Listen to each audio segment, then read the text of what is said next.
Hi, Emily. Hi, subscribe to my YouTube channel, Treadmill.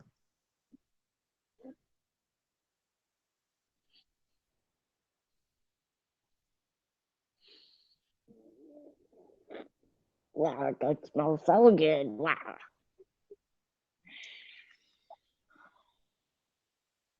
Lulu. Lulu, where are you?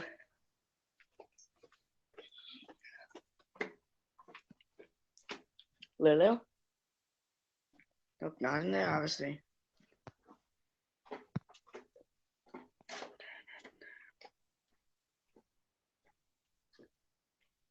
Where could Lulu be, our other dog?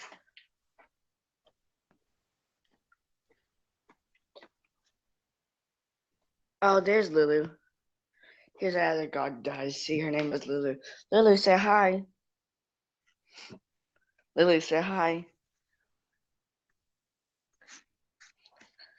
Hi, guys. She's a little bit tired right now.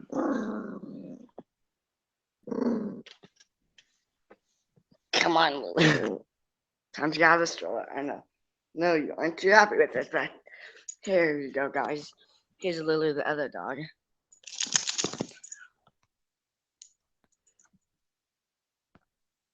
As I switched the camera, see, here's Lulu, guys. Hi, Lulu. So yeah, guys, I don't know if you guys can hear me, but yeah, here's our other dog, Lulu. See, Lulu, say hi. Yeah, she says hi.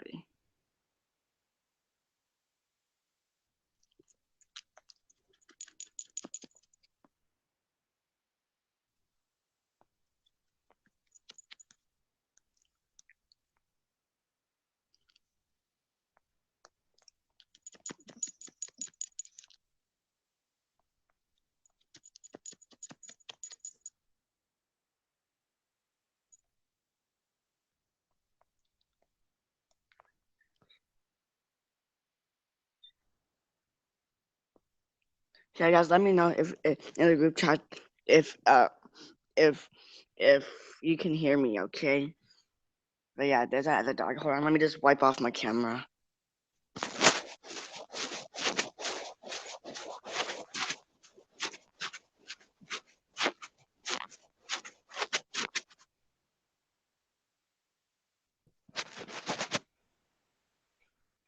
There you go. Now it should be a little bit easier to see.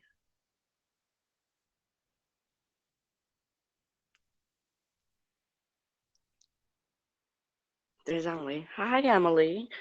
Yeah, Emily, why were you digging into the sofa? Yeah, Emily, you know you got caught. Yeah, Emily, yeah, you do know you did get caught.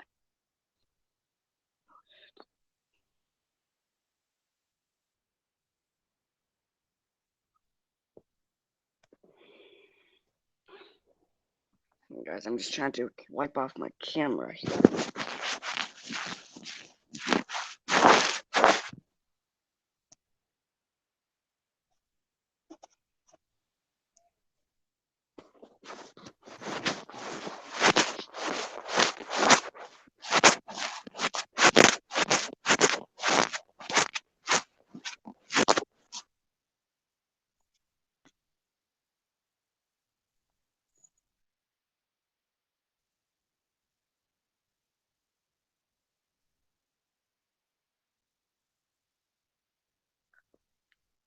Wow, Emily. Hi, Emily.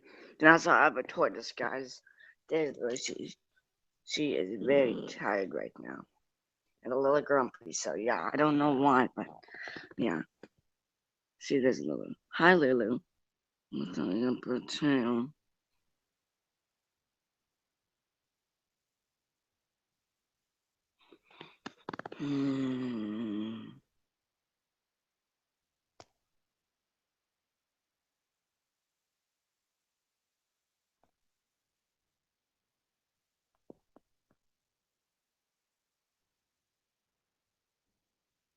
Hi, Lulu.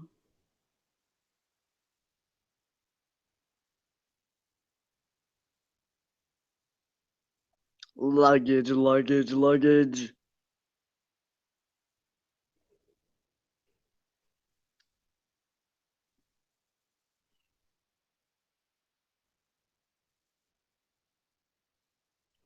There's little guys.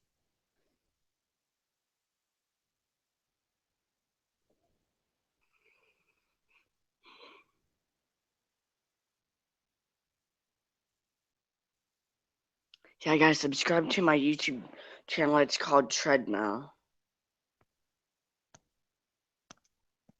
Yeah, guys, subscribe to my YouTube channel. It's called Treadmill. Yeah, guys should really subscribe. It's really cool. Just learn the younger dog tail.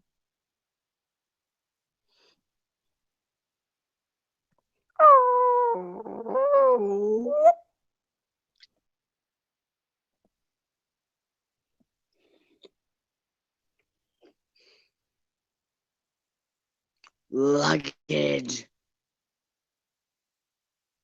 Me and my girlfriend, we do love scenes. I'll be right back, guys, okay?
Is this got any fucking volume in?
This camera is a bit weird because it keeps going lighter than dark, light, dark, light, dark. Am I sitting crouched to the computer? I've got another camera.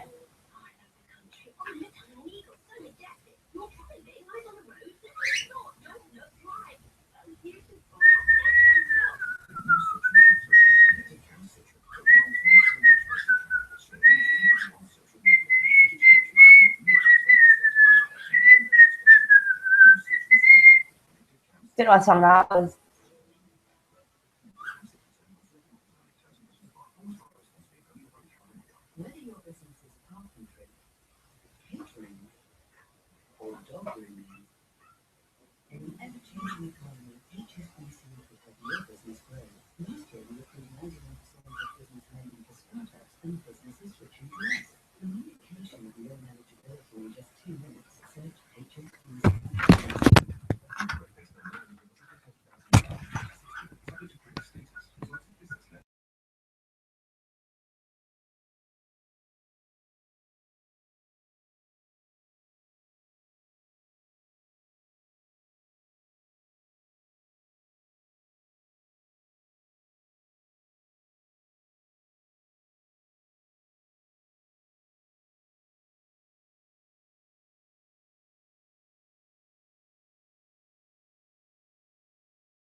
still dark.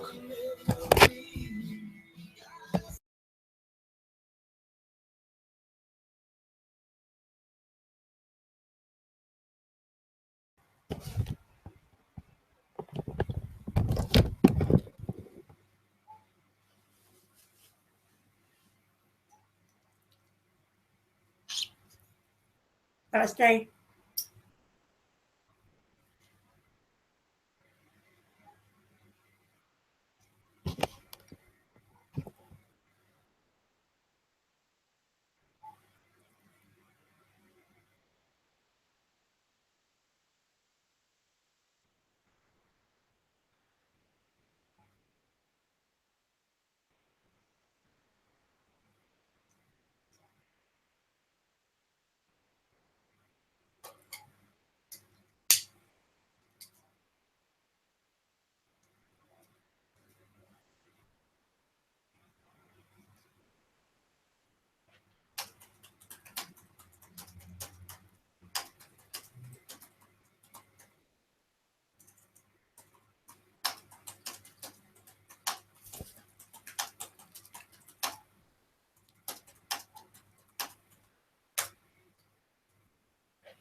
My little bird's back from outside. It's like a little tiny brown bird. I think it's a sparrow or wren or something. It's a songbird.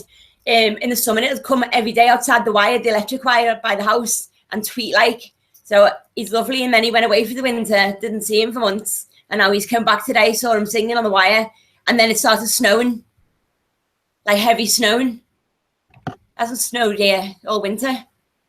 And it's bloody spring soon. A little bird came back.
You smell of birds. You smell of birds.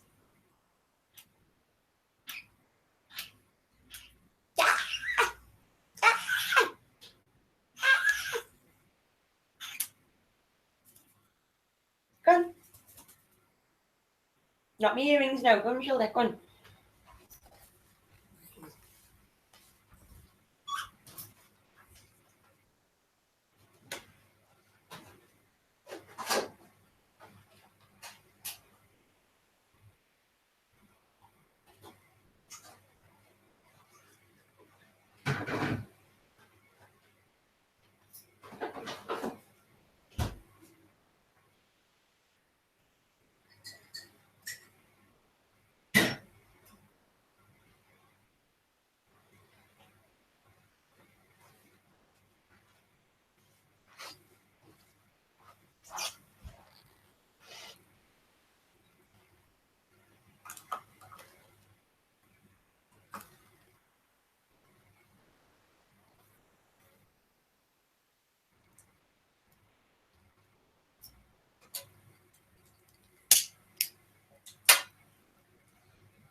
I'm going to teach this bird some tricks.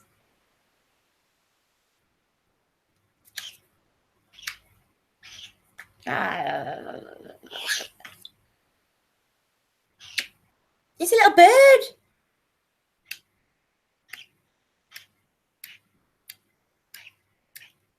You like that? You like that?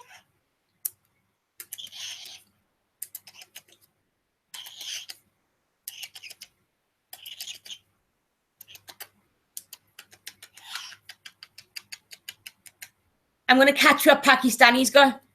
Bird flu.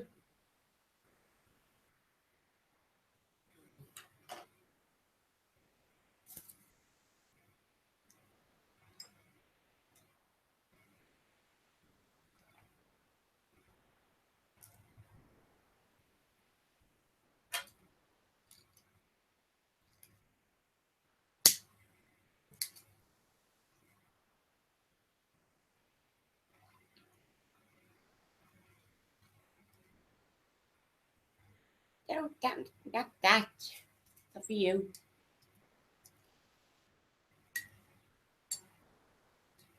Pay me, get in here. Ronan, get in here. I'm all alone with nothing to say. I've got literally nothing to say. Crystal, come in.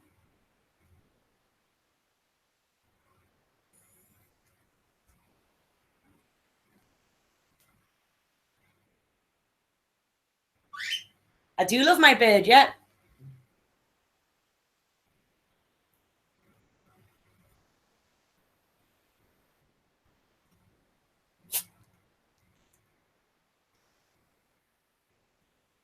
Fuck off, Ashley, you fucking little weirdo. Who the fuck are you, like? Fucking sort yourself out, you little bitch.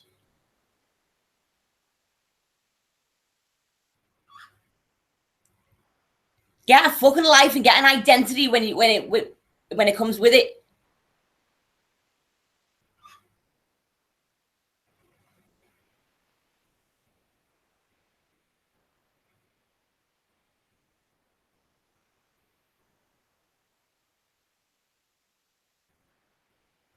Crystal, like, I keep getting up at like between 3 and 5 o'clock in the morning and I'm having a coughing fit and I can't breathe. Like, I'm like, don't happen in the day. Like, I do exercise in the day and I'm fine. I'm like fit and my breathing's fine. But just for like half an hour, sometimes in the early hours,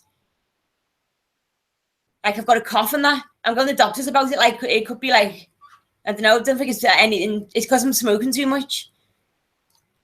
Too much tobacco, nicotine. I'm going to need to cut down.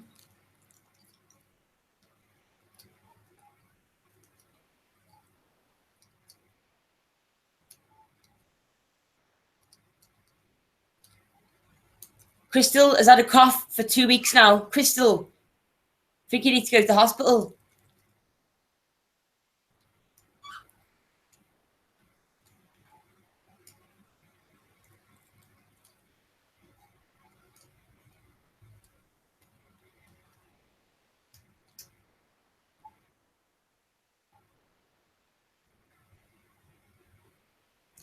Fucking horrible, innit? It's like asthma or something. But my breath is fine now. Like, there's nothing on it. It's just like at a certain time in the morning, like it'll happen. It's fucking horrible, like.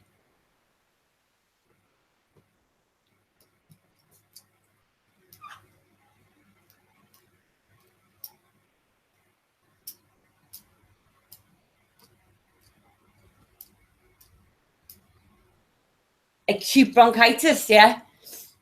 But is it the same for me because it only happens like for half an hour, like every so often, like when I'm in bed? It doesn't happen in the day. Does it happen in the day with you, or is it just like a certain time?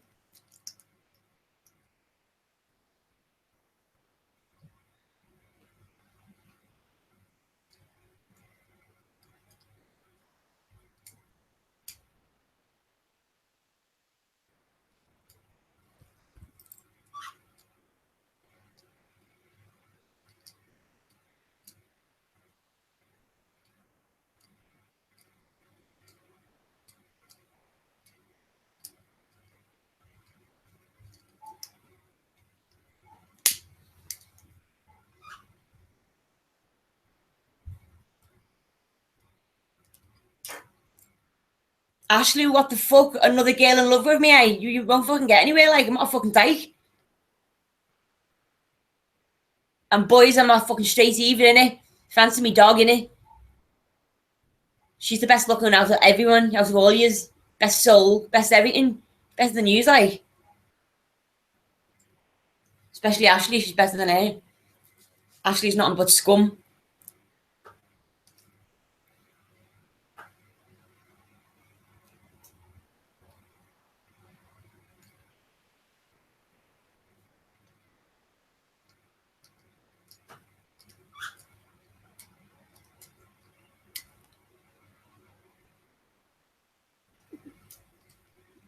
The bird, the bird, the bird is the word.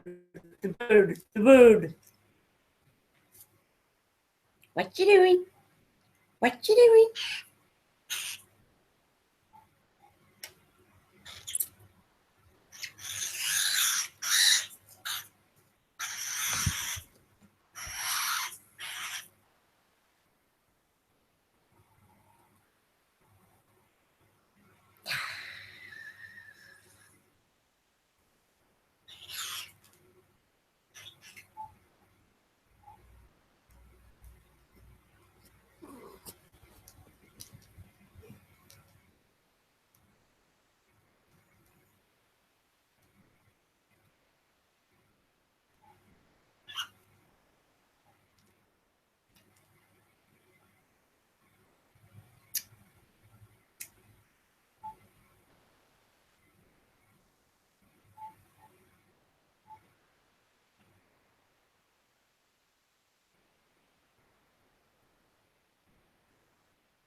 She won't let you touch her with your fingers. She bites them, so you got to stroke it like this.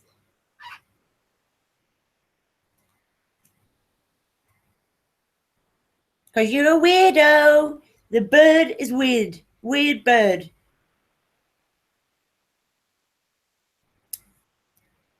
She's a weird bird, Crystal.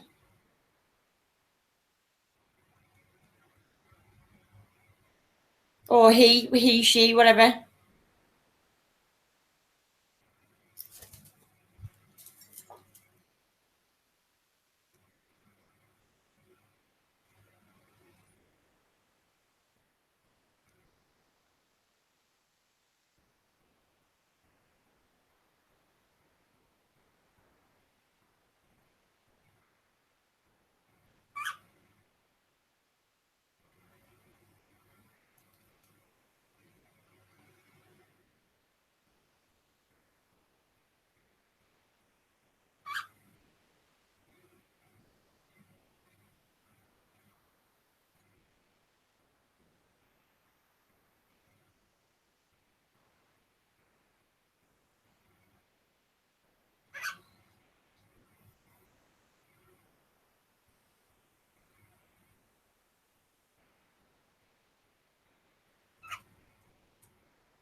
I am the bird's mum.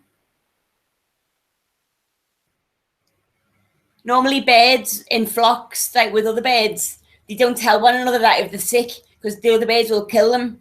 So they've got to really trust you to like show them, for them to show you their sickness. And Birdie one time flew off her cage, walked on the floor and stepped on me and climbed up on me, and she was sick on my lap. So I looked it up and it said that if they really trust you and you're their mate, if they show that they're sick to you. She was sick for a while, but I had to give it a nebulizer to make it better. Took it to the vet, cost me 150 quid to have emergency call out.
No, it's okay. It's okay.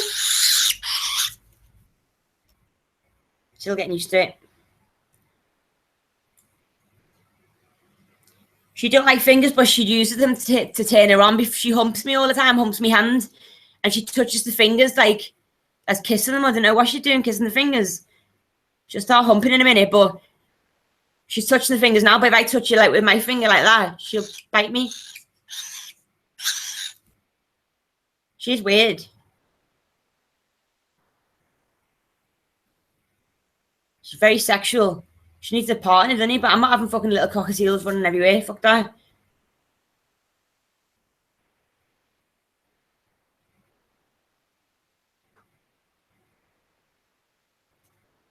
Stop it, Betty. They're humping me. So I feel weird when she does it. Stop it now. Go over there. Go on. Over there. Dirty bird.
Miller, turn that fucking music off, right fucking now. Who do you think you're talking to, old man? You fucking dirty little bastard, you. Fuck off, no one asked you to come on here. Deaf cow.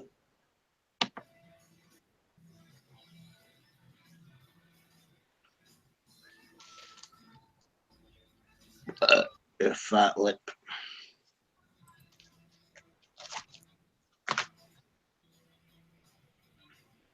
I'll wait till you apologise.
Rosie.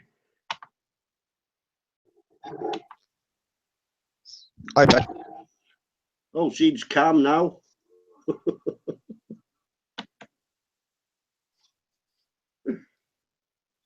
What's going on, Beck? Huh? What's going on, man? Not a lot. Pushing it down again.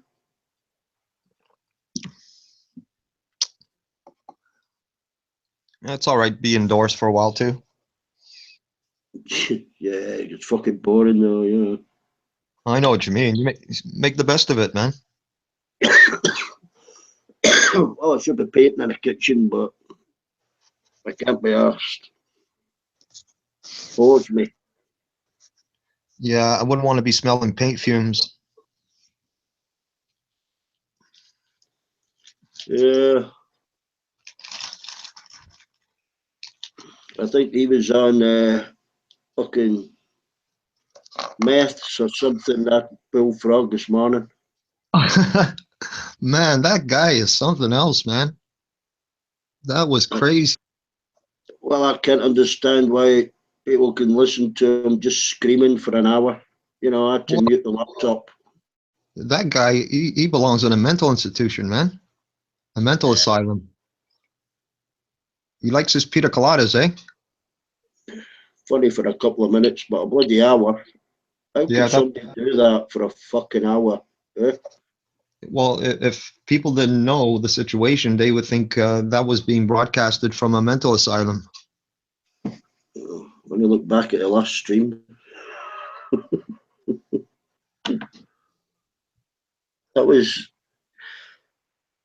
I'm sure it was Alhu. I think it was Alhu that fucking added them, and then he started adding other IDs and stuff, and Rose and Sean. You know, they managed to stop them.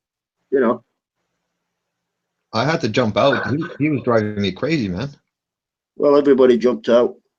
You know, that's what they do when he does that.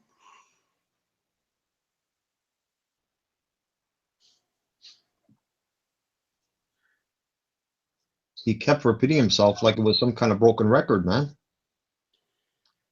Yeah, it's just I think Alhu brought him in because he was getting his arse on by Rose. You know.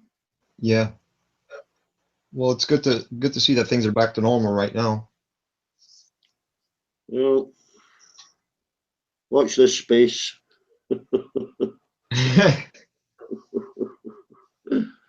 I just got fed up. I left the hangout. Yeah, I noticed that. I was talking to Sam about 15 minutes ago.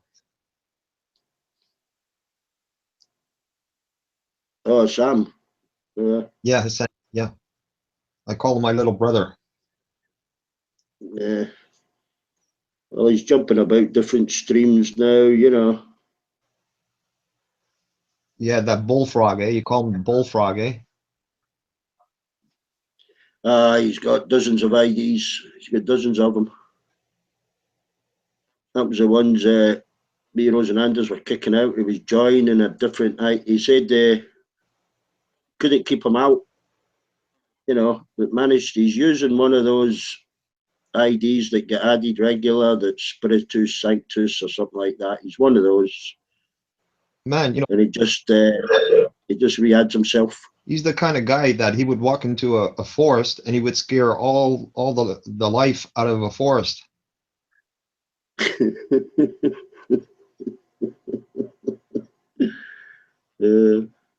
Even the little ants would run away, you know, hearing that guy carry on.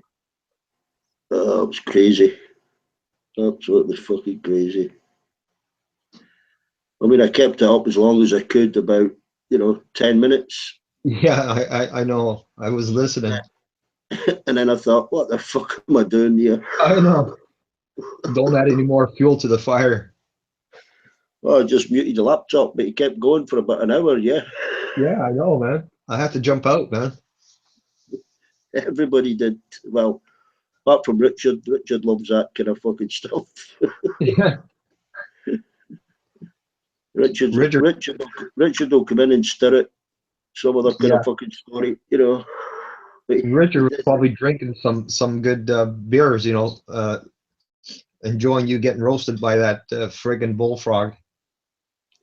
Yeah, well, I mean, the fact he could sit and listen to that an hour for himself, you know, says a lot.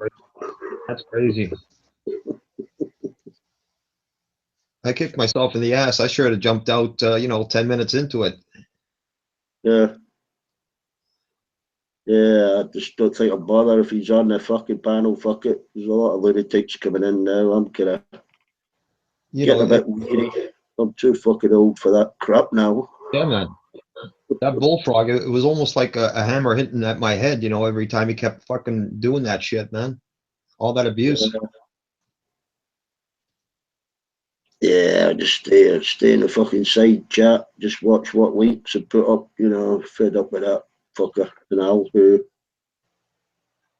want to talk about these fucking dramas, let them go ahead, But I enjoyed Rose last night with the person you just mentioned his name there.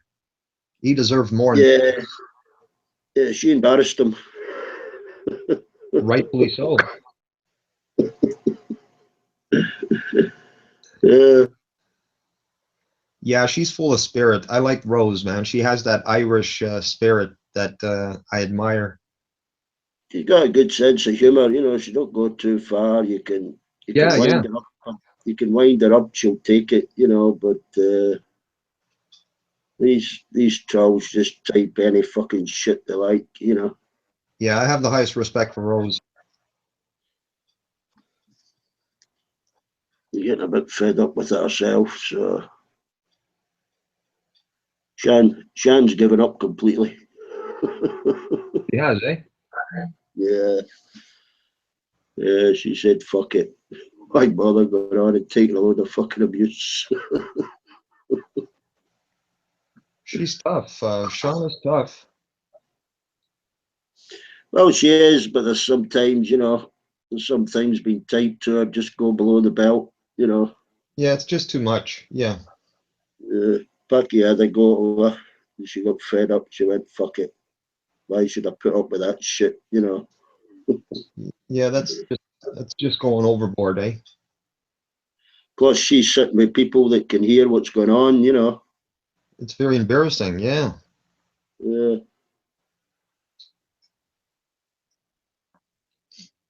Yeah.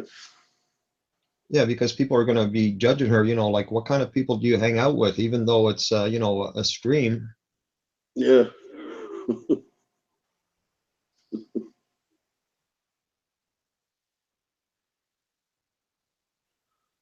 Yeah. What's going on with Dave? Dave was all upset last night, eh? Well, he was leaving for good, but he was back 30 minutes later. That's it. He said, no, that's it, fuck it. I says, yeah, I'll see you in half an hour, Dave. Yeah, And he I went, remember "Oh." saying that. I think he was back in 20 minutes. I mean, it wouldn't be the same without Dave, man. Well, I don't add him to that hangout. There's reasons why he isn't in that hamster hangout. You know what they are, but Yeah. just a bit Yeah. of looking gentle humour. I just use that when these trolls take over here, I mean, as long as Dave doesn't cross that line and we know what that line is. He just keeps doing it and doing it. Sending private messages. I said, fuck's sake, if he sends you a private message, then screenshot them and send them to everybody, Yeah, I mean, what's it going to take for Dave to realize, enough is enough, man. Move on. Yeah, he won't. It's like Al's penis pictures. They're going to circulate. They're going to circulate for fucking months. He brought that on himself by posting them.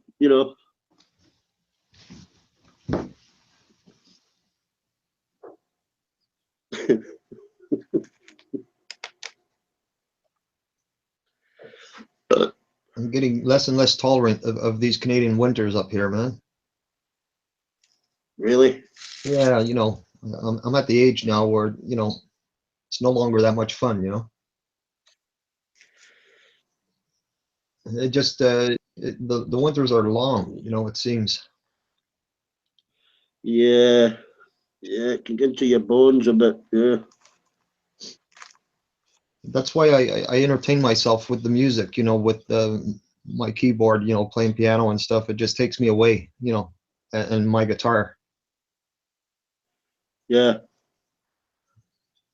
The TV, I usually have the TV off unless I'm watching, you know, football or some hockey and stuff. The odd movie, but not very much.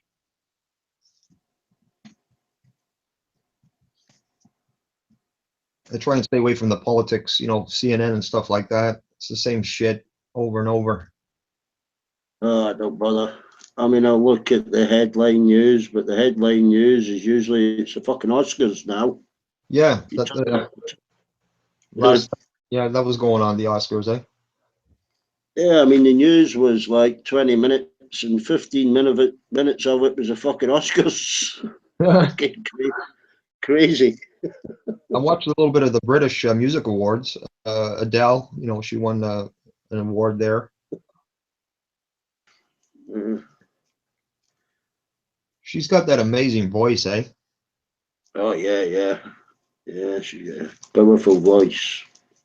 I love listening to some of her stuff, man. Yeah, I mean, I don't usually go in for the younger music, but I've listened, you know, I'll listen to 3 or 4 of her records, you know. Yeah, She writes her own, yeah. yeah. And I like that that young kid too. Well, to me, he's young. That Ed Sheeran guy. Oh, yeah, I think I see, yeah, the fat guy with the tattoos. No, no, he's not fat. No, His name is Ed I think Sheeran. it's somebody else. Sheeran. I'm not pronouncing his name right. I don't think. I think best newcomer was a big bald lad with tattoos. You know, I think he's about 6 foot fucking 6. Wow. He's got a powerful voice as well. He got an award. I think he might have got best newcomer or something like that. Yeah, sometimes you know these younger kids that come along and you know they got some good stuff, man. Yeah.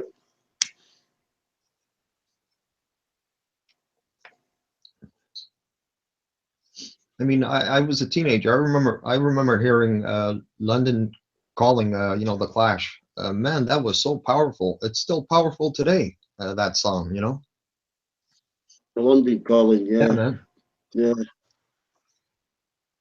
Yeah, I had a weird taste in music because, you know, when my mates were going to the heavy metal and stuff, I was still into the disco music because I loved the discos, you know. Yeah, yeah, yeah.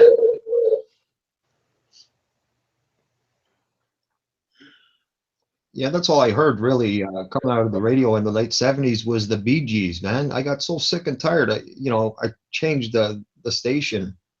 You know, enough of that crap. The Sex Pistols. I remember the Sex Pistols. When the Clash came on, that was it, man. The Sex Pistols. You know, what's his name? The bass Johnny Rock. player. Oh, I don't Yeah, know. Johnny Rotten. Yeah, the singer. You know, God Save the Queen. You know, you can only hear that for so many fucking times. Yeah, I mean, I didn't buy records. I started traveling around quite a lot as soon as I finished my apprenticeship. So I didn't really buy records. My only choice was listening to the radio, you know. Yeah. And if you were in a cabin or whatever, you had to listen on headphones so you didn't wake everybody up, you know. Yeah, I recall when the police songs started coming on onto the radio, man. Amazing, amazing stuff. Uh, Still love that stuff today, man. The police, you know, it had that sound, that reggae sound on the guitar, you know, and Sting, amazing, Yeah, and of course the drummer, Stuart Copeland, with his percussion, you know, great stuff, man. yeah.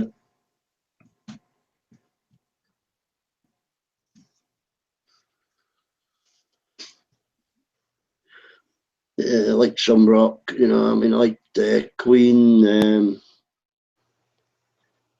uh, T-Rex, Yeah, man. a little bit of Alice Cooper, but it was mostly disco music I like. It's all I heard, because whenever I got home, I was fucking out drinking and ended up in the fucking disco.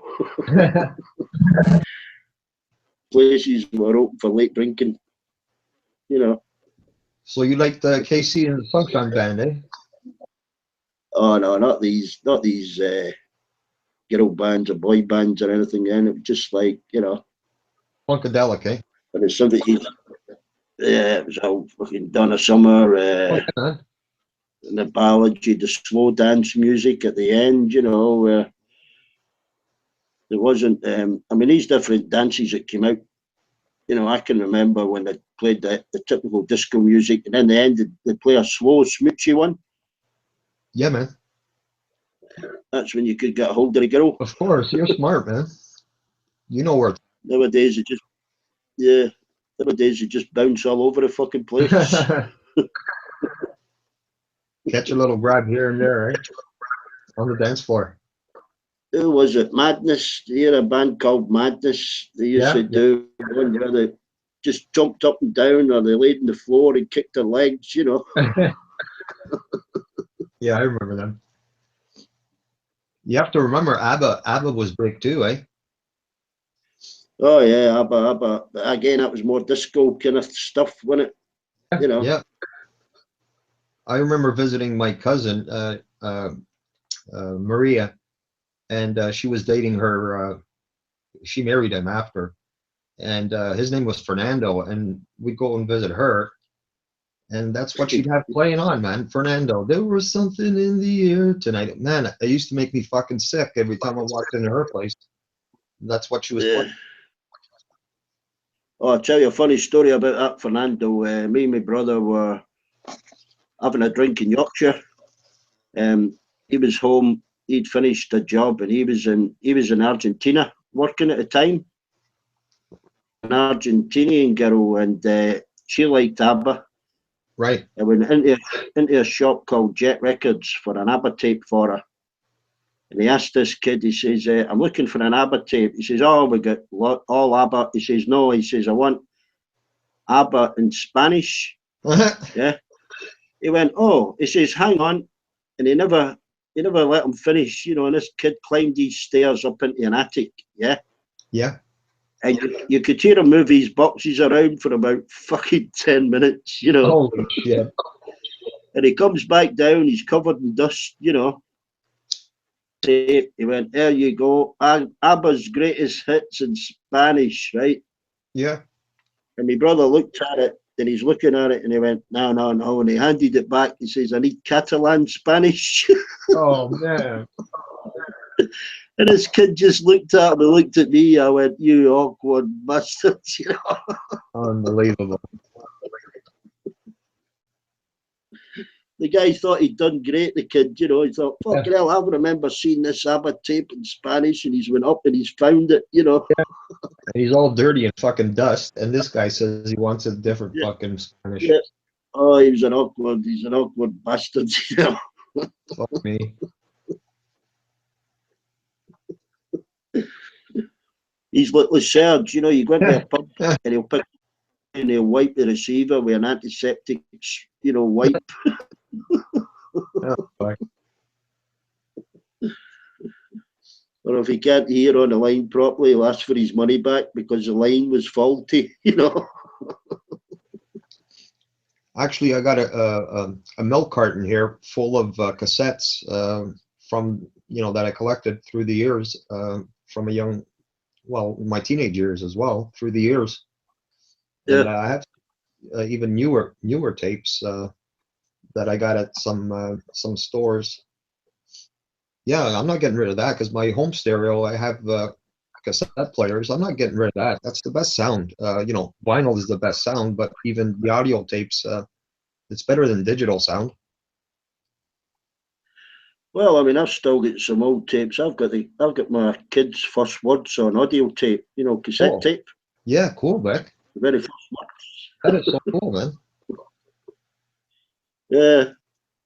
I keep, you know, I don't know. I know you can get them transferred, or you can, you know, record them onto bloody. I've never recorded onto a DVD. I've never recorded onto a CD. You know. Maybe you should. But In case something happens to the tape, you know. yeah, I know. I mean, I don't even think I've got a tape player now. I've still got an old video recorder because I've got them. I've got my daughter on a stage play with Chicken Shed Theatre when she was about 6, 7 years of age. You know, Right. a group Man, that that's used to cool. travel the country. Yeah, but I don't know. Even old cine film, black and white cine film, that bloody wears that burns itself out. You know, Yeah. I got an old black and white film of the Beatles that was my eldest brother's. Yeah. I'm Um, telling me. yeah, when they were in the car, it's black and white. They're all wearing different clothes. You know, it's no sound, but it's Man, an old black and white film. that is so awesome, Beck. It's a one-off. You know, nobody was filming him from the angle he was at. He was at the side of the stage. You know, Wow, man. That is so fucking cool. it's in a box in a garage somewhere. It's not been through a projector for about, oh, I don't know, 30 years. Yeah, if I were you, I would buy a special case with the foam. You know what I'm talking about? Like, Oh, yeah, it's in an aluminium tin. yeah, but buy a special case and then put that in there just to protect it, you know? Well, I've got old family movies. You know, the old Super 8 Yeah, and Standard 8. yeah, From the early 60s, mid 60s, my father took. But what happens is the stuff they use to develop those films ends up destroying it, you know, right. Yeah, those chemicals, yeah. when it's exposed to light and air Yeah, yeah, right. or a warm room, even. That's what used to happen in the Hollywood studios in the Yeah, 50s and 60s. They used to yeah, burst into flames. that's right. Yeah, yeah, It was these films that were spontaneously combusting. that's exactly right. Yeah, They thought it was an arsonist, didn't they? they did. Yeah, they didn't know. Mm, Yeah, I remember in high school I had a lithography class, and we had the black room, where you develop the film. That process, yeah, Yeah, it was kind of unique learning that process, man. It's pretty cool. I, yeah. It used to go through 4 or 5 different chemicals, eh? yeah, there was a real good-looking girl in my class, and we happened to be in that black room one day, and I had some things go through my head, through my mind. I was thinking about, putting the moves on her in there, but I thought otherwise, Mm, if you know what I mean. yeah, yeah, yeah. Wait, oh, fucking hell. Hang on. Was there somebody just pulled into my driveway? I don't.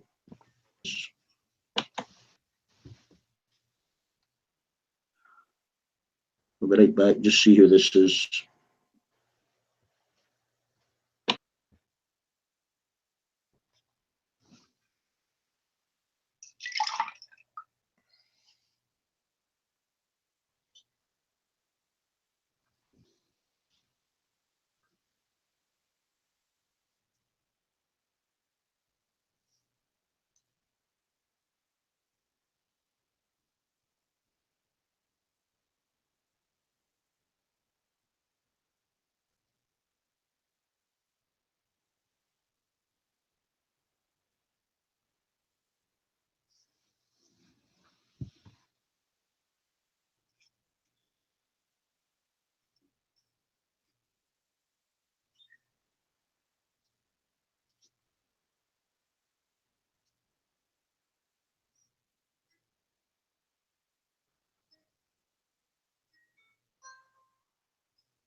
Yeah, I'll be back later, Rosie. I've got a surveyor here. All right, Beck.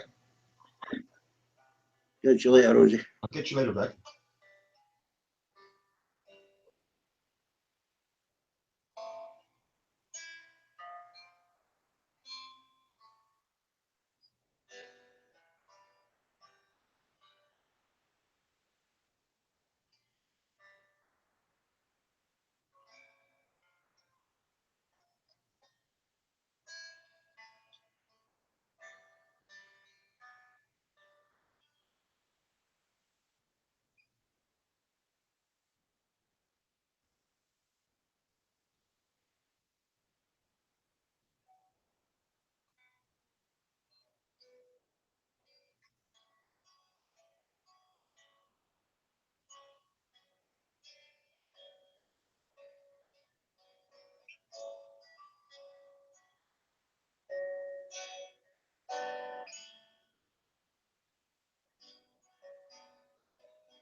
in this church revealed to the congregation that everything that he said about the Bible wasn't true and that he misled them. In this church revealed to the congregation, kick him out, you'd say, you know what, I'm not going to listen to this man anymore. And really, that's what you're dealing with. This is what you're dealing with as a Freemason, is that you're being told by Masonic authors and Masonic leaders. This is not some wild-eyed internet stuff that's out there about Masonry, which some of it is outright lies. These are the people that you were supposed to be reading on Masonic philosophy. They told you that we did not tell you the truth on the meaning of the square and the compass. So where is it? And how would I know if I've never been a Mason, if they did not reveal what the square and the compass meant in any of these books? And I've read them and I couldn't find it anywhere. How is it that I can know what the meaning of the square and the compass is? It's actually pretty simple. You're looking at it. You walk into the lodge and there is probably a King James Bible on the altar, and it has a square and compass on it, like similar to this one here. It has a square and compass. And what they're telling you is there is one source for the secret. One place where it's written down. Actually, last week, when we finished off last week, we were going through the scriptures on how God reveals the secret things, the secret things. He reveals secrets. Whatever is in darkness, God brings it to light. Whatever is whispered in the ear, God proclaims it, and he proclaims it through his word. And so we left off with the question last week: do we believe, or can we find the true meaning of the square and compass inside of the scriptures? How does God reveal the light of what this symbol is all about? And I'm going to start out this way, and I want you to look at this. I'm going to put a graphic up on the screen here. Here is a graphic of what you would see in most Masonic lodges. You see the square and the compass resting upon an open Holy Bible. And I want you to look at this here. Let me illustrate this. And some of this stuff, actually, when you think about it, it's actually very simple. And what I'm going to say now has already been backed up, and we're going to show you again from Masonic authorities that what I'm telling you is true.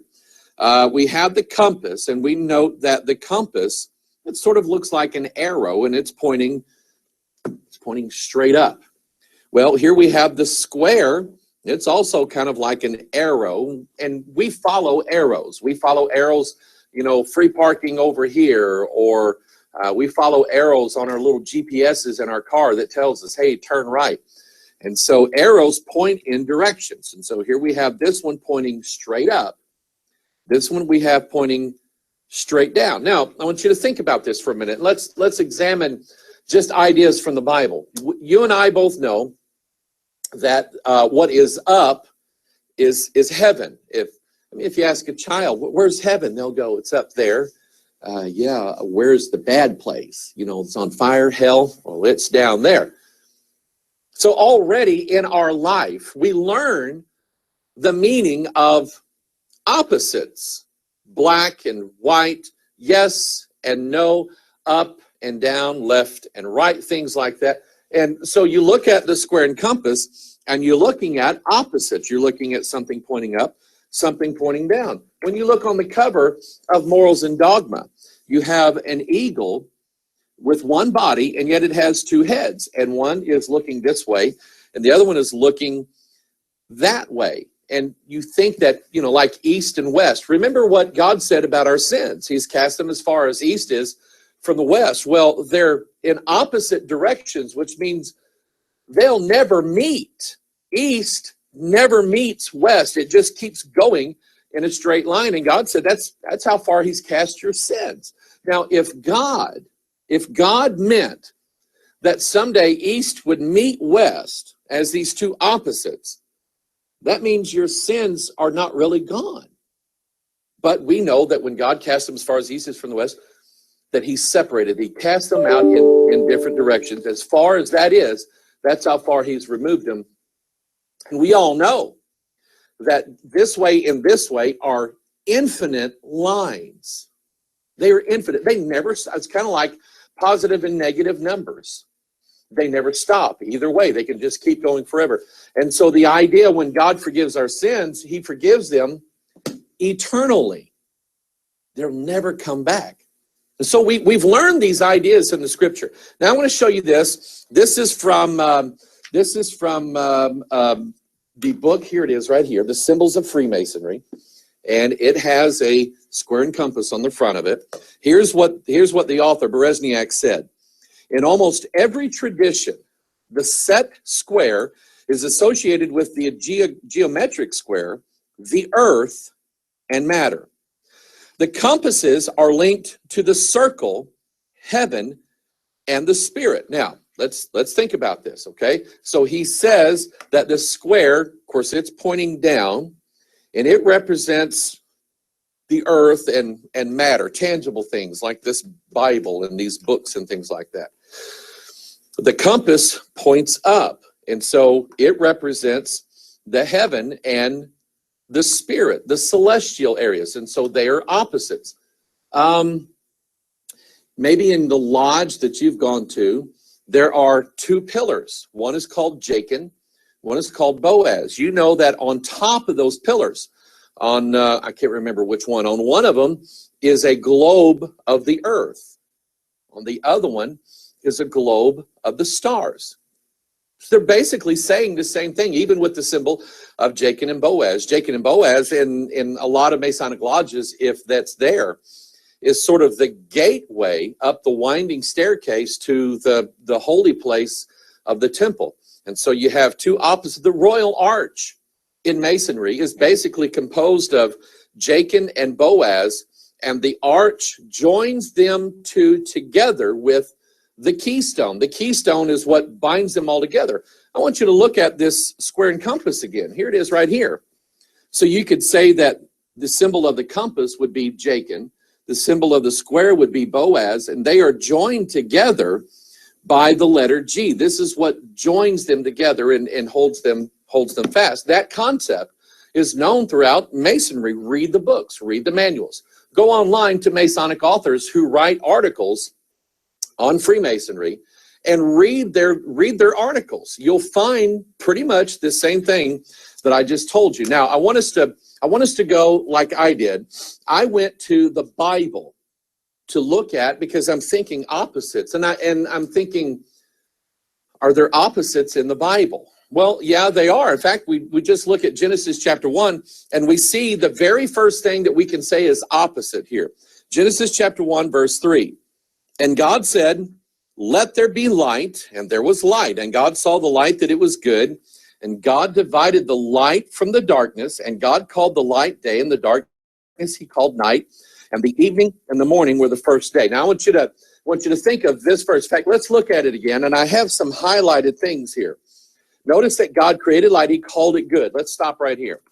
Good is the opposite of evil. And if you go anywhere in the world, light or daytime always equals good, and darkness always equals bad. If you watch movies, movie producers know this, the visualization of good and bad, because a lot of times the good guys will be wearing white, a lot of times the bad guys will be wearing black. Look at old Westerns. Look at the Lone Ranger wore light colored clothes, and whenever he got into a fist fight with somebody, they're always wearing black clothes. That's because film producers, artists, things like that, know the power of these two images. Light equals good, darkness equals bad. So we have light and darkness, good and bad. Notice here, God divided the light from the darkness. Notice day and night, evening and morning.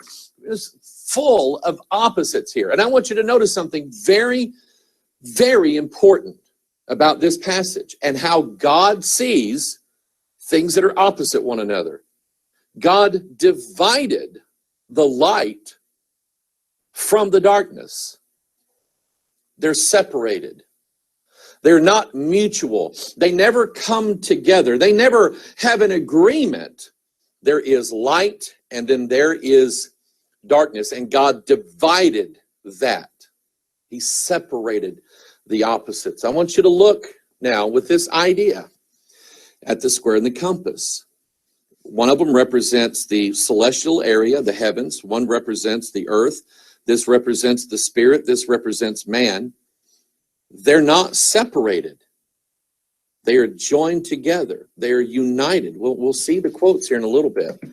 1 John 1, chapter 1, verse 5, the Bible says, "This then is the message which we have heard of him and declare unto you, that God is light, and in him is no darkness at all." And so here again, we're looking at another verse where it talks about light. God saw the light was good. By the way, the word good and the word God have like the same root, the same etymology.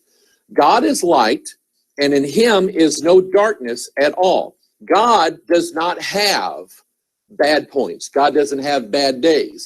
God doesn't have bad habits. God doesn't use bad words. There's nothing bad about God. There's no evil. There is no darkness in God. Now, something that's related to the square and the compass that sort of illustrates this idea of opposites being together is the Eastern symbol of the yin and the yang together. I mean, here it is right here. And the yin and the yang, notice that you have a white area and a dark area, and they are joined together in the same circle. Notice in the dark area you have a white dot. Notice in the light area you have a black dot. In the Eastern tradition, here's what that symbolizes. It basically says that in all good there is a little evil, and in all evil there's a little good. In all light there's a little darkness, in all darkness there's a little light. Well, think about this. Let's take this to the Bible now. We know that heaven, according to the book of Revelation, is a place of constant light. God himself is the light of heaven. How does the Bible describe hell? Outer darkness. So you have to ask yourself the question, does heaven ever meet hell? Is there ever an agreement between heaven and hell? The two characters that represent both of those, Christ equals heaven, the devil equals hell. Did those two ever come into an agreement? I'm looking here, I just have my Bible here open to Matthew chapter 4. This is Jesus in the wilderness, and the devil's tempting him. You know what the devil wanted? He wanted him to bow down to him. Bow down to me and I'll give you all the kingdoms of the world. And of course, Jesus rebuked him. He said, it is written, get thee hence, that for thou shalt worship the Lord thy God, and him only shalt thou serve. In other words, Jesus never went into an agreement. Light never went into an agreement with darkness. Jesus, who has the power of life, never came into an agreement with one who has the power of death. So in the Bible, and I'm going to show you many more of this, in the Bible, you have the separation of opposites. But in the symbolism of Masonry, the symbolism of the Eastern rituals, the yin yang, and so on, and other things, you have the connection of things that are opposite. Let me show you this Masonic apron again. I have two books at my bedside, Lieutenant. The Marine Corps Code of Conduct and the King James Bible. I hate snakes, Chuck! I hate them! And may the Christian Lord guide my hand against a Roman popery. And they may take our lives, but they'll never take our freedom! Life never came into an agreement. I have two books at my bedside, Lieutenant. The Marine Corps Code of Conduct and the King James Bible. I hate snakes, Chuck! I hate them! And may the Christian Lord guide my hand against a Roman popery.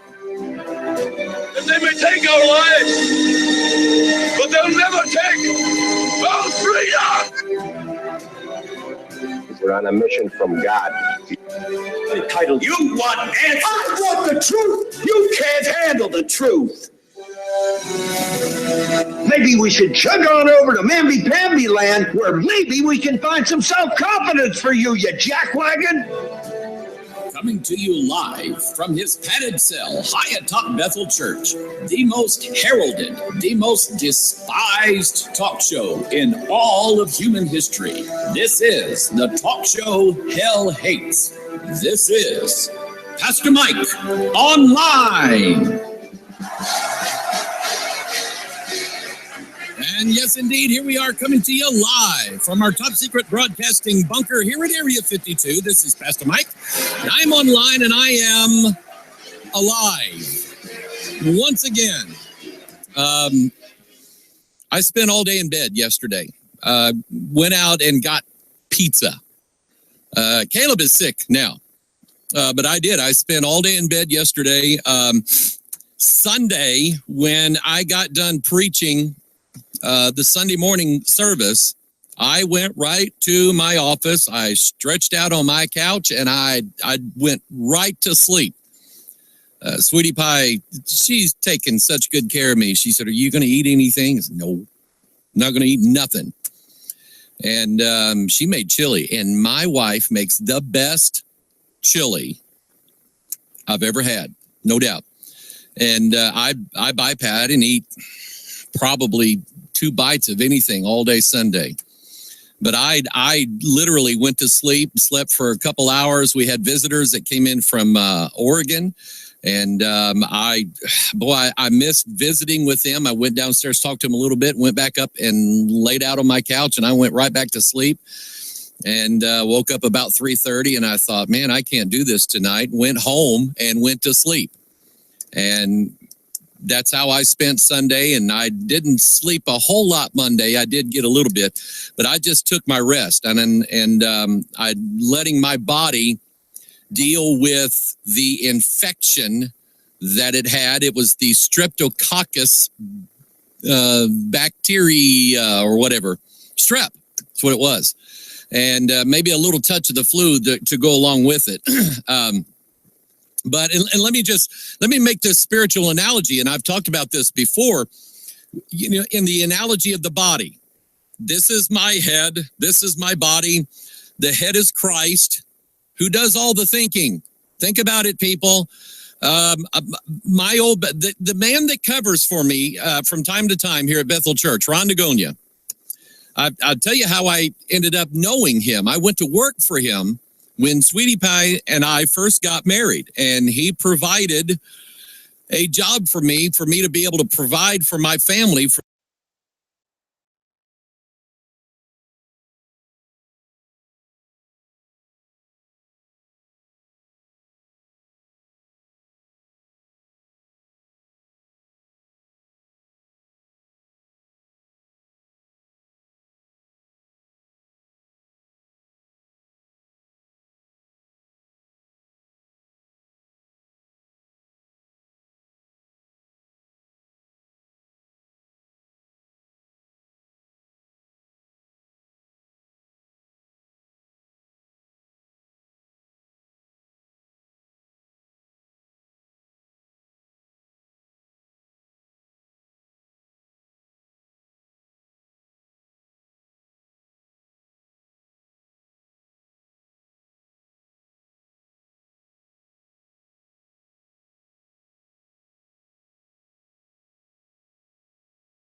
If you don't consider in it, close it up, move away somewhere, go to some other church or whatever, or get alone with God and say, God, make me to know and believe what's in this Bible.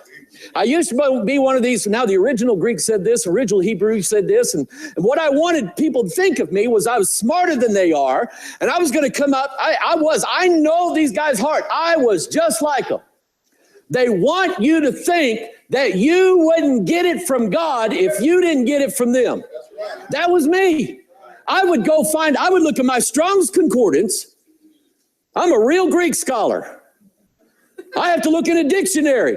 I look in a Strong's Concordance, find some way off the wall translation of what that word might have meant, and develop a sermon based on that.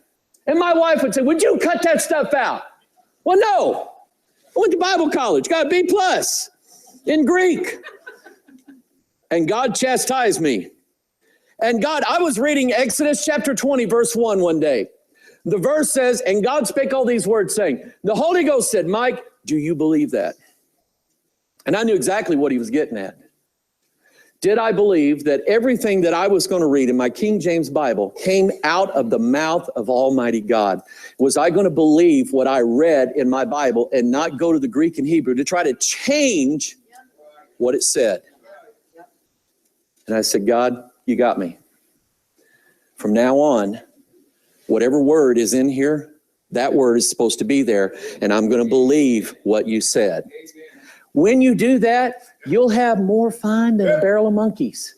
You will. You'll read the Bible and go, look at that. I read that 1,000,000 times. I didn't know what that is. Woo! You'll just shout, all right? So there went out a champion out of the camp of the Philistines. Did you know the only time the word champion is in your Bible is right here in 1 Samuel 17? And it refers to a giant, Goliath. Joel Osteen on his program, Discover the Champion in You. And in my mind I hear, dun, dun, dun. You know why?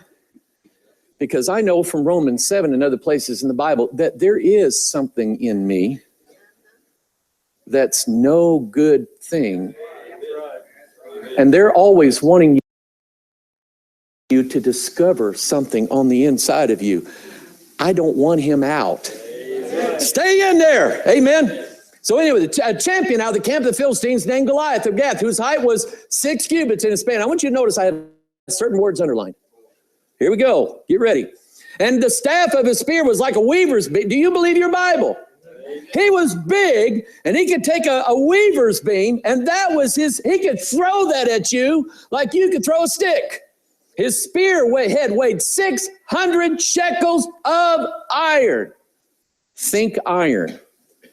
There's a kingdom in the book of Daniel, chapter 2, Nebuchadnezzar's vision, where the iron was mingled with the seed of men. You know what that is? We live in the era now. We now in this world have stepped over a line, and we are rewriting and adding to a book that Jesus said, don't add to it. That fourth kingdom, when you think think of principalities, powers, rulers of darkness, spiritual wickedness in high places, will mingle themselves in the seed of men. It's a setup. I don't care if your grandma's dying of Alzheimer's. I don't care if you show up with it. Don't let them I'd rather die with my genes intact than live under God's curse. 600 shekels of iron, one bearing a shield, went before him. Look at this. There was yet a battle in Gath, and there was a man of great stature that had on every hand 6 fingers and on every foot 6 toes. What do you see in here? Let me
they take your goddamn resume, tear that bitch in half, throw it in the garbage. See?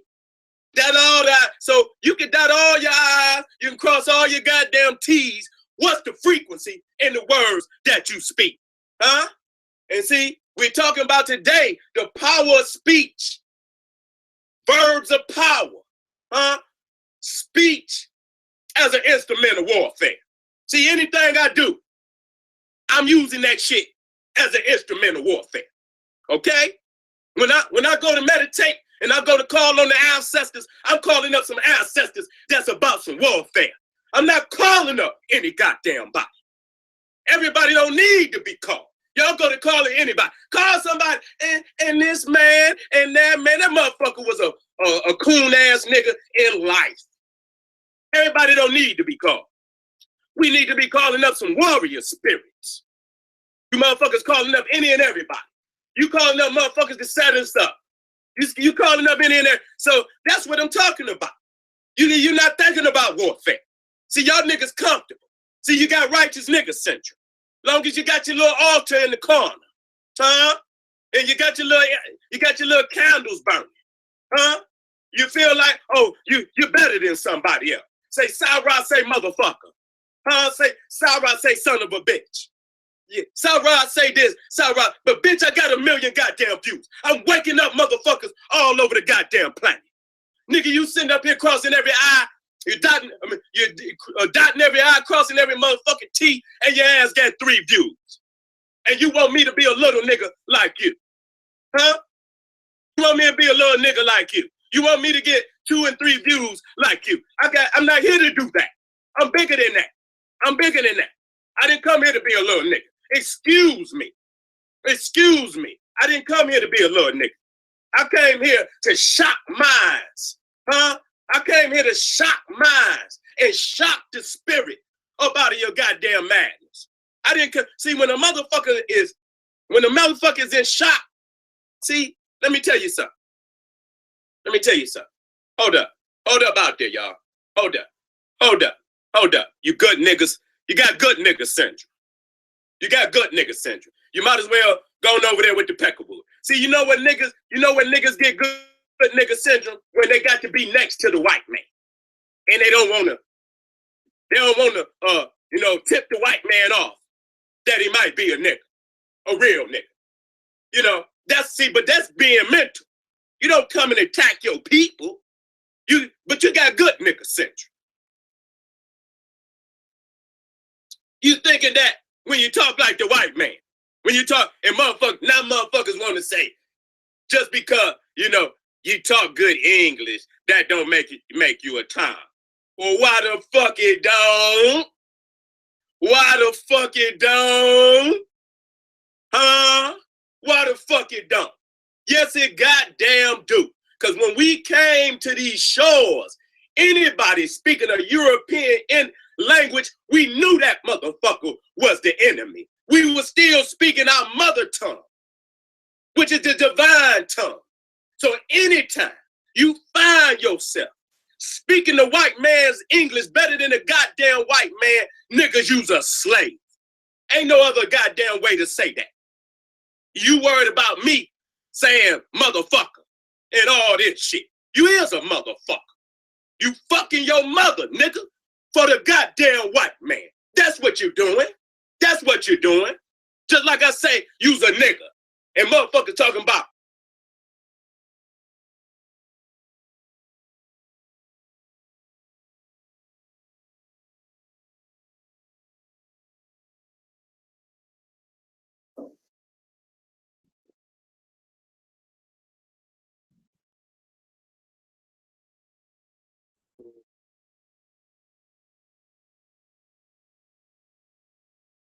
Hey, what's up, Doc? Yeah, he was playing some weird video or some black guy yelling and screaming about niggers and stuff.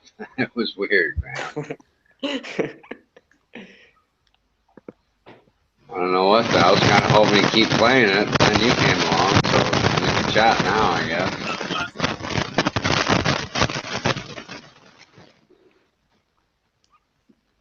First, I thought it was the guy I ran into yesterday in chat, and then it was Armando playing a tape, I guess. I don't know. I saw the YouTube chat, like YouTube video, like 1 minute before, and it was like someone shouting at me. I thought, okay, get me out. I don't know what's happening.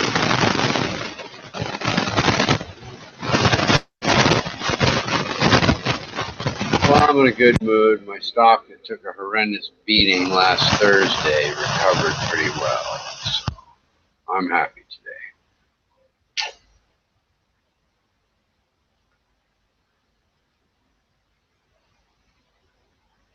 This market itself isn't so fantastic either, but that's alright. Down just a little bit.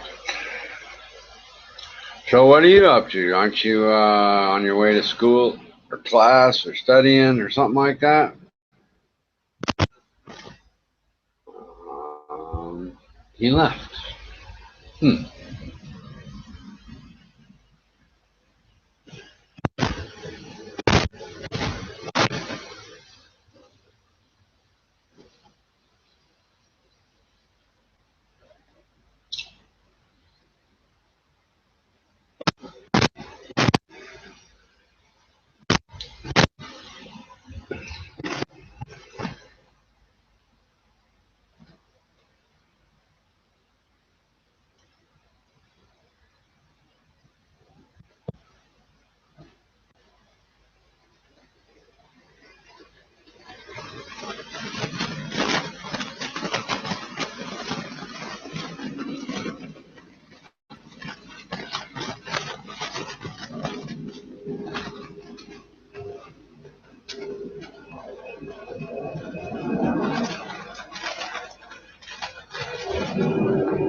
Hi, Jack. Your mic's not so great.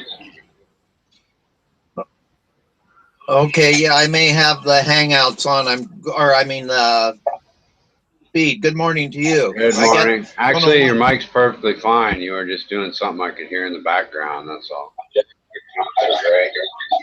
Except there's echo. That could be me. Who knows? Okay, yeah, I may have the Hangouts on. The feed. Good morning to you. Good morning. Actually, your mic. There. All right. Yeah. Good morning, I'm Jack. muted. How you doing? Okay, doing good. I just got in from a trip up toward Bellingham, Washington. My mother, we had to go for a funeral. Oh, that's So too I got bad. to see. Oh yeah, he lived a good life. We're old people now, and so All right. it wasn't like a kid dying or anything. There you go. But got to see people I hadn't seen for 50 years. Mm-hmm. How was your weekend? Well, the weekend was great. Went to a little hotel and relaxed, but then I got home today and a water pipe broke, and I went to get my oil change. My wife called to make an oil change appointment for, the first 1,000 kilometers on the car, and I get there and the guy's like, well, we're just going to check the fluids. We're not going to change the oil today. And I said, what are you, a fucking dumbass? Of course you're going to change the fucking oil. And I didn't say it like that, but I just got a little frustrated and said, oh, it's a little expensive. I'll just go somewhere else. See you later. But I can't deal with a shop that can't recognize that you're coming in for your 1,000-mile oil change and kind of wants to argue about it a little. It's like, forget it. I'll just go somewhere where people know what the fuck they're talking about, Yeah, that's kind of strange.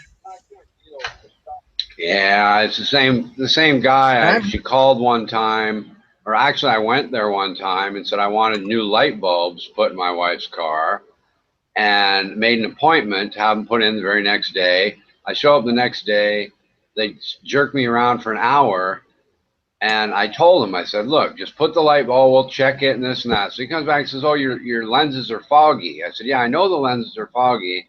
And then it dawned on me that he's just trying to sell me new lenses. And I said, do you even have the 4 light bulbs that you said you were going to put in today on this property? And he said, no. And I said, you mean you jerked me around for an hour without even having the fucking light bulbs? The first thing I asked when I came in is, do you have the light bulbs? He said, yes.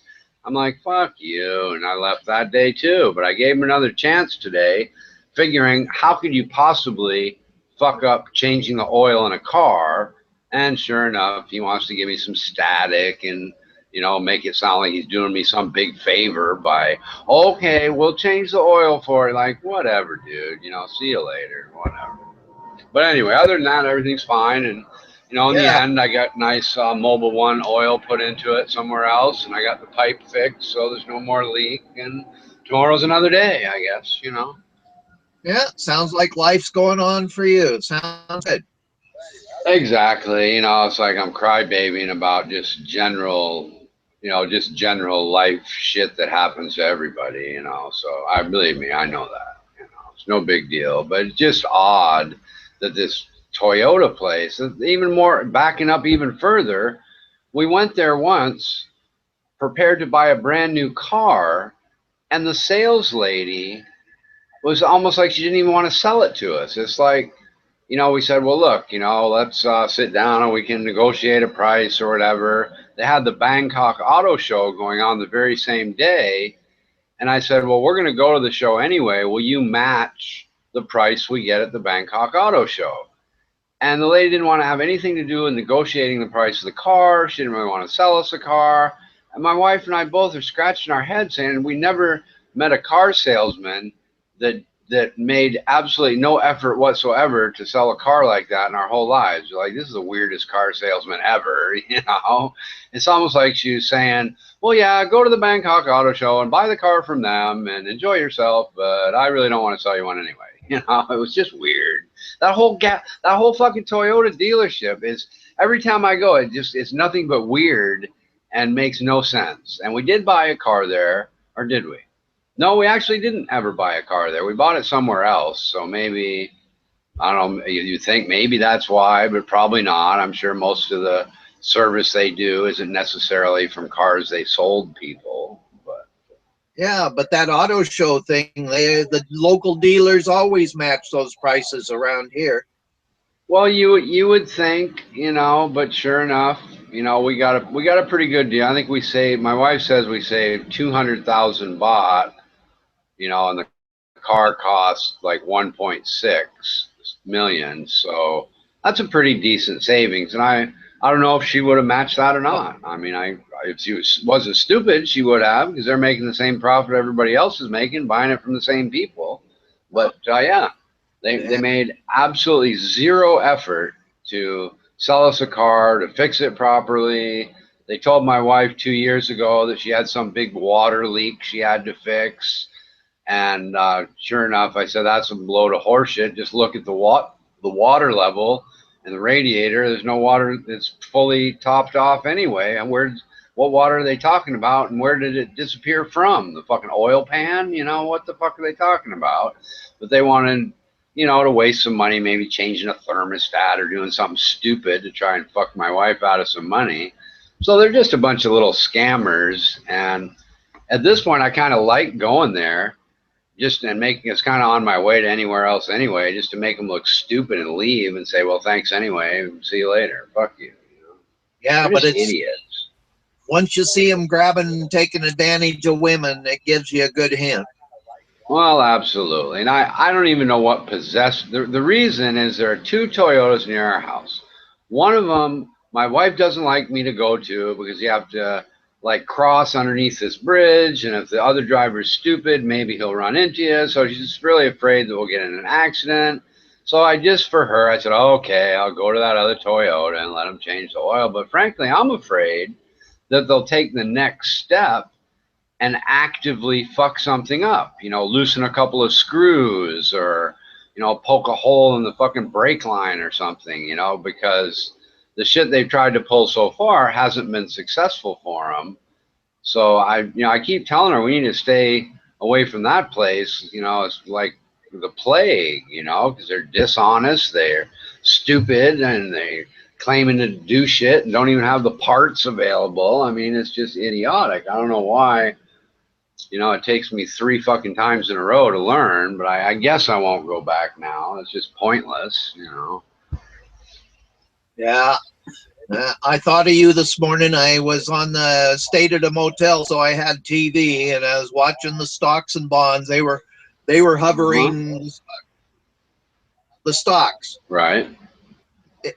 It was hovering, waiting for a speech from Trump. Right. So they weren't doing anything, but it made me think of you this morning. So, you're so special.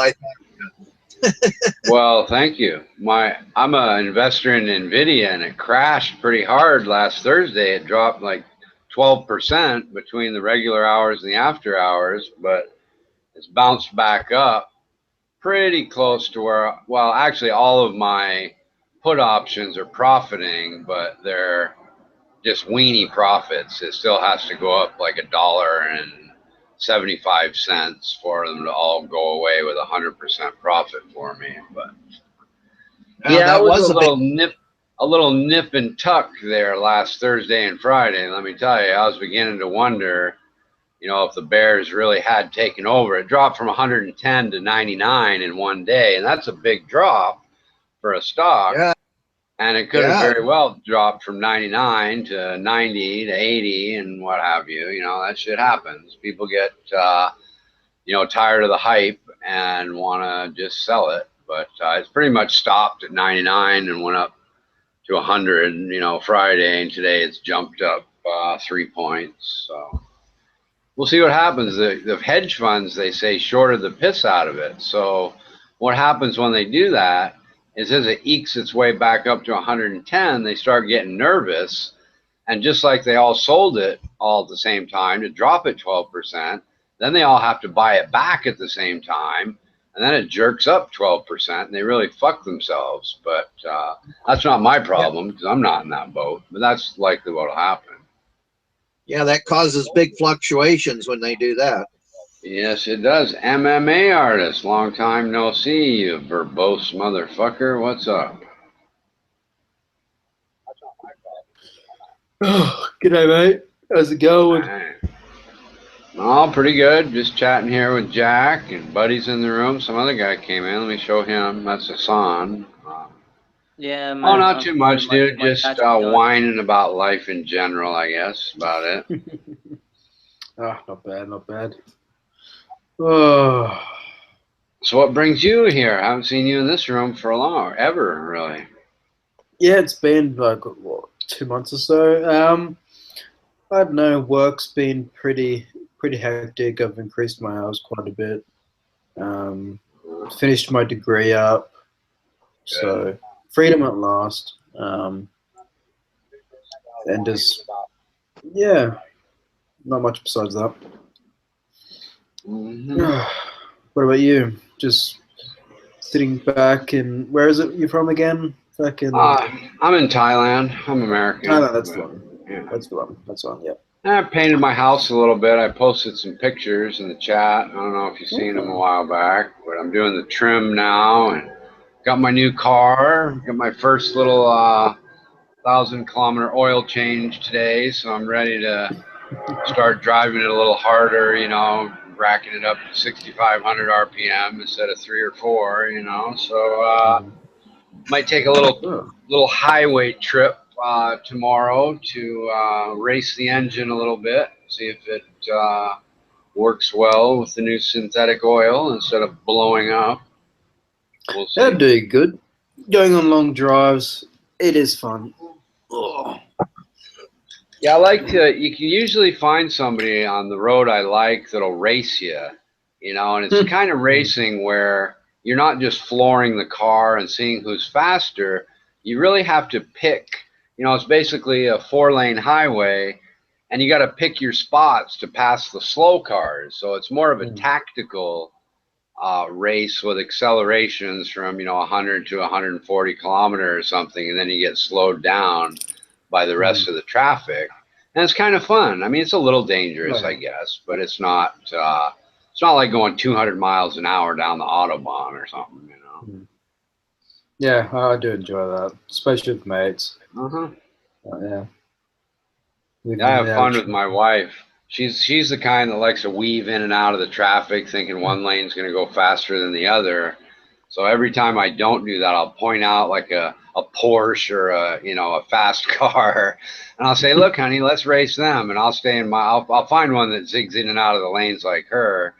And every 5 minutes we'll be going by it, and then it'll go by us, and basically in traffic going 10 kilometers an hour or something. It's funny.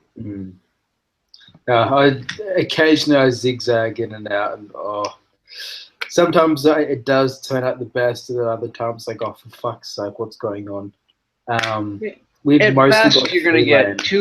At best, you're going to get two or three maybe car lengths ahead of where you started. It's so pointless. It's like, just sit in your lane and listen to music, talk to your wife, whatever. But zipping in and out of the traffic for 3 car lengths is more trouble than it's worth, if you ask me. That's true. I mean, it's worse when you see the traffic building up and you're not driving, and you tell the person to take the fucking exit before you hit it, and they're like, "Nah, it'll be fine," and they just go straight. Oh fuck! Oh, that pisses me off to no end. And then I punched the navigator like go home thing, and we had an agreement, because I hate the routes my wife takes. There are all these little stupid routes instead of the main highway where it's smooth and fast and all that kind of thing. Sure enough, right at the point where the navigator wants to go one way and she goes the other. No, don't go that way. And the only difference was the navigator, which is not a dumbass like my wife, wanted us to take the above ground level highway, because the navigator knows that it's going to be quicker and smoother. And yeah, it's going to cost $1.50 or some shit. Who cares, right? But she's like, "Oh no, stay down here. You don't want to pay money to be on the highway." I'm like, yes, I do. But, it's one of those things. It's not worth arguing about. It's fine, honey. We'll take your way. Yeah, one of those things you got to put up with, I suppose. Yeah, no big deal. Save me $1.50, but more importantly, it saved me a big argument and a headache, I guess, mostly. That's the way. But I kind of like the navigator. It's accurate, tells you, 300 meters, 100 meters, shows up on my dashboard where the speedometer and the tachometer is. It shows the same thing as on the navigator screen when you get to turns. So you don't have to take your eyes all the way off kind of the road and the speedometer and look to the left. You can just look down to where your eyes are normally used to looking to see how far away the turn is. I kind of like that feature. Is it a built-in?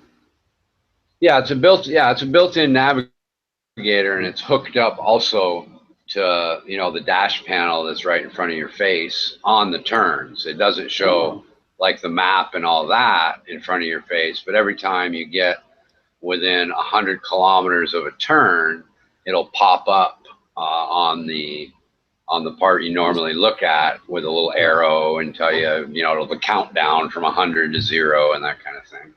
Oh, that's pretty cool. Yeah, it is. It's a pretty smart car too. It it remembers where you go, and it almost even asks you, are you going to the I go to this place called Market Village to buy painting supplies and stuff, and when I hit the navigator, I'll say, are you going to Market Village or something like that, because you've been there so many times, and you can clear that shit out and start over again, and it'll ask you, do you want to clear your past, history and that kind of shit. Yeah, that feature that popped up, I didn't even know about that. I just figured that out when we were using the navigator this weekend. It's kind of cool, really. I just use my phone. I find the apps for navigation on there just much more neater, and you can zoom in and out of the map and twist it around and shit. Whereas with the sat navs I've had previously, couldn't do it so well. So smartphones, just manipulate the map as you want, and we can zoom in. We can zoom in and out of ours pretty good, but I know exactly what you mean. Your cell phone, Google Maps app really is better than the navigator. Seems just easier, more intuitive. Seems even maybe a little quicker to respond when you do things. I don't have. I do find that. Yeah, for sure. But then again, at the same time, using your cell phone is probably fucks up, distracts you more than just pressing the button, go home and having it. But I suppose Google Maps does the same thing, doesn't it? Turn in 500 meters and that kind of shit, right? Yeah, if you turn the voice on, yeah. Yeah, okay. Yeah, I've never used that. Yeah, you don't need to have keep your eyes on the thing. But at least when you're the co-pilot, as it were, I like to, obviously most people are saying you like to zoom out and go really far ahead and see what's coming up, Sure. 10 exits, fucking far ahead, yeah. Yeah, you can put in restaurants and hotels, shit like that, and figure out where you're going and what's there, yeah. Yeah, the navigator seems, it kind of looks, it's small, where the cell phone, I don't know, it just seems the area of the map seems larger and better when you look at it. Even if the zoom's exactly the same, it just the navigator area seems like rudimentary or something compared to the I don't know, I guess the cell phone looks like it's 30 years ahead of time of the navigator screen somehow. Oh yeah, I know, right? Yeah. Like it puts the generally they have the view at a 45-degree coming down behind the car. From that perspective generally, but with the the maps you can flip it any way you want, so you can get that angle Yeah, I don't know how other ones are, but mine just kind of looks rudimentary and childish compared to the Google Maps or the Apple Maps or the app maps, Yeah, I'd have to agree with that as well. But it gets, all I really care about is not getting completely fucking lost in the middle of Bangkok. And other than that, I really don't care how fucking rudimentary it is. If it gets me anywhere even remotely fucking close to home, I'm happy, Is Bangkok still very smoggy? Not so much. It used to be more construction dust than smog. And you know, the economy not booming like in the housing era, that stuff's kind of gone away, and a lot of the buildings got finished too. So it's not, it's really not that bad anymore. I would say that when I was first here, it was pretty good, and then it got really fucked up with construction. I mean, I go to a mall that has a bridge, you know, over the highway, and I was spitting out pollution out of my mouth from this construction shit that's floating around. And then that all went away, and it went back to, you know, perfectly fine. You know, that's the way it is now. Is it's, you know, just normal for a city. You got a few, you know, a little bit of car exhaust and a bus once in a while, that kind of thing. But I drive around. Honestly, I drive around mostly with, you know, my windows up and the recirculation system and the air conditioning going, so I might not be the best person to ask. A normal pedestrian might have a different opinion than me, I suppose. You know. Yeah, that's true. But it's not smoggy to the point of being visually smoggy anyway, put it that way. There is a place in Asia that I'm thinking of. I thought it was either Bangkok or somewhere else where it is like really fucking dense and a lot of people wear those masks. It's probably Beijing. Beijing is like that. It's really fucked up. I mean, that's probably what I'm thinking of. Yeah, it's like a huge nasty cloud over the city on the wrong day. You know, yeah, I think that's Yeah, they get those inversion layers that like keep the pollution, you know, sandwiched kind of down to the ground, and it gets super fucked up. I mean, really bad.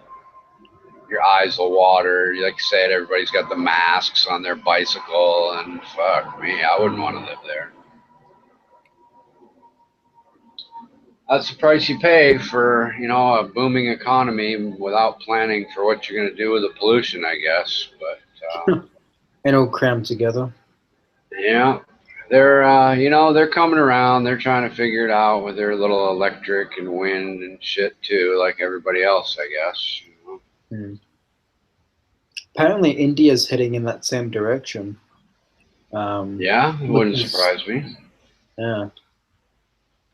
They're fucking, I don't know if they're all that dirty, but they're dirty looking. And people in high humid areas with really dark skin, they just look dirty and nasty. And it reminds me what I feel like in a hot, humid area. I feel dirty and nasty. So when I look at pictures of those people, I don't have anything against them. I'm not racist or anything, but it just makes me think that they're just dirty. It's hot, it's humid, and they've been outside all day in the dusty Indian, you know, city, and they just must be just dirty, you know, dirty to the point of taking a scraper to clean it off, not just a little soap and water, you know. No, I know what you mean. And I suppose maybe to them it's just normal and they don't feel dirty at all. I don't know. Yeah, and India's not really known for its hygiene. I mean, there's that fucking river that they swim in for religious purposes, like once a year, but they also fucking dump dead bodies in there and set them on fire and shit on the same day. Blackie, stop scratching the fucking carpet. And it's just a fucking, like, the idea behind the festival is cool and all, but it's like, that is disgusting as fuck. No thank you. I think that's part of the deal, is if you're willing to swim in it and it's disgusting as fuck, you know, it's like even more of a religious thing. You know, it's like, oh, look at me, you know, I'm swimming with turds. I must really love God, you know. I mean, if it was super clean, like a swimming pool, it would, you know, they probably wouldn't have the same religious effect, you know what I mean? Yeah. It was fucking nasty. And when Pissy Pete, when I was last talking to him, I showed him a video of this fucking Indian bloke who drinks cow piss, and he sells it, claiming it can heal people and all that. And I said, hey, Pete, you should go over there and, you know, start up a company. You could be quite rich over there, comparatively. It's just, of all places, you find people drinking and selling cow piss for health. because they worship cows over there or something. You have some offshoot where you get, 94% cow piss and 6%, Pete Shea piss, and it's the cure of the century, I could see that happening. Absolutely. Selling it up to his buddies on the internet. Ooh, it's, special Indian religious cows and me, and you just have to drink some of this stuff, with ice cubes, shake it, don't stir it, it's perfect. Oh, shit. Oh, if he was behind a bar, I would never drink anything with that type of color. I just couldn't trust him. Right. Yeah. I'm not all that hot on, like, my wife, she's one of those people that doesn't understand what people in the back of the restaurant can do. And she's constantly bothering the waitress over idiotic nonsense. Like, they'll bring 85% of the food and they'll go away. A normal person knows they're going to be back with the rest of it shortly.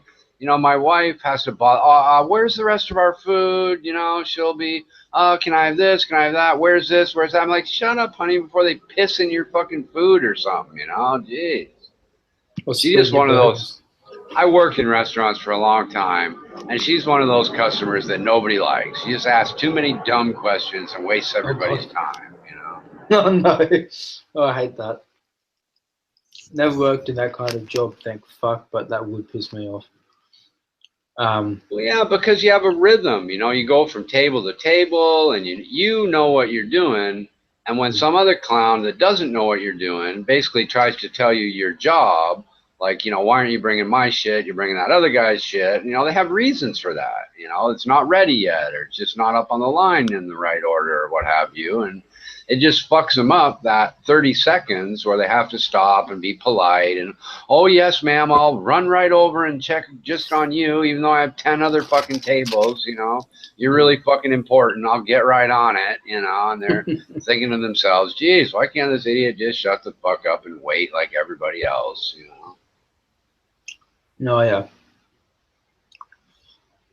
And then those people that bang their fork against the glass to get attention. My dad's like that. It fucking embarrasses the shit out of me. I've seen someone do that.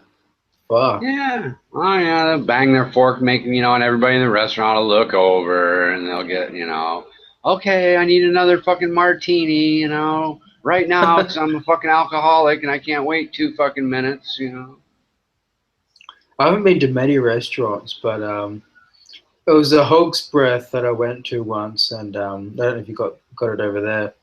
It's like a steakhouse pretty much. And fuck, I waited like for about an hour and a half for the food, and that's when I got pissed off, but I stood in carrying like a fucking child. Though at the time I was young, I was like, what, 15 or something, and my mother, she got pissed off. And she's the type that, would say something and, that look in her eyes and I'm like, oh, fuck's sake, just stop. Well, my wife starts right from the moment you walk in the door because they'll seat you at a certain table, they'll pull the chair out, and the first thing my wife says is, oh, honey, would you like a different table? I'm like, what in the fuck? Why do you have to cause a fucking argument the moment we walk in the door with the people trying to seat us? They just know that you're going to be nothing but a pain in the ass after that. Shit. Oh, that would kill me.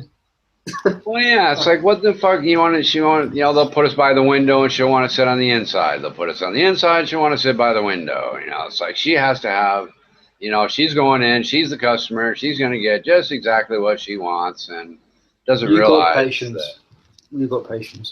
Well, I've been in restaurants and I understand that once, you're perceived as that kind of customer, they just don't give a shit about you at all. It makes it worse. That's what she doesn't get.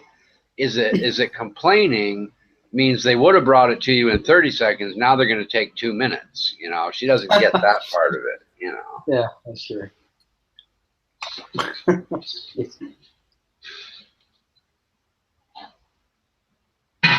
Well, we went to a pretty cool restaurant. It was, what the hell was the name of it? Something like Airspace, I think they called it. But they had a big model of the Wright brothers plane in this big sort of a warehouse effect with all glass, and they had, you know, couches instead of chairs, so you could, you know, relax on the couch while you're waiting for your meal and then sit up and eat it. And that place was really nice. We really enjoyed sitting in that place. Stubbs. Hmm?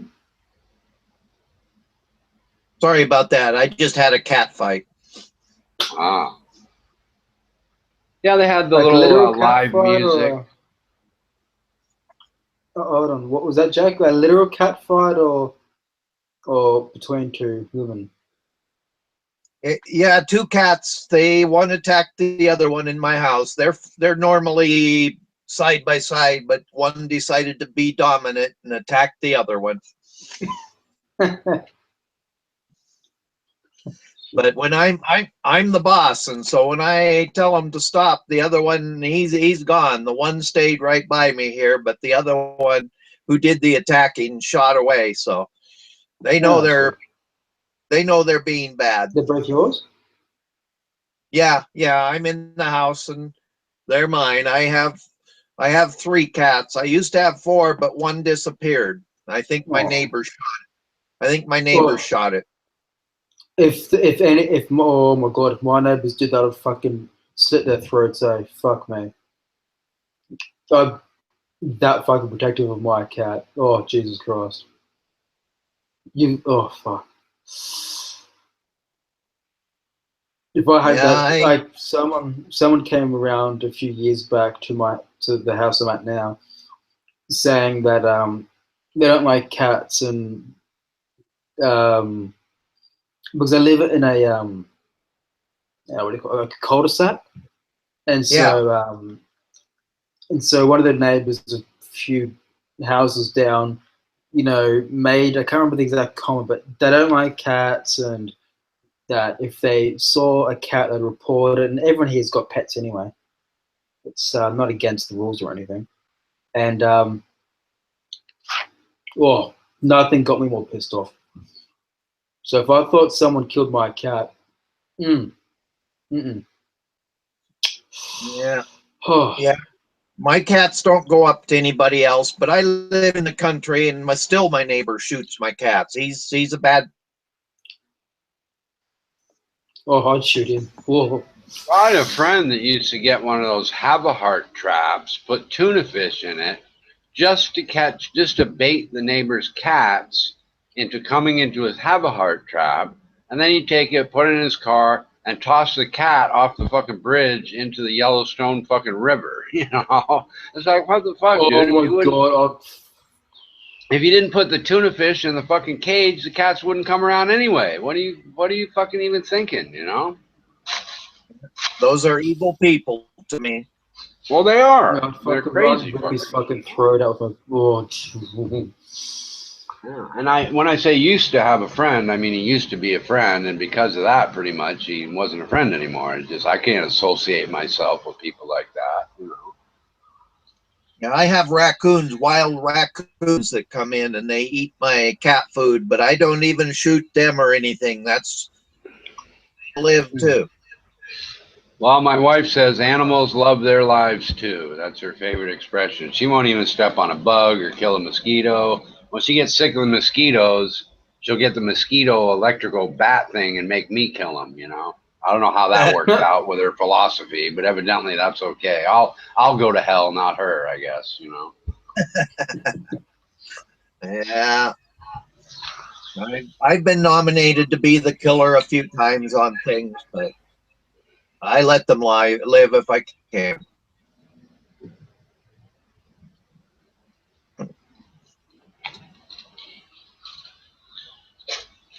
Well, the famous Warren Buffett is now the #2 owner of Apple, and he's always been kind of an anti-technology guy, which is kind of interesting, really. Yeah, it is, because he's always said that he only likes to invest in you know, shit that he can understand, that make products and sell them, and, you know, make steel and railroads and Coca-Cola and stuff like that. All through the internet days, all through those days, you ask him about Google or chips or any of that kind of stuff. He says, look, I just don't understand that stuff, so I don't invest in it. And now he's probably the number realized two. how much money. Right. Now he's the number 2 owner of Apple, which, yeah, they make good phones. It's easy to understand, but most of their business now is really wrapped up in the ecosystem of the apps and the payments and people buying music and shit like that. It's really not in just the selling of the phones. That's just to get people hooked into the system itself, you know. Yeah, and he's realizing it's here to stay. Right. That's probably the main thing. It is, and it's definitely here to stay. But people thought that about Nokia with cell phones too in the beginning, and they got blown out of the water by a bunch of different companies. And I wouldn't necessarily say that Apple will be on the forefront forever. You know, Samsung or Google or Amazon. There's a number of companies capable of figuring out phones that are as good or better and might be perceived as more hip to the kids or something down the road. Once Apple's what the old people have, all of a sudden it's not cool anymore. And in order for the kids to have one, it has to be really good. And I think the day will come when a new Apple will come along that the kids will think is hip and cool, and that'll be, you know, it'll just start to be a commodity, more of a commodity than the greatest product ever. You know what I mean? Yeah, the being the top dog, it's a hard place to stay. Yeah, it is. That's for sure. Yeah. You do a good job. People told me when I got my little Samsung phone here that the comment I got from everybody I asked about phones was my phone was better than the Apple, you know, i7 or whatever they have. And I don't know anything about them, but I was kind of surprised to hear that because I didn't know that. I don't know anything about phones, but that's what a lot of people told me. They say it's more flexible. I guess you could adjust it better, and not necessarily that it's better in every regard. But yeah, I have a cheap cell phone because I can only use it when I'm in the city. Out where I live, there is no cell phone service. Nice. It's no use in me spending any money on anything fancy there. Right. Yeah, I don't even have like a data plan to search the internet and stuff. I just have it so I can make phone calls, and I can use the Wi-Fi feature if I want to like chat on Google Hangouts or something at the hotel, or, you know, every Starbucks has, you can find Wi-Fi everywhere for free nowadays, you know, everywhere I go anyway. Yeah, mine will access that stuff. I've tried it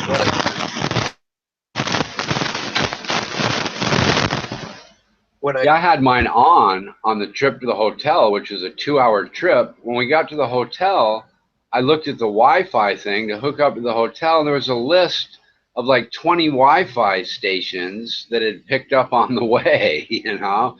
And it's like, wow, we sure passed a lot of Wi-Fi, honey. Let me delete all these, you know? It's amazing what's out there, yeah. Man, we were having trouble making the laptop work. I don't know, the Wi-Fi signal was a little low or something. So we figured out how to use her telephone as a hotspot, and then the laptop worked just fine. That was kind of cool. Oh yeah, I see that. I visualize that idea. But it has, and then it becomes the hotspot. Yeah. Good plan. The only problem was the hotel wasn't designed to recharge 2 cell phones and a laptop, so I ended up having to unplug the refrigerator in order to have enough plugs to keep everything recharged, you know. It's kind of goofy.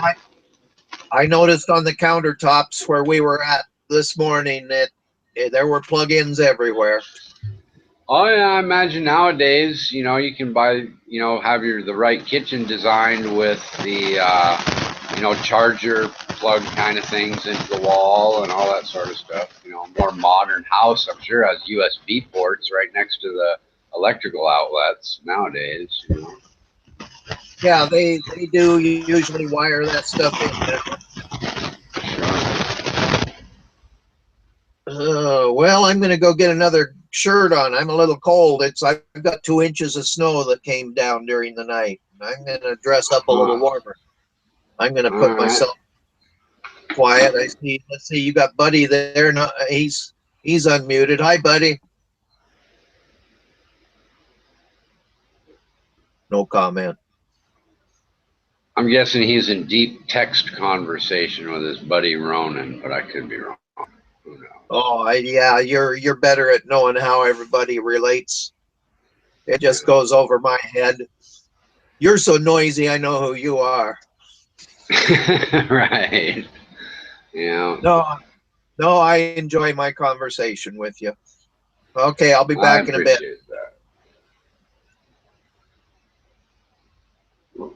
Alrighty, I'm gonna look up the tech. You ever watch Text in This Room, Monsanto? It's fucking Looney Tunes, man. It really is. Sorry? Oh, I said, you ever watch the text that goes along with this hangout in YouTube? It's like Troll Central, man. It's just weird. Oh, the live feed. Yeah, the live chat in YouTube. I haven't seen it yet. Hold on. Whose hangout is this? Armando's? Yeah, Armando Vargas, the People's Cornerstone. I just go to his YouTube channel and click the live feed button thing, you know. Yeah, let's have a look.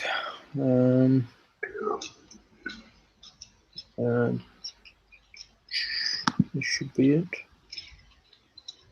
Nope.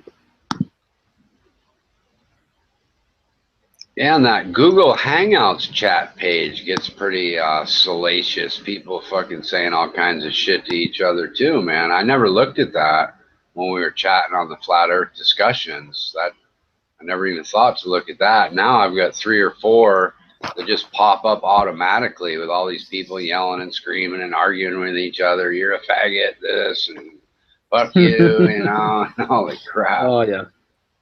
Jesus, people I've been in that wound hangout up in in a long this time. stuff, man. Yeah, I've been hanging out for a while, so. Do your research, you dumb fuck. You know, what's wrong with you? The fucking conspiracy 101 bingo. You know, Jesus Christ. You know. Yeah, I had to listen to Hank go on explaining all about thimerosal and autism the other day. No. Was he able to explain to you the difference between ethyl mercury and no.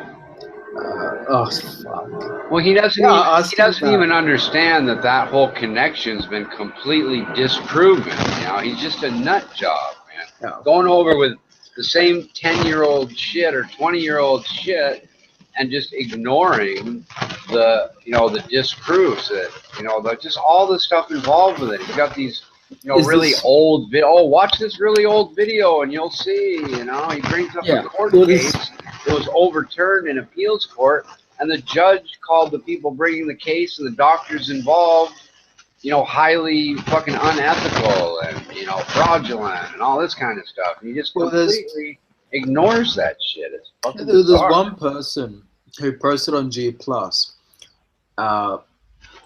He shared an article talking about this recent paper that came out.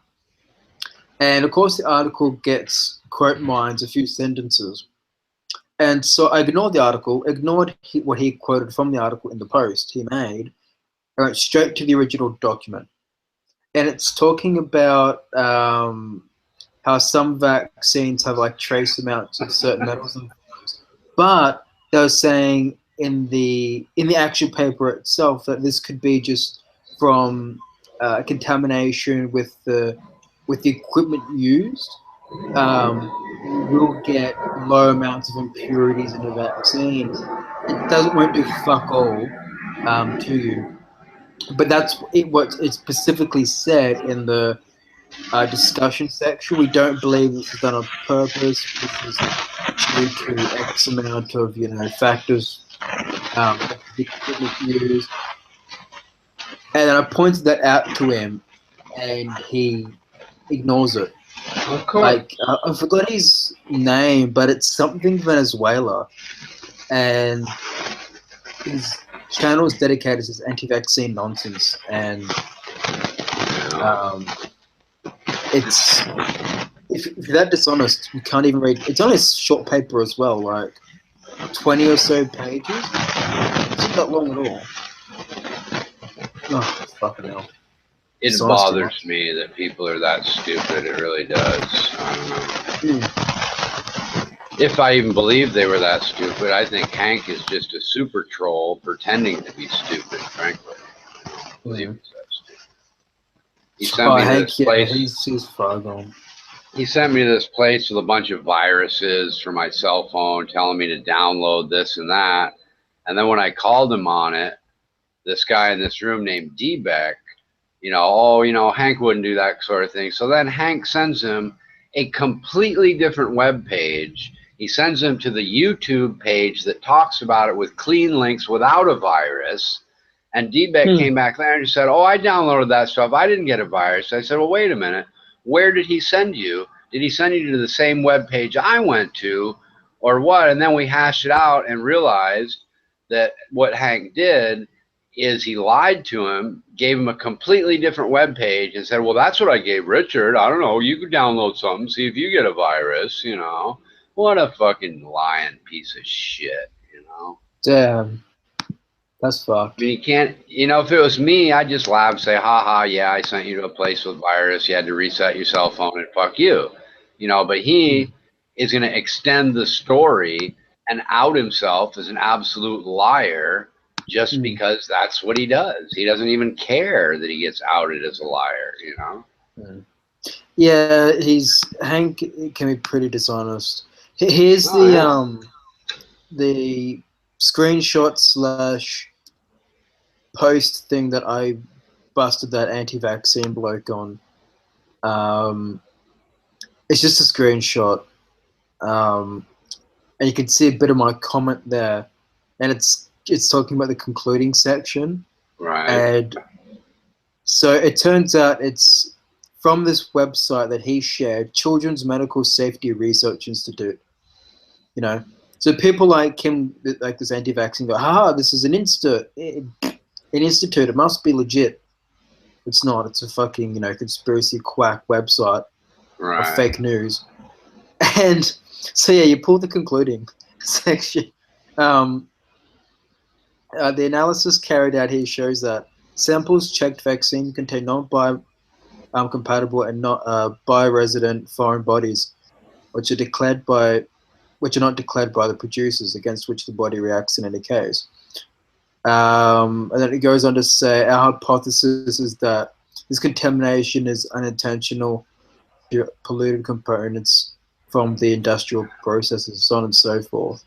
And so the website was trying to make out as if it was with intent and it's going to kill and maim all this, that. It's just fucking, yeah, that's what they do. They're fucking crazy people, man. Yeah, and those websites, I mean, all of the would-be professional-looking bullshit websites are just everywhere, man. You type in, something like Noah's Ark, and you'll get 300 pages from the Creationist Institute. Type in something about evolution. The first 100 pages are from crazy people as to why evolution isn't true. It's hard to, be a kid and not really know what you're even looking for, just want to try to learn. You read the first 100 pages, your brain's going to get filled with bullshit before you get to the, reality and science and things that make fucking sense, You don't know any better. You're a 6-year-old kid or something, Yeah, I mean, this is why Facebook and all that really needed to truly crack down on this fake news and this conspiracy alt media bullshit, because a lot of it is just that, it's total bullshit. I mean, what's that? Global research, that is an equivalent for the left wing of InfoWars. InfoWars is the right wing, and then global research is, and The Intercept Intercept and Global Research are that for the left wing. Oh fuck, it's terrible. Yeah, it is terrible, and I just don't. There was a guy in here today. He was saying that Trump, his cabinet was going around the world, saying that, look, Trump wants this, but we're going to go against Trump and not do what he wants. And he used, this thing where Trump may have, or according to the AP Newswire, Trump said in a conversation with Mexico that he was going to send the military down to get their bad hombres because their military was scared, something like that. But anyway, Trump walked the statement back. Now, if you want to complain about that, fine. But Trump walked the statement back, said, well, that's not what I really meant. I meant using, our people to collect illegal aliens inside the country, blah, blah, blah. So the guy goes down to Mexico to say, no, that's not what Trump wants. But he has to spin a true story about a phone call and the changing of the mind into there's this huge split in the administration and, they're just going against what the president wants because they know the president's fucked up kind of thing, which was not what the story he posted said at all. He gets half the facts right and then twists it into some weird fake news story that is disputed by his own posts and just doesn't get that. It's like, well, maybe you should read the entirety of your own articles before you come to a conclusion that's different than what your own article says. Well, that even applies to Trump himself. I mean, there's a website I go to for a lot of national security and law expert commenting on lawfare. And so Trump has apparently tweeted a few things from this website.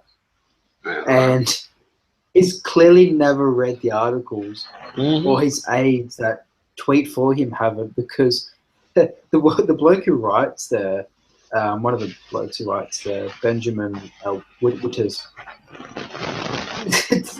takes a screenshot of some of the tweets and tweets to Trump, and he says, yeah, you didn't read the article in some sort of extent.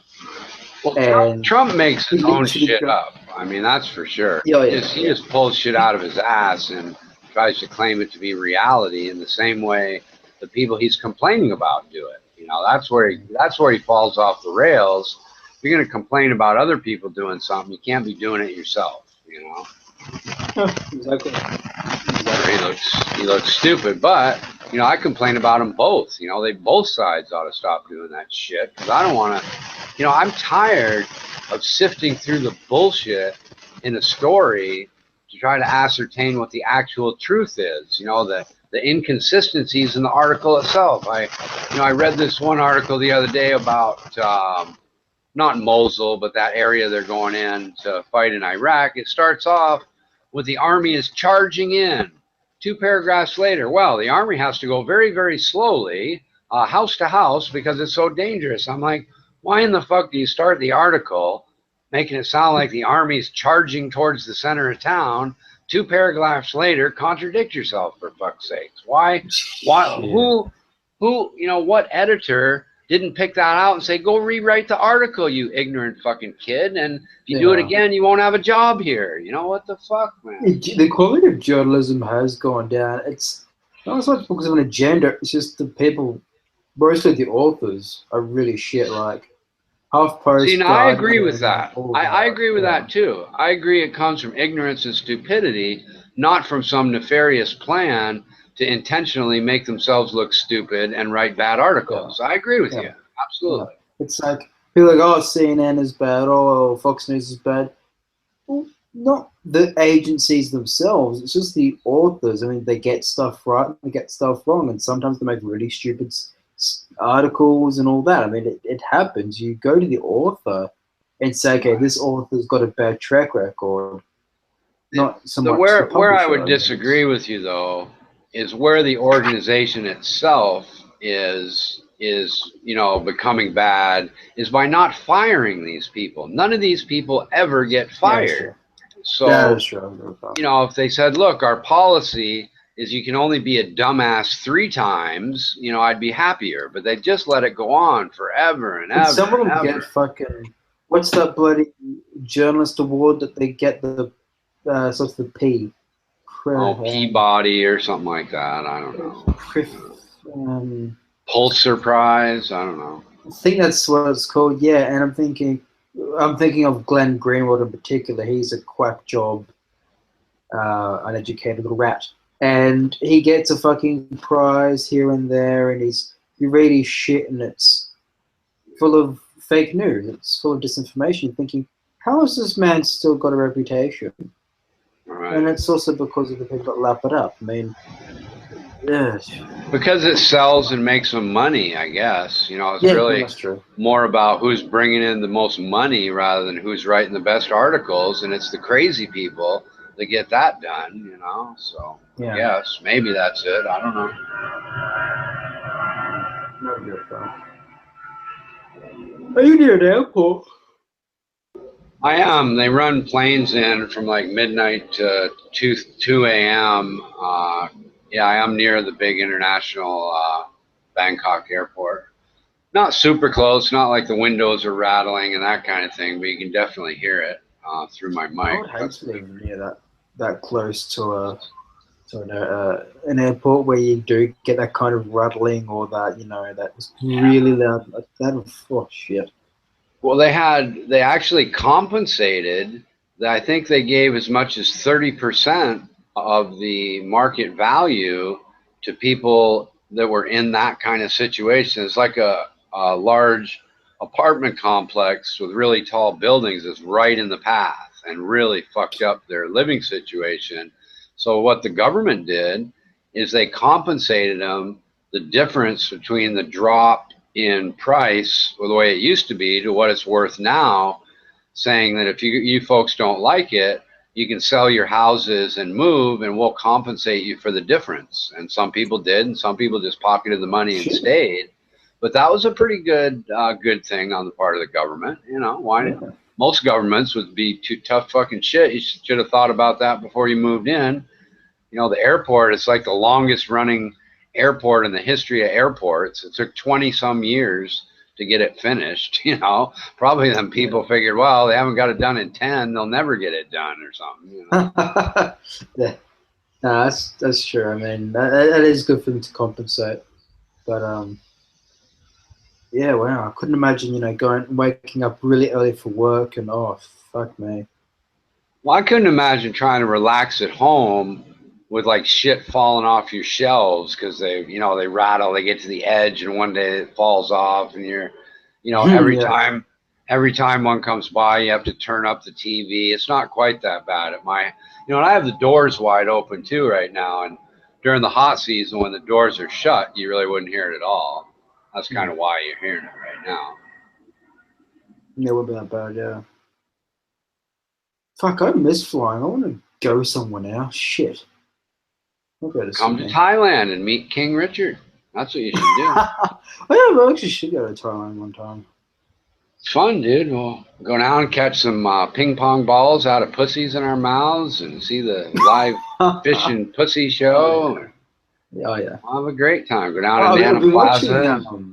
For some fucked up reason, I mean, I've never been an anime type as well. But I've been binging on quite a bit recently, and it's actually starting to get me wanting to get into in a relationship.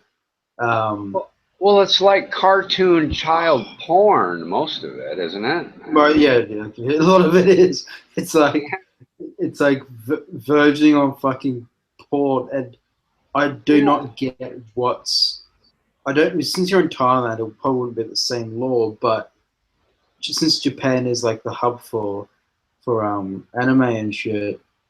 Well, they had to, when they made child porn illegal just 2 years ago in Japan, they had to have a special exemption for anime. They had to say, look, if you know, we want to make sure that the child porn doesn't go away completely, so there's a special child porn exception for anime in Japan, but it's it might be 5 years now, but child porn was legal in Japan just, a few years ago, dude. It's unbelievable how slow they were. That's what I've seen. I haven't seen that, but I mean, like, in terms of the anime, like, a lot of it, it's like where they're in high school and they're like 15 or something. Like, what the fuck? And the guy's like, what, 20 or plus? I They mean, love like, that stuff over there. Yeah, it's really confusing. I mean, it's Well, the really Japanese odd. high school girls are famous for like auctioning off their virginity to old people and, prostituting in high school. Not really street walking and stuff, but just selling themselves to middle class men for money and, right, in their little high school uniforms and all that. Sure, it's their culture, man. They're not afraid to get down and dirty with the 15-year-olds, I guess. I don't know. That's so strange. Yeah, wow. Yeah. I'd be compelled, though, if I ever went to Japan. So I'd pull off pretty young. I am young, but I also pull off, I could pull off like a 17-year-old probably if I shave. I would still demand for a fucking 18 plus, of ID. I just couldn't, it just seems so weird. Even if It's just weird. It's weird and creepy, and there's no reason for it. It's not like it's not going to be better or more exciting. Your dick's not going to come anymore. It's just that you're creepy and weird and fucking a child. It's just not, not really. It's not pedophilia quite, but it's still creepy, weird, and illegal. And maybe that's why some people like it, is just because it's illegal. It's like, ooh, look at me. I broke the law while having sex. Wasn't that fun? Yeah. And apparently they, I do find it weird, given all of that, like a category called ecchi where it's like, romantic but naughty or something like that, that's what it means, that the population's aging and a lot of the younger people aren't, fucking as much. And you're thinking, since anime set, for better or worse, impacts the younger generations more, over there you'd think they'd be, fucking like rabbits. But it, it doesn't seem to be the case. It's like, yeah. Oh wow! So yeah, I've been binging on anime for a bit now, and I want to get out of it. It's just too weird for me sometimes. Yeah, wow. Yeah, I haven't really, I've just seen like little pictures every once in a while here and there. I've never watched like an anime movie or anything. I mean, they have them, right? Have you seen anime movies? Oh yeah. I was watching Your Name, and that was actually really sweet and made me cry. But it had a good ending, so a happy ending. I was about to riot if that one didn't have a happy ending. Wow, that's the whole point of the anime, is so you can make your own little happy ending. There was one I was watching, and I won't spoil. I'd say the ending, but I won't say what the anime was. And it fucking punched you right in the feels machine. Actually, no, I won't say the ending, but yeah, it rips you in two. I swear to God. So it is growing on me, sadly. I see. I was actually pretty upset as well. It actually got to me the entire day. I'm thinking, motherfuckers. Oh yeah, that sounds like a good plan. Huh? What was that, Jack? Yeah, but this is going to be like a 15, 20-minute wait. You must be on the phone.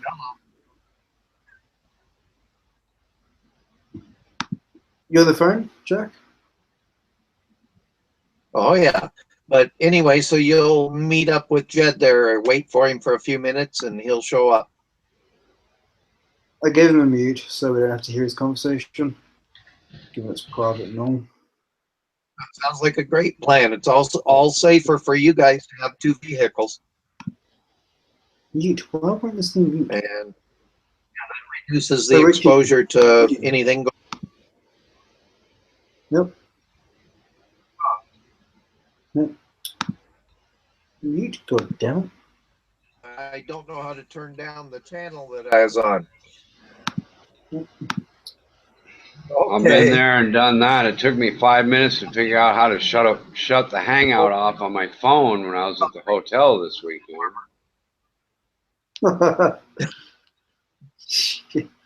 Wait, Yeah, can you change the volume on Hangouts? I suppose. I think I have the control room. It got me out. I didn't feel like being third. Jack, if you can, because we can use phone call. As I'm trying to mute him, but it won't work. Oh. On the internet. Hello, Jack. There you go. Oh, we got two Jacks. I think it's the same Jack.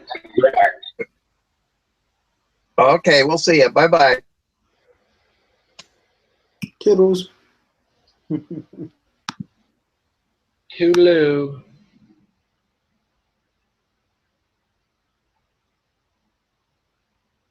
Jack, you're in here under two different names, or you're in here on two accounts if you don't know.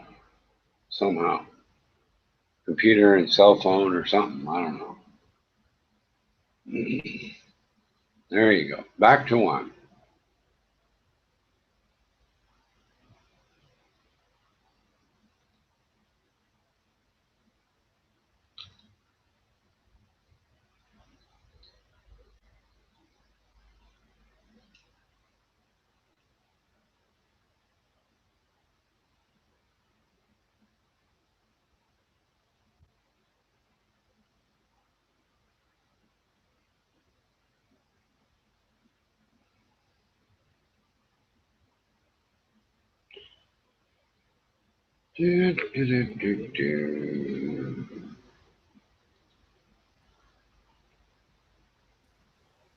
I'm reading the live chat. Goddamn.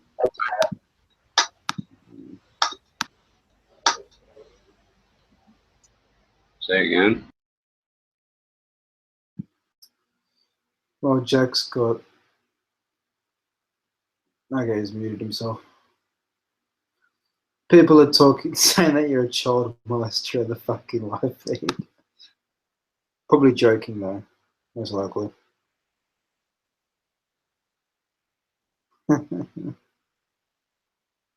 Jesus Christ.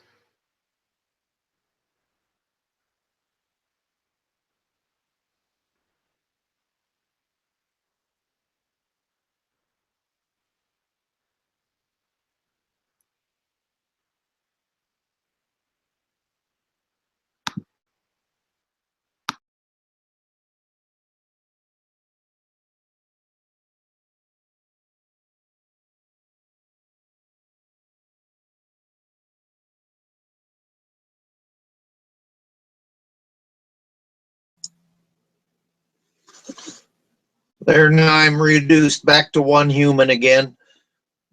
When my telephone calls come in, my bandwidth drops off so much it dumps me out, and then it reconnected me as 2 times me is what happened to me there.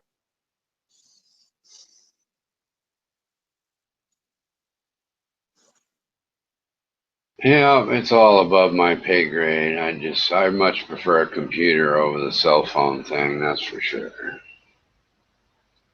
Oh yeah, this is my computer, but my computer comes in over the telephone lines, so it still knocks me out because I got so little bandwidth on my phone line.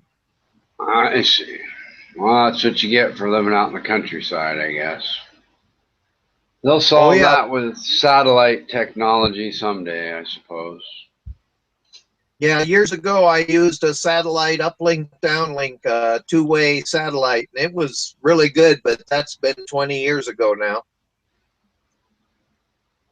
Yeah, I saw something called Li-Fi, which is Wi-Fi on some kind of light beam at a TED conference where they were saying it's 100 times faster than regular Wi-Fi. It was kind of neat. Wow, that'd be like instantaneous on most everything. Yeah, it was really cool. They're like thinking it's the wave of the future or something. But the problem is these people get all these networks. They're arguing about how they want to, the standards for 5G. These people, They get this shit figured out, and then they go to implement it. And if some new technology comes along, they're not going to stop building out their 5G. That's just going to have to wait in line until people are done with the 5G. You know what I mean? They're not going to say, oh, that's better, so we're going to abandon all the plans we sunk millions of dollars into and not do it, you know? Yeah, I didn't get the clip of the news this morning, but I did notice 5G was in the news this morning. Yeah, well, they're arguing over the standards and trying to get together so it's all consistent across the board, I guess. Fuck me, Yeah, I just got my first cell phone. I thought I was all hot with 4G, and fucking a week later, now 5G is coming out, you know. Eventually, not right away, I guess. Yeah, China and US usually have a little bit of differences, even though they're both call it 4G or 5G. There's usually some differences that they have to work out. Yeah, there's like mine is 4G and then 3G plus that they say, oh, that's the same as 4G. Don't worry about it. I'm like, okay, whatever. I don't really care anyway. You know, I just wondered what the difference. I asked, well, what's the difference between 3G plus and 4G? And the lady couldn't really figure it out. She said, oh, it's the same. Don't worry about it. So, well, if it's the same, why don't they call it the same fucking thing then? It can't be the fucking same, you know? Oh, well, you know. Plus means it's 4, you know? Okay. Yeah. Yeah, I drove by Microsoft headquarters yesterday, so I was up in the Seattle area and saw their headquarters.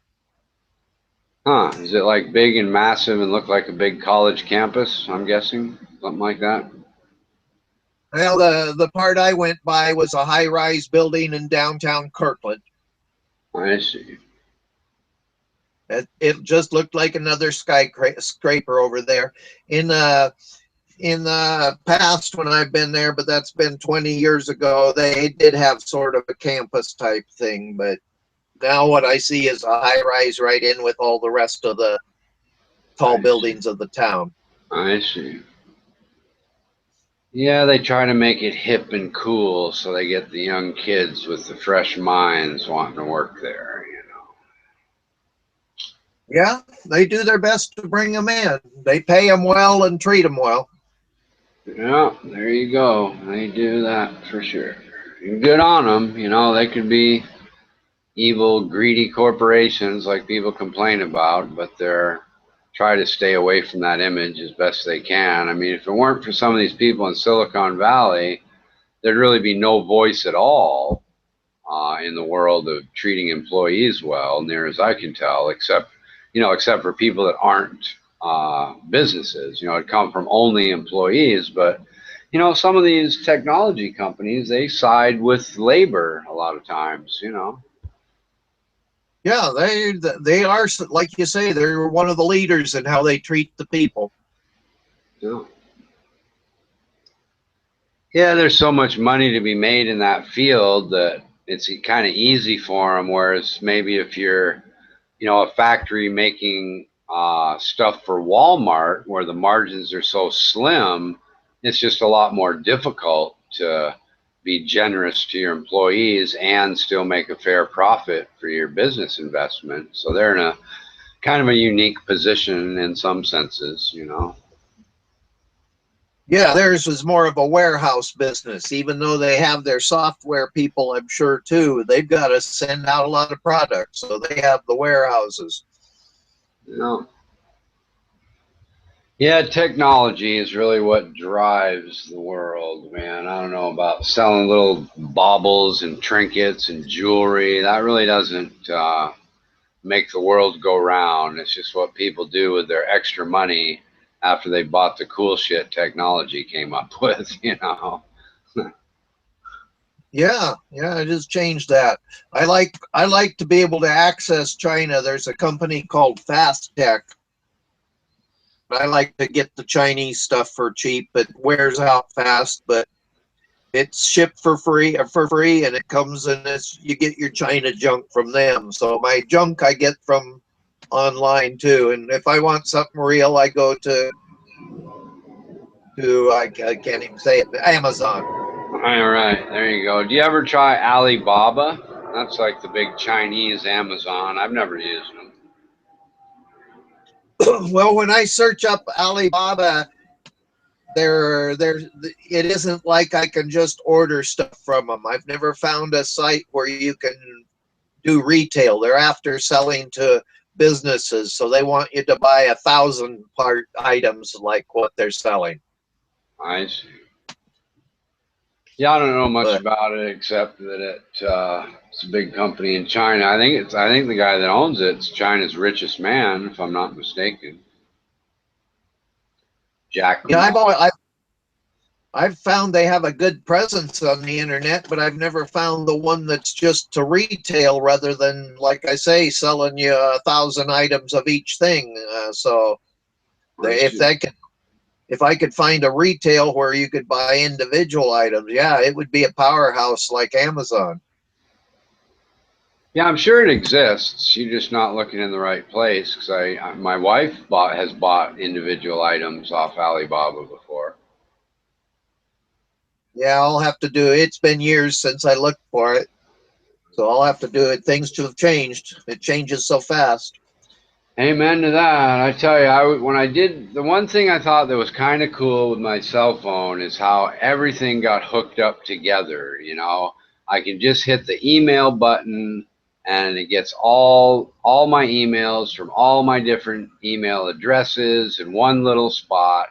That was pretty convenient. My computer doesn't do that.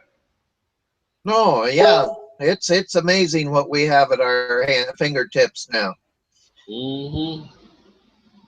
And it remembers those addresses forever and ever. Oh yeah. Keeps asking me if I want to revive one that I got rid of 20 years ago. Fuck, I'm surprised it's even not off the Google server. I forgot the password and haven't used it for at least 20 years, it seems. Maybe not quite that long, but it's been way too long for it to still be asking me if I want to use it. I mean, it's just stupid for it to ask. Obviously, I don't, or I would have used it sometime in the last 5 fucking years, you know? But it remembers. Yeah, it's really something. I've got a chat thing that's beeping at me. There's that little, it's a messaging thing here in one of these two sites. Me too. Yeah, I got the same thing going on. I didn't ask it to do that. I don't know why the fuck it's doing it either. Yeah. Yeah. I guess if you don't tell shit not to do it, it's gonna do whatever it wants to do. Yeah, mine's beeping up a storm too here in the last couple of minutes.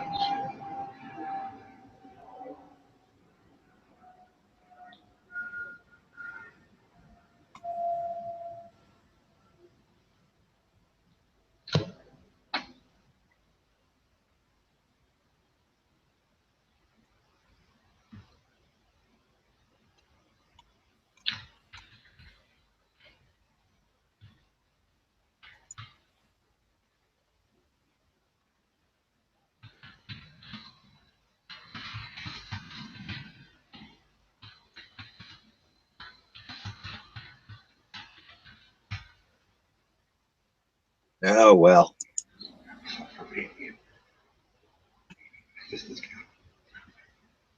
Oh, I've got a full tummy and I feel good. I was at a motel and this morning we stayed nearby, and so I've still got a motel breakfast in my tummy.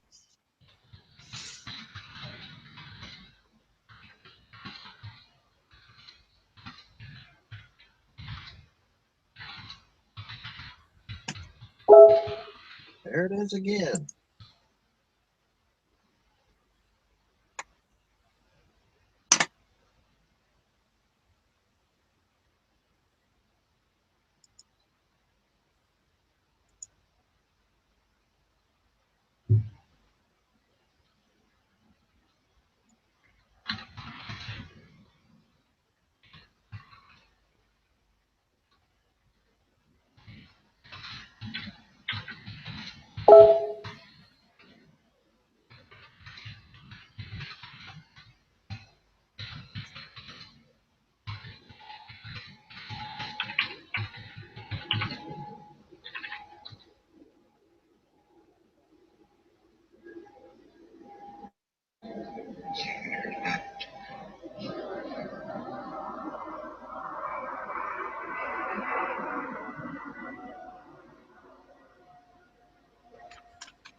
Well, I'm going to throw you over onto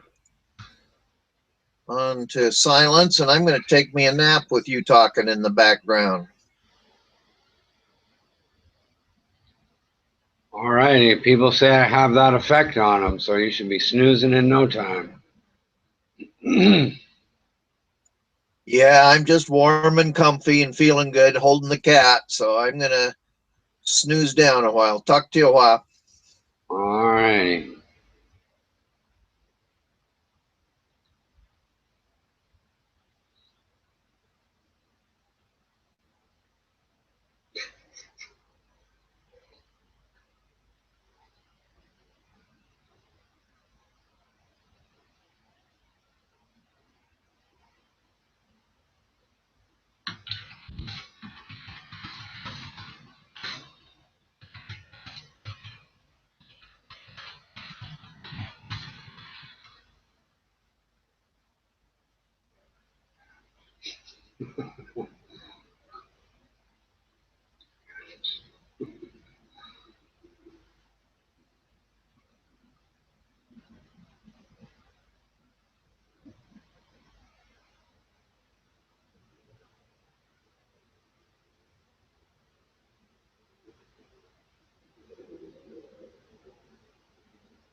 Oh.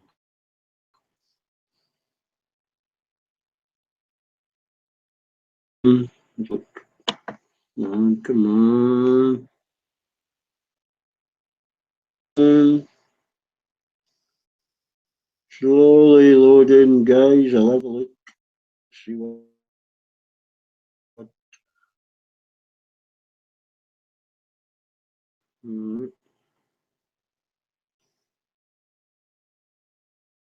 Aha. Sorry about that, guys. I thought you were chatting. YouTube stream up.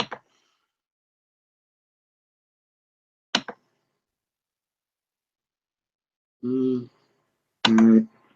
Cool. Appreciate it, Beck, man. Didn't realise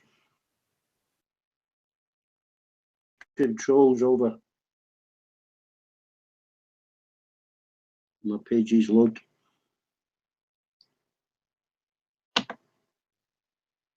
Right. There you go. There you go.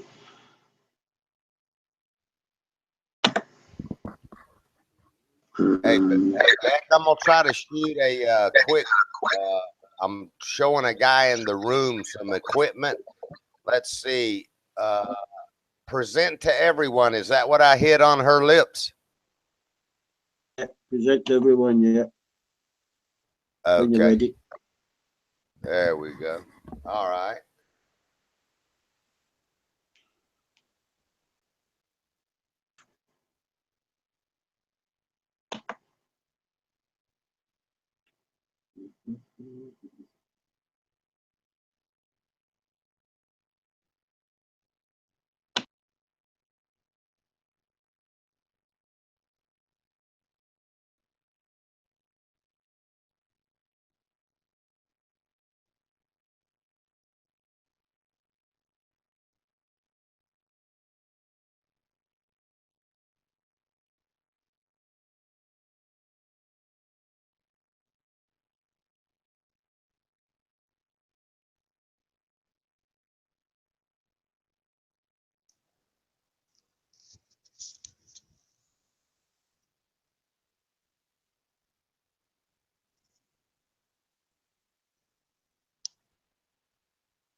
Hi, Ozzy.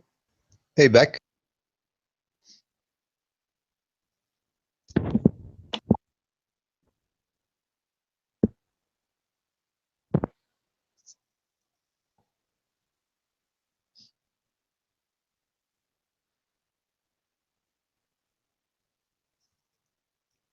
I'm liking that guitar. Yeah, buddy's just shown it to somebody. I love that that wood finish there, man. Beauty.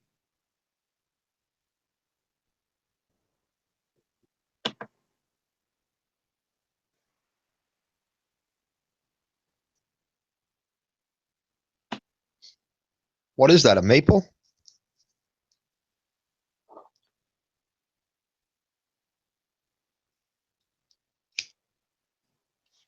I don't know. I'll hear in a few minutes when he's showed it, Ozzy.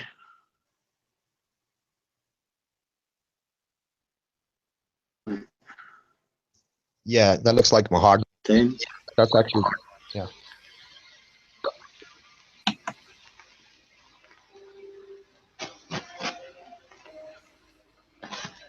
Oh, you had mods, Richard. We were looking for a mod. Oh, sorry.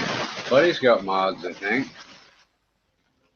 I just gave him the controls and Crystal and that.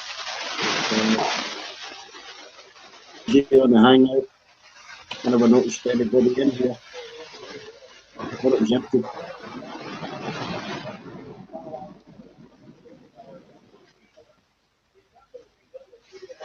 I think you might be showing Jack that, maybe.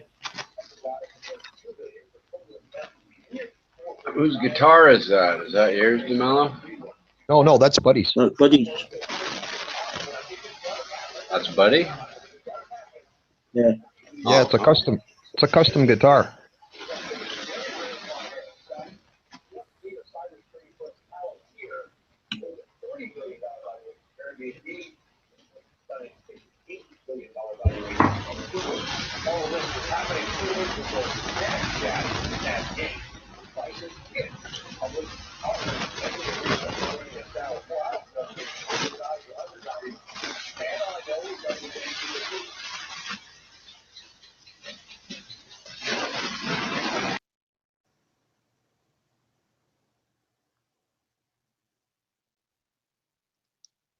I believe he had that guitar specially made for him, Richard. Oh, yeah, it looks real nice.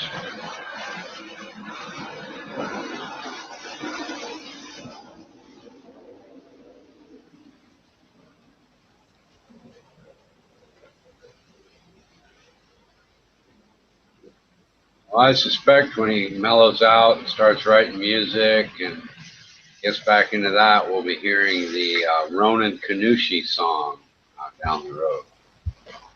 That's my guess. Played on his custom guitar. Very cool. Yeah, I dig his style of play, Buddy. He rocks, man. Yeah, I'm not a music guy. Maybe I'd be more mellow if I got into music, you know, but it's just not really my thing, you know. A lot of times I drive down the road, I don't even think about turning on any music. And now I've got, you know, I did some YouTube to MP3 things, so I've got a few songs, but I'll get tired of those after a while and won't play them anymore, you know. Yeah, I hear you. Excuse me. It depends on the mood. I have music every day, and but eventually, I guess, you know, when I get older, maybe, you know, I'll mellow out a little bit too.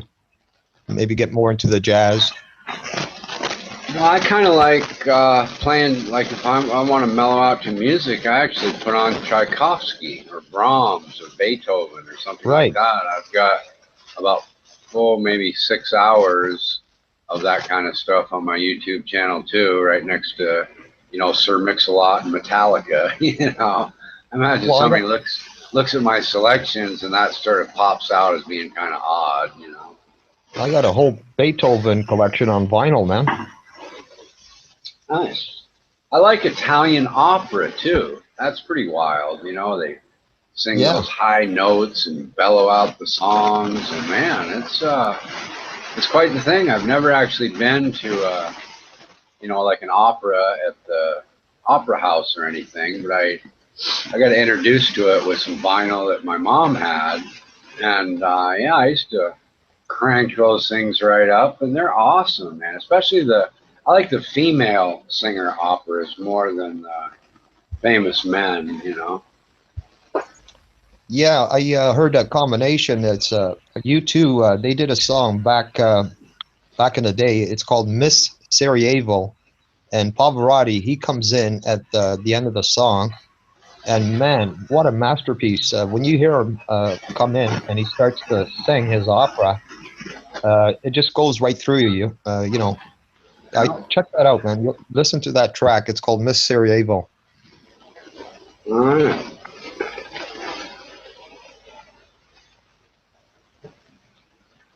Well, that was Crystal, and now she got timed out or left or something, I guess.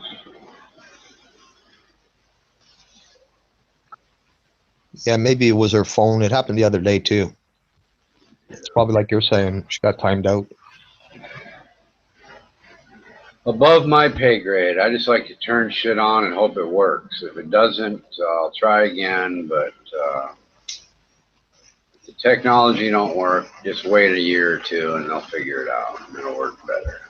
Yeah, years ago I had an opportunity to see like the 10 tenors, but I passed up on that, man. You know, it wasn't my time. You know, I felt out of place to go and see that.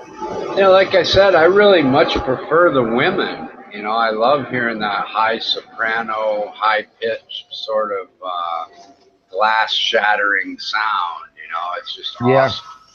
I know what you mean, man. I did see a live theater show many years ago. It was around 1994 up here, actually, and I was really impressed, because yeah, they sing and they perform, you know, the actors, and you get to hear the performance as it's happening, it was titled Dames at Sea. Man, Right, you and saw of it? course, the thing is you're supposed to be able to understand the story behind it. I just listen to the music, but there's of Right. course a whole story you're supposed to understand as well. Right, the opera, yeah, exactly. A lot of these operas, they're Italian operas and stuff, Yeah, but I totally get what you're talking about. But that's more for the sophisticated people, you know what I'm saying? Right. And I downloaded some videos of like an operatic kind of ballet from, I think it was Russian, that was pretty cool too Right. the other day. It was awesome, man. The ballerinas are going crazy and Yeah. they're singing up the opera, and it's like visual candy and audio candy for everything, you know. It was cool. Yeah, I was just about to mention the Russian operas and stuff, man. Way to go there, Ed. Yeah, they're, you know, you get a little older and you get sick of the old rock and roll or whatever, and you start maybe branching out a little bit to some of these things, I Yeah. guess. And, Yeah, I you hear know, you. they're sort of timeless. You know, a guy like, you know, Beethoven and Tchaikovsky, they're still around and people still like them for a reason. You know, they're just cool. Don't forget Mozart. Yeah, Mozart too. Tchaikovsky's my favorite. That's kind of why I mentioned him first. I really enjoy his piano and the way they're set up and whatnot. And I'm not educated in it. I just know what I like. But Yeah. you know, like we were saying, that whole opera thing, it's like you almost have to get a bachelor's degree in opera to know what's going on. You know. Right. Yeah, man. And don't forget Jonathan Bach. Yeah. Sure. Yeah, I have some Bach. I think. I mean, maybe. I'm not sure. on, man. It does. You're right. Yeah, and everybody, you know, you can find like a million different musicians and orchestras and stuff all playing the same kind of songs with their own little sound, you know. And frankly, some of Exactly, yeah. them, I made a comment the other day on this one video of this Russian girl playing piano, and some fanboy got really upset. Oh, I'm an idiot. I don't know this. I don't know that. But there were a couple of sections where she didn't sound any better than a young child just banging on the piano. And I sort of pointed that out. I said, you know, look at these times here and there. And, you know, it's just really bad, you know, and it's because I've listened to enough other ones to know that it just wasn't very good. And some guy got all upset. Oh, you're ignorant. You don't know what you're talking about, blah, blah, blah. And, you know, people get really kind of upset when you criticize, I guess, their favorite musician or something. Some hot girl, some guy sucking up to her, I suppose, but whatever. Yeah, you know what really freaks me out is when I see these young kids, you know, like 8 years old, 7 years old, and they're prodigies, They're on a piano and they're just playing these old, you know, masterpieces, you know? And I'm just like blown away, you know, looking at these kids. I'm like, wow, you know, it's unbelievable. Yeah, I saw a girl. It's like a 14-year-old girl who calls herself a cover drummer, and she drums along to like Rush and Van Halen and all these songs. She's really, really good. It was fucking cool. You know, I guess Yeah. somehow they, you know, cancel out the drums and the audio, and she plays along, and it's you know, it's not fake or trick or anything. She's just a really good drummer, man, and Yeah. and young, and it was really cool, especially being a girl. It's kind of different and young, and you know, it was. I posted some positive comments to her and said I really appreciated her posting them on the net for us, you know.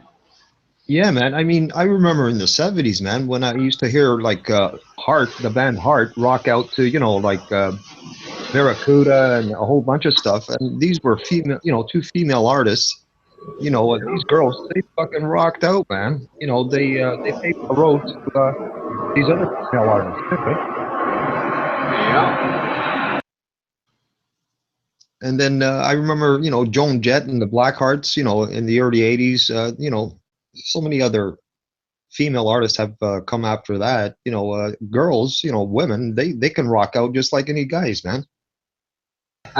we had a guy living upstairs from us once when I was ski bumming in Vermont. My buddy didn't like him, and he had this really big like stage speaker. So we got drunk one night and we piled all this shit up, like up to the ceiling, and then put the stage speaker right underneath his bed and turned on, Joan Jett's I Love Rock and Roll on 10. Yeah. Right. And the whole, it's like the ceiling's shaking and this guy's like pounding on the floor, we were drunk as fuck. It was funny, man. Right, man. I remember, they used to have that song, I Love Rock and Roll. They used to play that in the cafeteria in high school, man. After a while, you just get sick and tired of listening to it, I like that girl, Kim Carnes. She was kind of a one-hit wonder with something like Betty Blue Davis Eyes. Betty Davis. Betty Davis Eyes. Yeah, I like that song. I got sick of it, but it was cool for a while, Well, that's funny because that was my first job. I was like 14 and I worked after school at a car wash, and that song used to come on over the radio, man. And that actually got me motivated as I worked, washing cars. Yeah, I played it too much on the jukebox at this bar, and this biker guy tried to steal my quarter out of my hand once. So I wouldn't put it in and play it. And, I like almost came, I just wasn't, it wasn't so much the song. It was just, I'm not going to let somebody steal my quarter. And then like after it's kind of all over and I said, well, I got my quarter back, and I decided I wasn't going to be a dick and played it, put it in the jukebox anyway. The guy next to me like, that guy's, out of prison for murder, kind of like I should have just given him my quarter, That's a great tune, man. That Betty Davis Eyes, Kim Carnes tune, man. That's a great fucking tune. Yeah, it is. And she's got that raspy voice, which gives it even more, sandpaper, I guess, is the best way I could describe it. Yeah, I like the little, like the chorus part with the music. Was kind of a nice musical little tune to, like you say, work at the car wash too. Or something. Yeah, man. Yeah, I heard many good tunes come over the radio, man, at that time.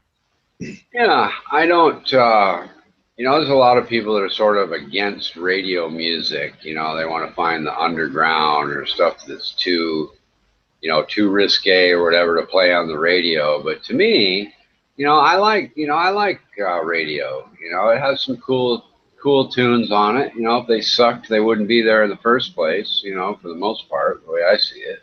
And back then, Richard, that was AM radio that I'm referring to, Yeah. That used to come on, And they used to do, it used to play, every couple hours, it was more or less the same tune would come on, right? Yeah, I kind of, when radio went to those stations that just sort of played some kind of over and over recording of the songs, I don't like those stations. That kind of happened, I don't know, sometime in the 80s or 90s or something, where it went from disc jockeys to some kind of automated system where they just played the same songs over and over. That kind of sucked. Yeah, I like disc jockeys, Yeah. That's why everybody wants to be one on the internet, it's because they're funny and cool and they play good music, and you see a lot of people on the internet that want to be kind of disc jockeys, and I get accused of that once in a while because I crack jokes. No, you're cool, Richard. You remember the Wolfman Jack? You remember listening to him? He was cool, man. He put on some heavy fucking tunes. Yeah, I remember him, but I never really listened to him. I think that maybe like he wasn't syndicated. The only real radio I had was a little alarm clock radio, and it was really shitty at picking up most stations, except I was in Vermont, in Burlington. I actually could get the cool rock station from Montreal on just the right weather. If the weather was just perfect, maybe clear with a few clouds to scatter the radio beam or something along the way, I could get that. But other than that, I got these like wanker stations from Burlington that kind of sucked, There just wasn't anything good, really. I forget the name of that Montreal one. You might even recognize it if I said it. It's pretty famous. Used to be, anyway. You ever mess around with ham radio or know anybody that had one?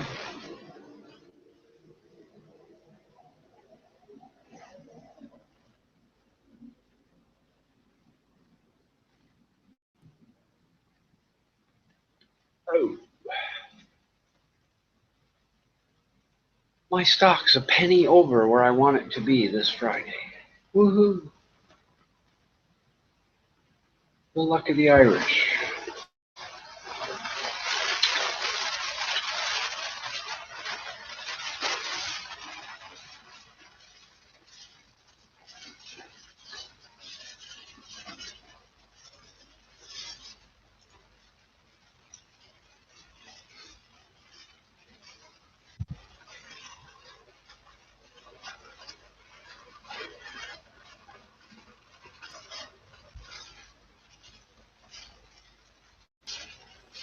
I think the girlfriend's arrived, Richard. Oh, what's that, D-Back? Kayla's on the stream. Looking for you. Hi, Kayla. What's going on? She on the YouTube chat or the Google stream thing? YouTube chat. Okay. Hi, Kayla. You're unblocked. Come say hello to the king.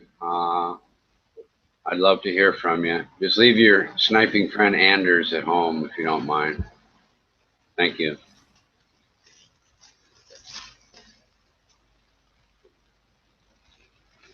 I'll go see what she has to say. Last I heard, she was going to ignore me, so that would be fine too, I guess. Whatever. But I'm up for a little rabble rousing with Miss Kayla, if she'd like to do that. Okay, I would duck under the table.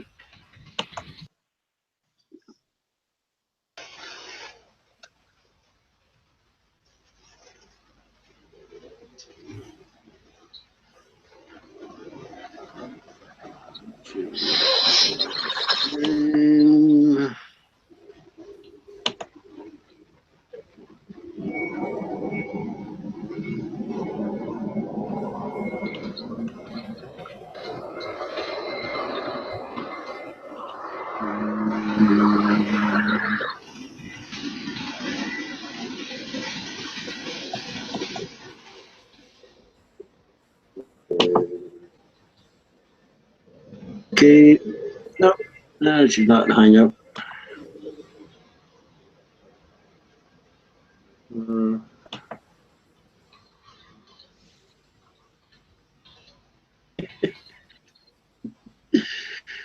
Dave, did you get my message? Okay.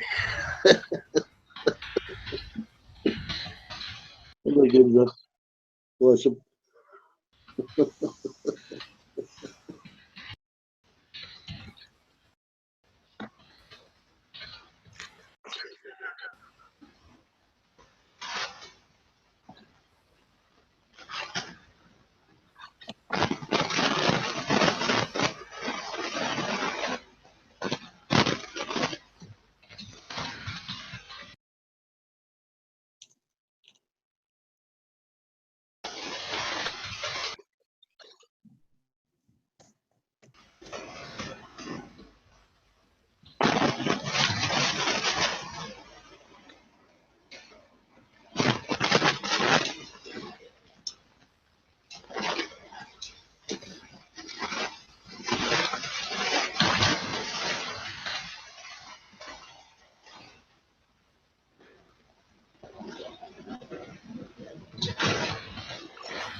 Yeah.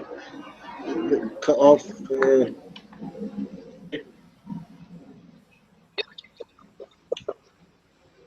Yeah.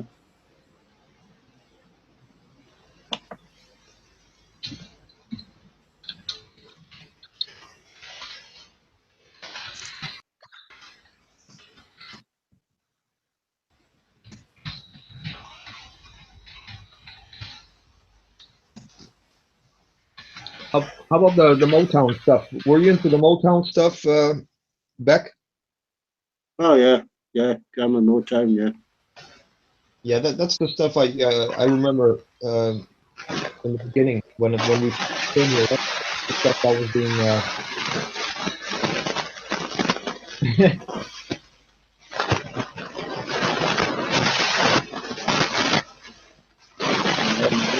What the fuck are you doing, Richard?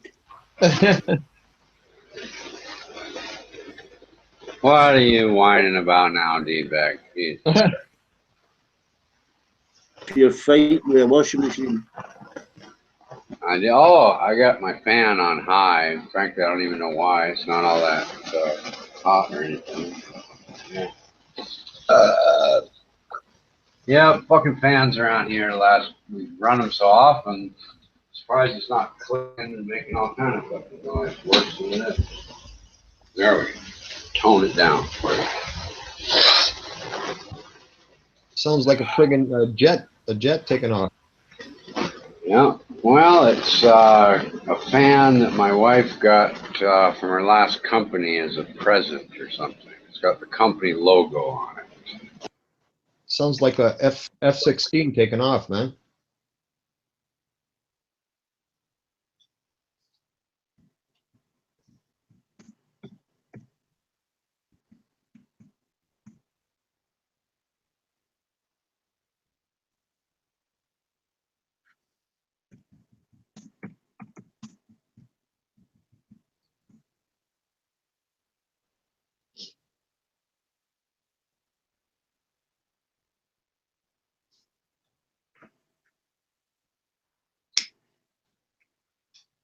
Or one of those Hercules.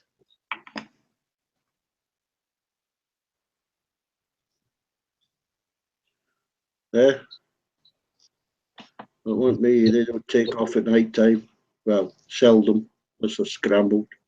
Yeah, well, we used to buy old British friggin' planes, man. Canada. Used to cost us more on the maintenance alone.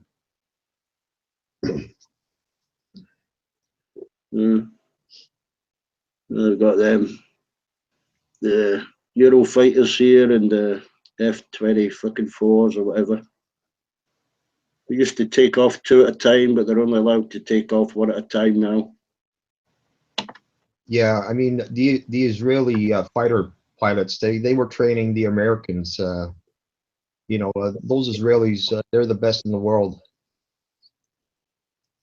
Oh, the pilots, yeah. Yep, the fighter pilots.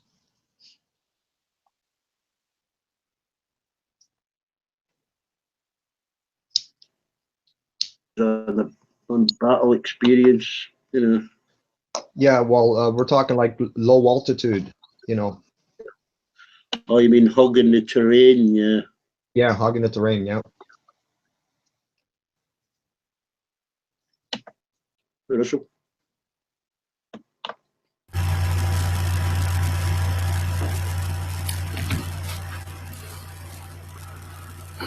Hey, D-Beck, Jose. Hey, how you doing? Good. How's it out there out in BC, man?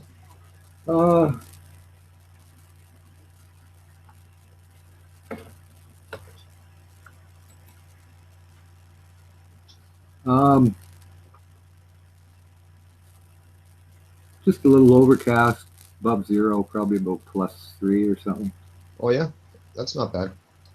No, all the snow's starting to kind of like slowly melt. But, yeah, it feels like I'm in the Arctic over here, man. Oh, did you guys get a cold snap? Well, I'm just getting sick and tired of this cold weather, man. That's all. Yeah. Well, you know, as you age, it kind of gets even more. Well, this is it. I'm getting less tolerant. I was telling I was telling Beck that earlier on. Well, I'm a hot weather person. I love it like 90 or above. It's just the way it is. My granny and whatnot, they could handle 100 degrees and that. I guess I got part of it. So when I get into that temperature, like up here, like everybody's going, then I go, no. 35's fine. Never mind. But, 90 to me is just fine. 80, I find it comfortable around 85 or above. Man, Below it was, that, yeah. It was so shocking for me when I first came here because I remember, the climate I came from, it was like summer all the time. And then when we came here, it was fucking, I remember seeing the snow for the first time when we left the airport and we were arriving home and seeing the snow all over the farmland. And I see all this white stuff and I'm asking my dad, what the heck is that, And he tried to explain it the best of his ability, and he explained it. And man, I never did get used to the cold, But when I got older, when I started playing hockey, it'd be minus 25 outside. I was out there playing; it didn't bother me. But now I'm older; it's starting to wear thin on me. well, I mean, I just don't like the time. Like if it got cold and it stayed maybe for a month, that'd be fine. Right. But, like after 6 months or 5 or 3 or even, it starts getting okay. And for me, it's always like, okay, now I'm going to wait till the next good weather, whether it's late spring or whenever it comes. But during the winter, it's like, yeah, well, I used to go sledding for entertainment. Before that, I used to ski and whatnot. But, the costs again, you go out there, it's like, okay, how much is the sled? Okay, 10 grand. Okay, Right. how much is it to go sledding? Well, because we're going to go to the mountains, it's going to cost the fuel to get there, plus the fuel for your sled, which burns about 7,000 gallons a minute. Exactly. So you got all these cans that cost, how much fuel you got there? Oh, I don't know, about $300 worth. That'll last me. And then all your booze on top. It's like, okay, I went out for a sled. Cost me how much? Oh, $250. Okay, how many times can I do that? But I mean, even flying around where I lived wasn't entertaining enough. After you do it once or twice, it's like, yeah, okay. Yeah. So, I know exactly what you mean. But going into the back bowls and that and whatnot, and going to where nobody ever goes and whatnot. You got to watch the avalanches, mind you. It's kind of cool, but it's pretty expensive, and there is that danger factor. I remember hearing an avalanche, and I didn't go looking for it because I'm not going to become part of it, right? Exactly. We're just sitting there on the top of a peak, and we heard, and it was rumbling, it was shaking. I went, yeah, I know what that is. And I said, and Grant says, should we go kind of see where it was? And I said, what, become part of the second one? I said, no. I said, we're up on a curl peak here. I said, if we start going over there, I said, we'll probably become part of the second avalanche. I said, fuck that. I said, let's just stay on the trails and go over to the other bowl. So, I'm not that inquisitive. I'm going to go looking for this avalanche you just heard. Fuck that. You're a smart BC boy, man. Your parents didn't raise a dummy. Well, I'm not that much of a thrill seeker. I want to go see it and become part of it, the statistic, right? Right, man. So we never did see it, but we go start looking for it and whatever. You just might find it, yeah, and you'll be fucking, you'll be be underneath it. Exactly. You'll just be part of the next one. Whoops, this part didn't go, but you made it go because your engine's too loud. Whoops. No, Yeah, so I never knew anybody that got buried. But sometimes if I was driving or operating the train and that, there was all the helicopters and 500 RCMP cars and everything. And they're all in there. Well, then, there wasn't many people that survived. I mean, the guys that survived had survived right away. It's not like they got dug out. Yeah. And, like beacons and everything, we actually used to not even carry those, but the guys I used to sled with had such a disciplined way of doing things. There's no way you could get fucked up. I mean, if there's 15 people, there was one guy ahead that had the better sled. He would always cover the rear guys, and he would wait and make sure that everybody came, and this and that. And there was always this, and people didn't go and do stupid. Yeah, we climbed bowls and did, high marking and that, but it was in areas that weren't, prone to that. You can tell by sight how unstable stuff is. Yep. So there was never anything ever happened, right? I guess I live a dull life, but whatever. I didn't want to be part of the other, you know. You got to know your terrain. You got to know your terrain. I knew goofs too that used to go out there and get themselves into trouble. They get down a tree slot or something, and nobody came back to see, to find out where they are. So they're walking out like 10 miles, and they're almost died, just never gonna sled again, and stupid like that. So why the fuck don't you guys do like what we, like Ward and those guys do? You can call it wimpy, but fuck, there's no way of getting fucked up like you guys. Right. It just pissed me off. Almost dying is more fun than actually dying. Well, they tell you want to almost die. Well, they tell you the stories of what kind of predicament their mind was in, when they were just going to give up, and all of a sudden somebody found them. And they're just going to give up, man. I was just going to lie down and go to sleep. Fuck it. And it's like, if you did things properly, you wouldn't have to go through that stupid. Jeez. But hey. I like watching the videos of the Navy SEALs they're the potential SEALs that have to swim down one length of the pool and back without surfacing. And there was this one dude, he touched the end just as he passed out, and the SEAL guy's fishing him out and says, well, he touched the end, so he made it, but he passed out, so we had to fish him out. He'd have died if it was for real, but he passed the test, so he's on to the next phase. It was just fun. And here's this guy all limp and fucked up, doesn't know where he is, held his breath for 2.5 minutes or something while he's swimming, and doesn't really know where he is. But the other guy's all cheery and bright. Hey, you passed, dude! Congratulations! Man, the last time I went skiing was 1990, and it was a whole bunch of us, something like 10 of us, and we went to Blue Mountain. And me and my best friend, we got the skis. We rented some good skis, and they asked us. They said, the guy said, "Are you guys intermediate or you're novice? Are you guys really good skiers?" We said, "Yeah, we can handle ourselves." So he adjusted the bindings and stuff, and okay, so we got there to the hill, and it was my first run, man. Went down the hill, and fucking I hit ice. You can't see it, and I wiped out, and I hit my fucking face right on the fucking hill. And I got a concussion, man. One ski went down the hill. The other ski got stuck, it's on my boot. I got such a fucking concussion, and some of my friends were coming up on the lift, and they're all fucking pointing at me, laughing, thinking it was a fucking joke. And that was the end of my day, man. I couldn't ski no more. I had a bad concussion, and I went to the bar, and I got drunk the rest of the day.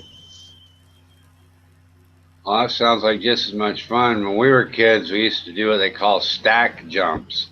And you'd find a really big jump, and you and two of your buddies would go over the jump really close together.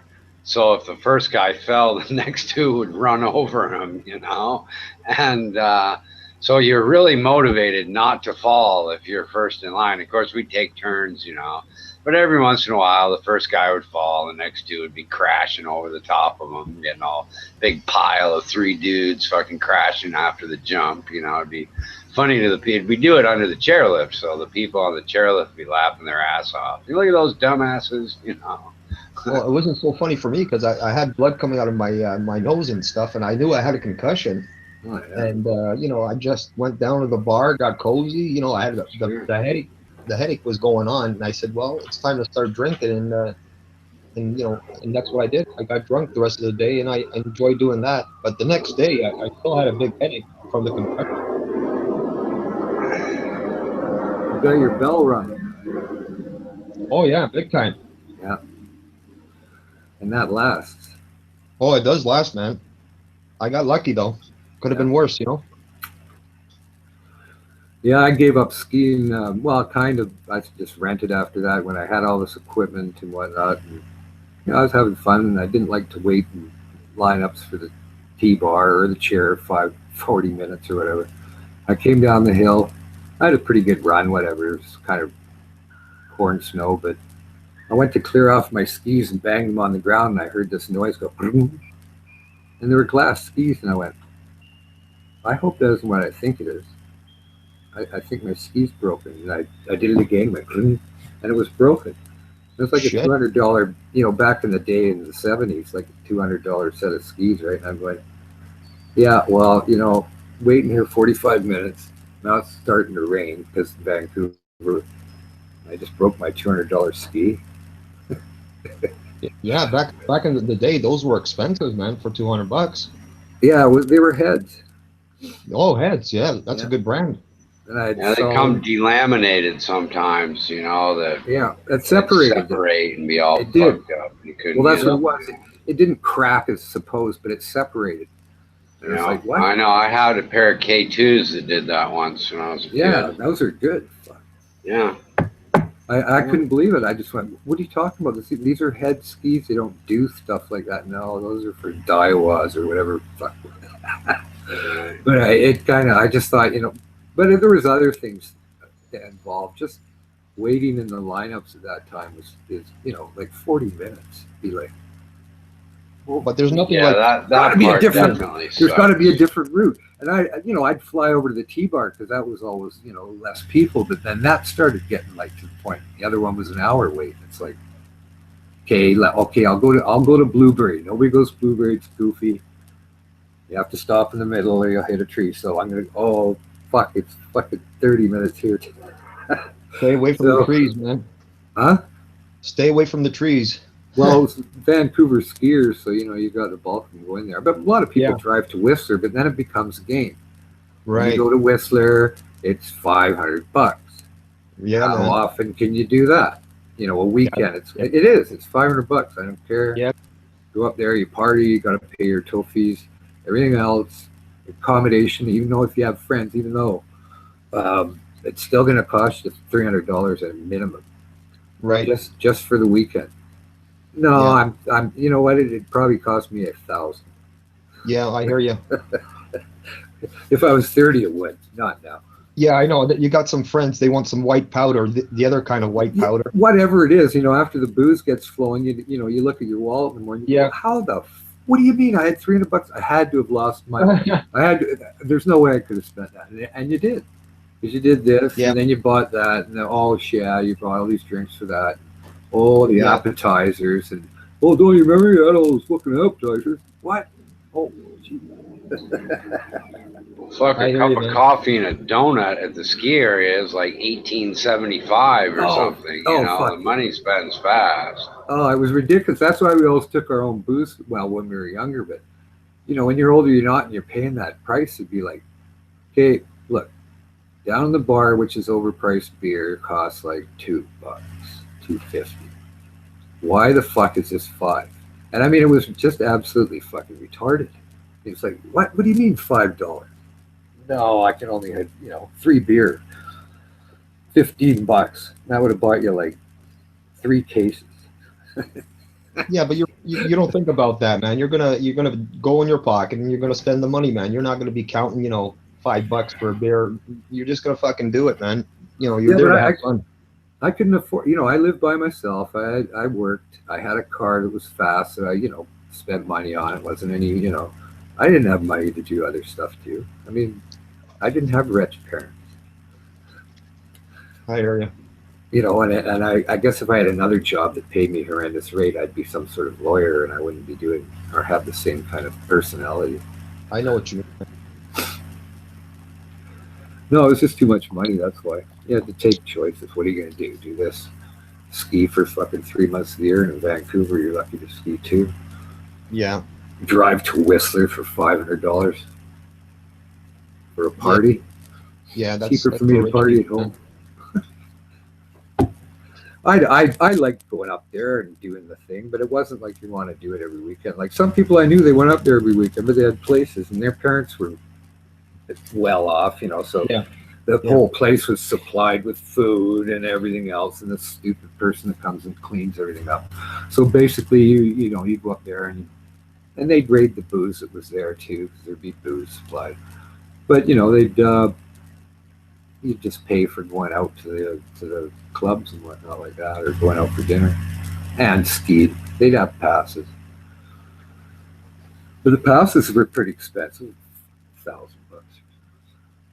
Wow. Well, not that much. You could get dog ones for about $400 or something like that. But Yeah, you know, they'd have their passes and everything like that. So for them, it was just a drive up there and back and a bit of money. But it was okay to stay at their places. Got to drink all that booze in the wet bar there. Get it out. Yeah, that's not the kind of crowd I would hang out with. Is the Whistler crowd, to be honest. Well, this was just a guy that acted like us that happened to have rich parents, and they kind of thought, you know, and they were never around. They were always, I don't know, in Monaco or whatever. So they just, you know, had all these money in places, and he hung around with us trash, and we used to kind of go up there. We didn't wreck anything there, but it was pretty good to invite the girls back to. Oh yeah, yeah. The girls, right? Well, they're you know, all impressed. I mean, I forget what kind of cars were downstairs. I think they were just stupid Cadillacs or something like that.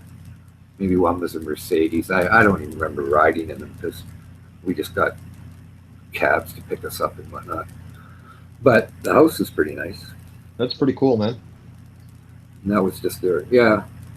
But that was just because, you know, a lot of people aren't in that situation. I mean, he just liked to hang around with us. I think he had a longshoring job too. Didn't really need one, but he wanted to be independent to a point.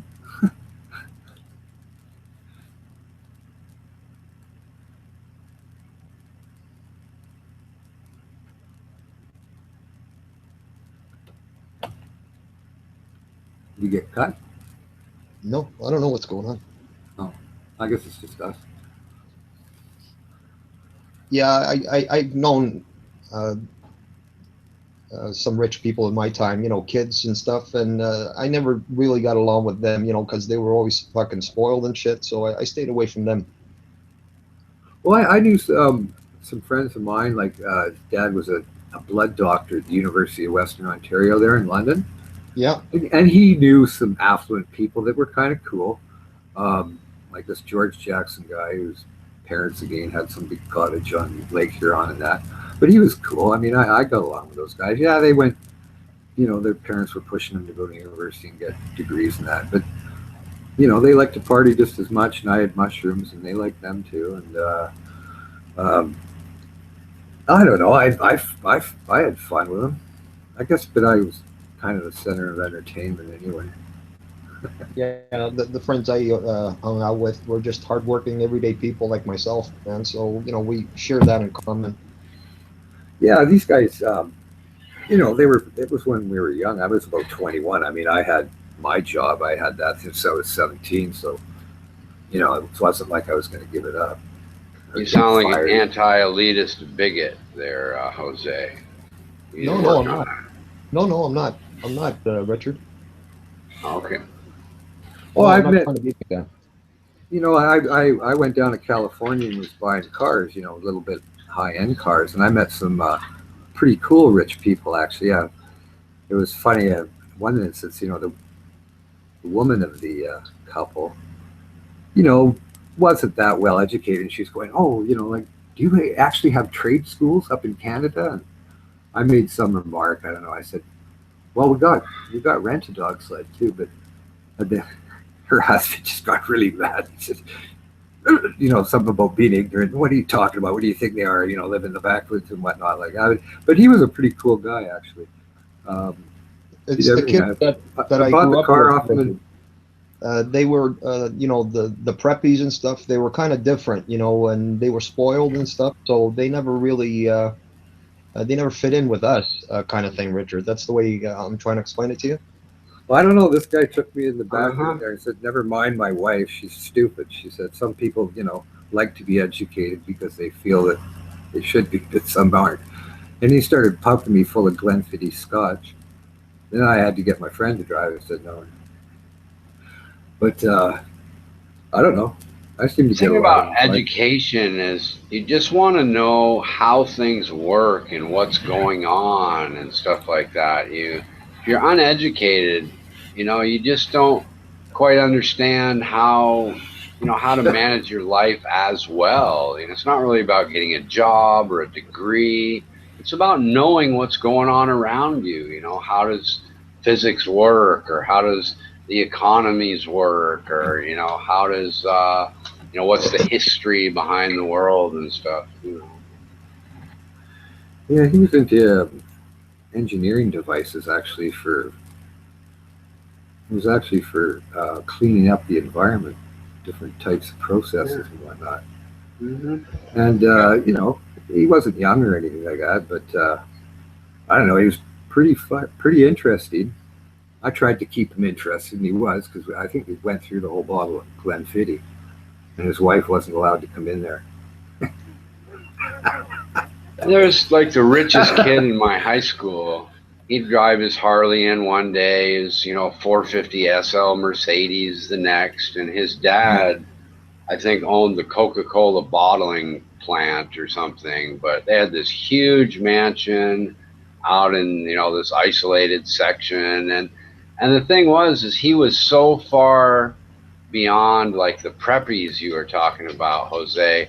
He was kind of off. He was kind of off by himself. You know what I mean? He was like so incredibly rich compared to even the rich kids that I kind of in a way felt sorry for him, because he's a really nice guy. He's kind of low key and all that, but everybody's like afraid to even talk to him because here's this guy. We're trying to find some beat up used car with the money we made at McDonald's or something, right? Yeah. And this guy's driving in a brand new shiny 450 SL Mercedes that his dad probably made him drive to school or something. You know what I mean? It's just kind of weird. He was so just in a whole different level that people were even afraid to be friends with him. Yeah, well, that kind of thing didn't impress me. What kind of car they had or shit like that. Right. That didn't impress me. But what I'm saying is he wasn't trying to impress anybody. I'm guessing his dad made him drive it to her. His dad's like, I bought you this car and I'll drive you to school or whatever. He wasn't trying to impress anybody. That was just the way he was brought up and the way he was raised and what his family did. It's like your dad gives you a Mercedes to drive to school. What are you going to do? Walk? You're probably going to drive it anyway. But he wasn't about that, impressing people or thinking he was better than anybody else. It's just that he came from this crazy rich family, Right. Don't take me wrong. The way I was explaining things, Richard. I was razzing you mostly. I understand. The rich kids I knew didn't drive their parents' cars. They had their TR6s. One kid had an E-Type that I had to fix for him. But, it wasn't anything special, but, hey, he got it. Daddy forked the money, I would imagine. Yeah, I came from But they usually always had English. I came from a rich area with a lot of rich parents, but most of them kind of made the kids earn their own way. It's like they weren't spoiled rich kids. It's just that their parents were rich. They weren't rich. You know what I mean? What I think the worst thing you can do is spoil your kids, man. To be honest with you, Yeah. I mean, no matter how What I wealthy noticed, you are, that's What the I worst like thing More to do. people spoil their kids by not disciplining them too. Yeah, I agree. what I liked about rich kids is when the parents were away, they'd always invite you to the house for the party, or up to the Right, yeah. cottage. Then the cottage was way better than the house that you lived in anyway. So Yeah, we had our graduation party at this kid's dad's lake, like you say, lake cottage, and it was nicer than most of our houses. It's their little mansions. weekend vacation home on the lake, and it was just fucking fantastic. This place had a servant's quarters that could have been used for it. It was more of an off quarters as well. Well, that was like a regular house, and then you had the cottage that was a mansion. And we won't even go into what they lived in London, but whatever. He was okay. We had a good time. Get to use the family car. It's like I said, some Cadillac or something. But whatever. Yeah, I think people that are well behaved and cool, it has more to do with whether they have older brothers to beat them up when they're stupid. People that don't have older brothers are generally poorer behaved than people that have older brothers. You know what I mean? Yeah, that's good, man.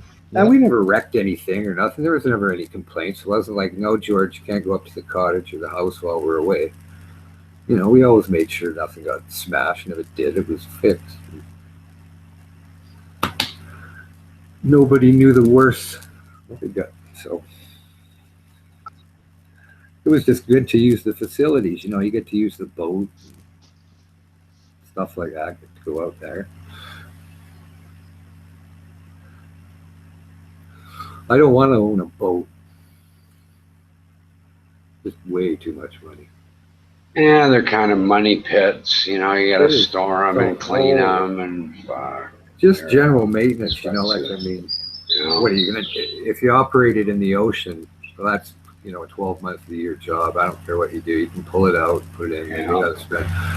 And all just exchangers. And I know people that own boats, and I always said, no, for the amount of time I'm going to go out there, I'm not going to have another $20,000 a year expense. It's just not the way to be.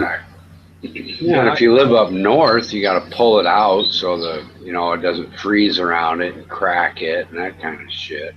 Well, that's no big deal. A lake boat, you don't leave in anyway. You pull it out, but on the ocean, it doesn't freeze or anything like that. But right. Well, it is a big deal if it's big enough. You got to pay some guy to put it in the slip and put it on the blocks and cover it and uncover it and sand. Believe me, my dad had a yacht, and it was way more fucking work than I wanted to do. Oh, it is. Even if you have the proper trailer and the proper vehicle to load it, blah, blah, blah, proper storage like in a farm under a big canopy. Yeah. Again, now you're talking another 20 grand. You need a truck to haul, everything it just adds up, right? And then you got to have the time to go there and sand it down because it got corroded. And even if you pull it out of the ocean, it's going to be corroded in the last place that you did. And like every boat, you replace the first tie eye at the front, and then by the time you replace the tie eye at the rear, you have to replace the tie at the front again. So it's just a cycle. It never stops. You know what's called the closest continuer theory and how they use a boat to ask the question? No. All right. Well, let's say you have a boat sitting out there in the lake or the ocean, whatever, and slowly over time, you have to replace, every plank and every piece on the boat, the mast, the engine. So now the entire boat is made of new material. But the guy that did all the replacing, he saved all of those parts and reassembled the boat.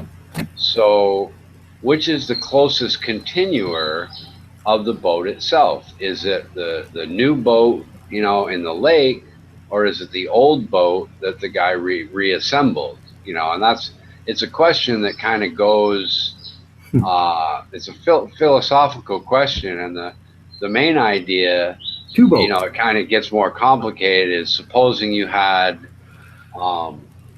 somebody who took a blank body and cloned themselves in order to commit a murder. Do you punish, the cloned body that actually committed the murder, or do you, punish the guy who set out on the whole plan kind of thing? And it's, the closest continuer theory in philosophy is really interesting because it brings up a lot of, even better questions than the boat example. It makes you really think, well, I'm not really sure, which one now is the real boat, you know what I mean? Yeah. I know there's another example that kind of puts that in a nutshell. I'm just trying to think of it, but no, probably got too much blank in my head.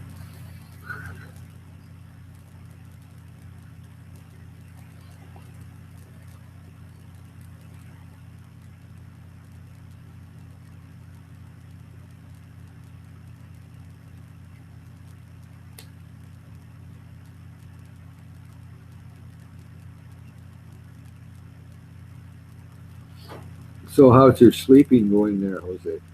Well, I got to sleep last night, man. First time in 3 days, man. How'd that feel? Well, actually, I went into dream state, man. I had some good dreams, man.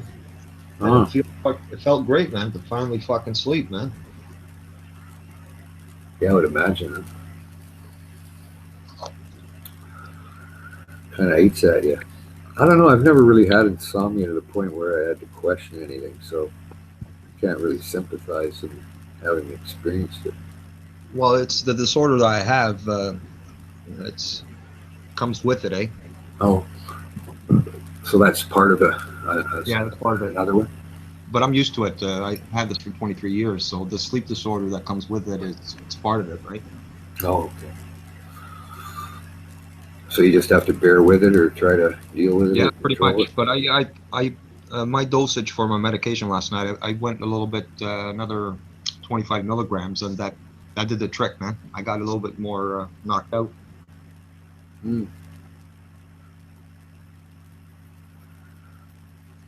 Have you been on that medication for that? Yeah, I have time? to take the medication. Yeah, I've been on it for over 20 years, man. Really? Is that in pill form? Yeah, it's in pill form. It's called amitriptyline. Oh. But before this combination, it was called Elavil. Right. But amitriptyline, it's a combination of Elavil and another medication that works, which is like a sleep medication and antidepressant combination that works for this kind of thing. And it has no Side effects? Like Yeah. like as far as physical, like in your kidneys and whatnot from doing. Well, I mean, pills all the time? every medication has side effects. Maybe just dry mouth. Does it do anything to your, like your filter systems, kidney or liver or anything like that over time? Well, Did you yeah, take- eventually, every medication does damage to your kidneys and your liver, right? Well, but sometimes they'll actually do analyses over time. Like if you've been on a medication, right? They'll do a kidney and liver function analysis. Yeah, I mean, just I'm to gonna see do- if there's any deterioration because of Right. it. I'm going to do a lab test actually in the next week. I have the form here, and yeah, that's what I'm going to have the procedure done. Some lab work, but I'm not worried about that stuff. No, well, I guess you can't dwell around life always worried about something that's not proven or not there. Your body tells you quite often if something's malfunctioning to the point where maybe your urine's extra yellow or.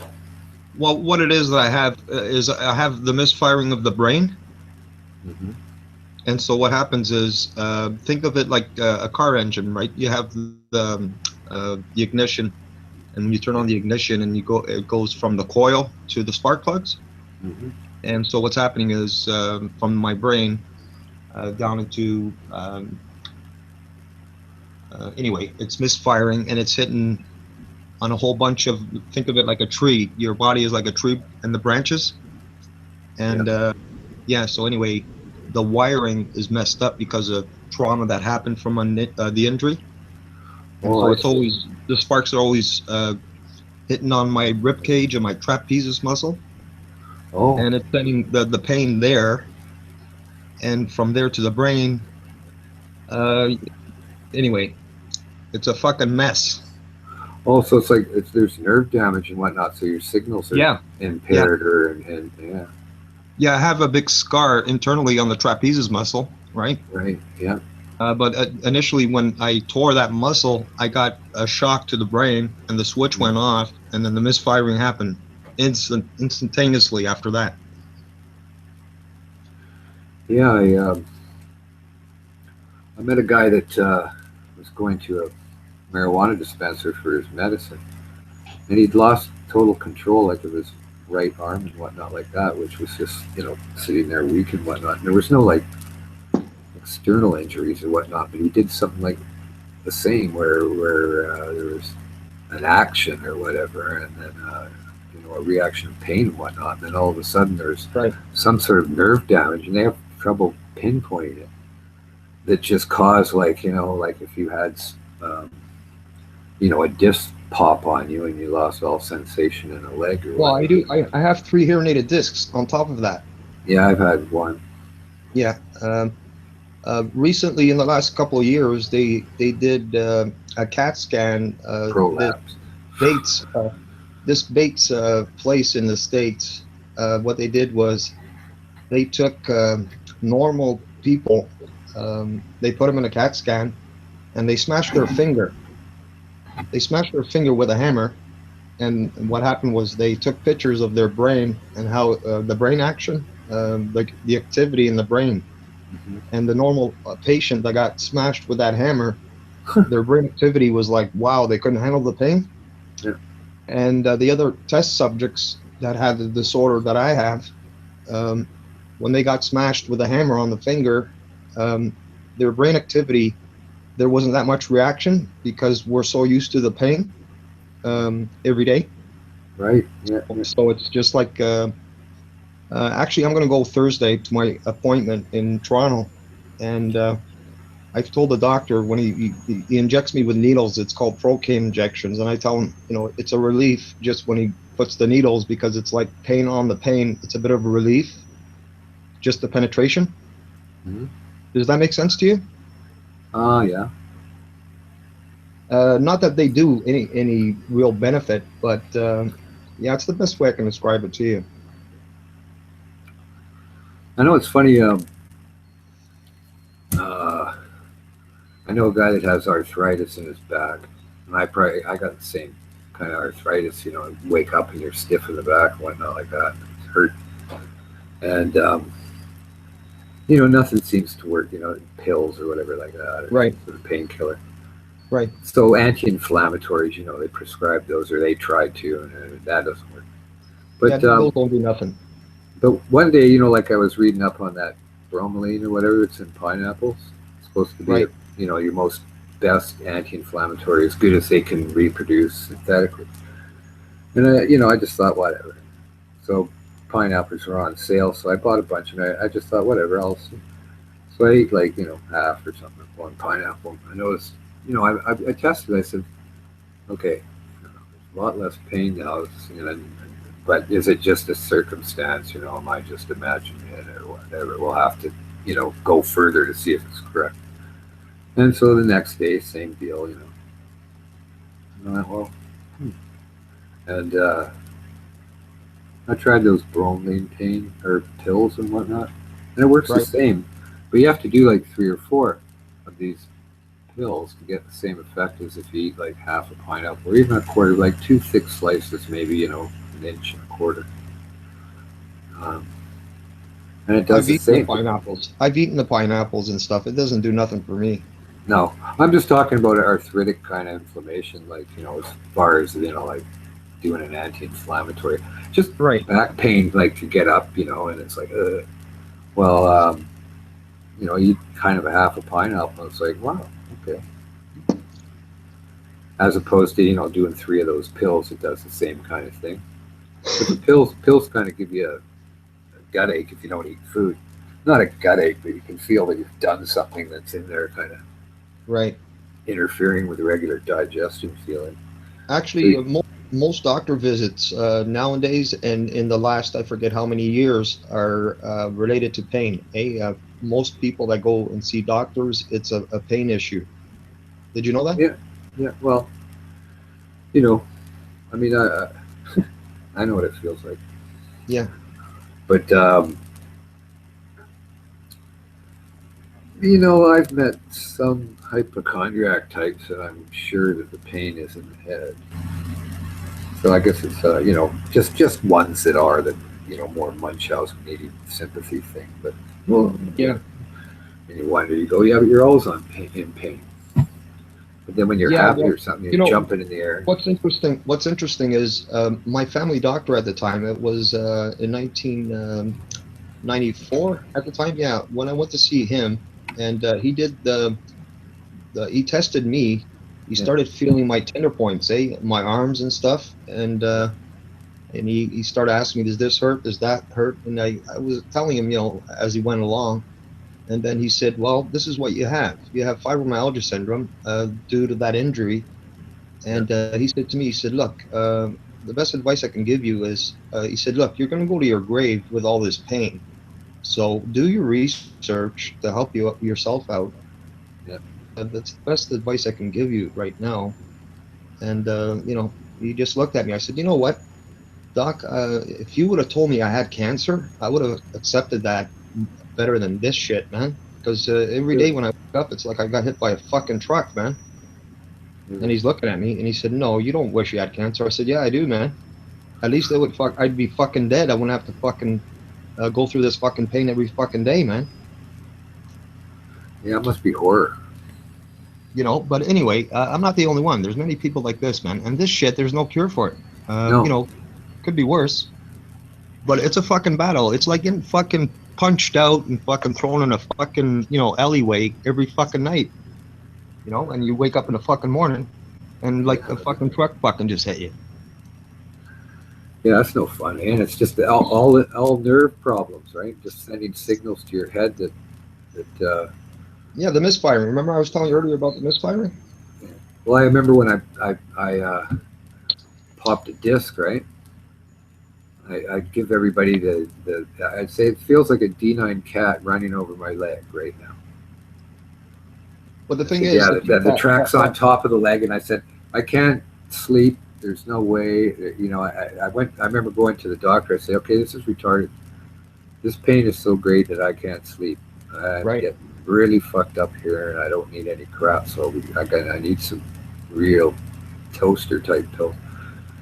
And I don't know what he gave me, and I remember saying that's not good enough. And he goes, okay, this Demerol. So, I don't know, 10 milligrams. Demerol, yeah. And I think I did 4 pills at a time, right? And then I could sleep. And then I could sleep 3 or 4 hours, and then the tingling would start again, and all that stupid pain and weird feeling, and then you'd get up. But it kind of was okay. Then they freaked out again. They're going, you can't do that many pills. I said, I have to, because I got a high resistance. My brain sits there and gets a drug comes in there and goes, haha, think you could take over? No way. Exactly. So you got this battle. And so I have to do more to just like overwhelm the stupid brain, it's still battling, trying to think that it's straight, And they'd freak out, but I'd go through the spiel, and then they go, okay. Because I'd have to go get refills every, I don't know how long it took them, 2 months or something. I heard it. And they'd freak out, you can't, that's enough for a month. I'd say, well, biggest problem is if the doctor goes on holiday and you have to go back and do it again, right? And you have to go through and put them through the 10-minute spiel, and then naturally they go, yeah, okay. I should have just taped it, Here, this tape. Okay, now give me my pills. But no, it was at the point, and then it got better. The prolapse kind of went back and whatnot. And then my leg came back, and started walking, and kind of, I don't know, I always felt it. It was always there. I mean, whatever, but it kind of went back in. So, but initially, I took the doctor's advice and I started researching this shit, right? And in the 1800s, 1850s, around that time period, the Germans, they started seeing this thing with people that were having this disorder, right? And it's the same disorder that I got. But they didn't know how to treat these people. These people were going crazy from pain. You said you had a scar in your back in the trapezius muscle. Was that exploratory, or was that because of an injury? That's from the injury, but I went and seen a orthopedic surgeon a couple of times. The second time, he was like upset. He's like, you know what? I'm not going to operate on you. I said, okay, that's fine. And that was it. Well, what did he say? He said, was it too risky? I wasn't a candidate. I wasn't a candidate for it. He said the scarring, even if he went into the muscle, there's too many nerves there. Right. That's what I mean. Yeah. It's just too risky. Yeah, too risky. That's what he told me. Well, they can't nerves. They can't do anything with nerves. Nerves, even when they, cut and do surgery, usually heal themselves, they'll reattach, but you can't, when they're fucked, you can't rebuild them, that's for sure. And they give you all those false signals, I had to see, for this to heal, I had to see another doctor, and he used like a microwave around, it looked like a donut. Right. It was a microwave, and what it did was it burned from the inside out to heal it, and that's how it got healed. Yeah. But of course, there's all that damage, and it's got all that internal scarring, eh? Right. Yeah, scar tissue is quite interfering in a lot of But what the things beyond Germans did with these people that had all these disorders, they put these people in mental asylums. Yeah. Oh yeah, That's I what know. I know. I remember reading about how many people got sent to mental asylums and what the categories were. That's the problem, you know, like. Yeah, because these people, they didn't know how to, handle these people. Here they are, in the streets, fucking going crazy because, they're in pain and nobody sees any broken bones. There's nothing, Yeah, it's a crazy world. But it's funny. I remember, I don't know, maybe back, early 70s or whatever, 60s, maybe it's. But I don't remember the amount of autistic kids. Like I remember we had a special school next to our high school, right? And being normal kids, we used to sit out there and kind of laugh at the show when they're out there playing. But I don't remember like a lot of these. I remember one or two having the pattern, later in years when they got all the syndromes, autism and whatnot like that. I went, yeah, okay, that kid probably had that. But a lot were Down syndrome and right.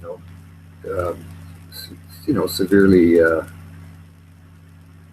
I don't know about MS and whatnot, but that they had palsies and different kind of. Yeah. But then all of a sudden, the certain types of autistic kids come out. And the thing is, physically they look quite normal. They don't have like deformed type of looks, which say a lot of abnormalities. Yeah. Yeah, fetal alcohol syndrome, how they look. Right. Wide gap between the eyes, and then you've got Down syndrome, same kind of thing, but they have the high cheekbone. And some that are with multiple sclerosis and whatnot are, maybe not so deformed as far as the muscles are twisted to that shape through nerves. But I didn't notice a lot of kids that look normal and walking around in there. Now, whether they, they were in normal class, I don't remember anybody in class though acting like that. Ever, like an autistic kid acts sometimes if there's right, where they can't focus and they don't look at people and they're honestly needing stimulation. And even in those schools, I didn't see that to be quite prominent in the amount of kids that were in there. What I'm saying is, I wonder if that's a syndrome that was developed, like through environment later on or pregnancies. Right. What are external factors? Environmentally, environmental diseases, environmental pollutions and stuff. Well, during gestation, whether it triggers that more, because if you look at the autistic kids and their birth parents, they didn't come from scummy areas or lack of nutrition or whatnot. It usually came from mothers that were very high strung and that would be in middle class and high upper class, because it was never stigmatized in one class of people. Even like Down syndrome is not common in the poorer class either. That's more common in middle and upper class. It taking all of them does that say anything? Who knows? Yeah, I think that's like genetic mutations, something that happens, Yeah. It could happen to anyone though. Yep. Oh yeah, nobody's immune from, some sort of gestation mutation or a mutant sperm cell or whatever that has that, but sometimes they try to do studies and look at statistics and say, well, this way of life is more prone to developing this because of that. I've always thought, nursing a baby with formulas and whatnot is not going to make that kid, like as far as antibodies and whatnot like that for natural bacterials and whatnot, and that that can cause like prone to getting colds and other things, and not a strong immune system you have to build yourself without the impurities introduced by the mother's milk. Yeah. Anyway. Yeah, that's heavy topic there, man. What's that? I'm trying to figure out what could be a cause. Yeah, what you were talking about. Yeah. Well, I kind of look at things like that because I'm interested in psychology, and I'll look at things and I'll think, I'll remember back and I'll say, okay, was that the same? Is it some sort of thing that's happened more in the in our style of life? When I went to high school, it was normal for an ambulance to pull in there, once a week. Someone in the class would have a seizure, Oh, really? And, I remember that. Yeah. I remember sometimes an epileptic seizure happening. Yeah. In the school or in a class. Yeah. And the teachers, they were all trained and they knew what to do. And even us, the students, we'd, move the desks out of the way and make room for the student. And the student would go on the ground, and nobody freaked out. Everybody understood, what to do. And then, sometimes the ambulance wasn't even needed. The person would come out of it, and we'd all react like nothing happened, and we'd continue with the class. Yeah, I remember seeing that happen once, and it was the same kind of thing that the person was just lied down. They were shaking a bit, right? Yeah, right. And there was no need. There was no need for the, that they say don't do that anyway. Put down the tongue dispenser to try to keep it on, because they very seldom do. You just have to turn them on their side. Yeah. And nobody did anything like that. But yeah, I don't think a big deal was made out of it. It was just more of a shock for a little while. Right, but sometimes what happens is they'll fall over and bang their head, and now you got a concussion. They're bleeding. Exactly. And, you got the alternate injuries too. Yeah. Now the ambulance has to get called in, right? Yeah. Yeah. Okay. Well, like I said, I guess in my years we had pretty sheltered schools or something from what I hear stories of otherwise. But you know what? I think a lot of the kids, even myself included, back in elementary school, they probably would have been banished to some sort of special school for not, doing exactly what they were told all the time. I mean, we were always joking around and laughing and doing stuff and getting in trouble, and then probably, well, I've got 40 students. They all have to be on Ritalin, so they just sit there like zombies. Yeah, that would suck, eh? I think a lot of these kids nowadays, a lot of these doctors, they prescribe Ritalin, needlessly to a lot of students who are just. I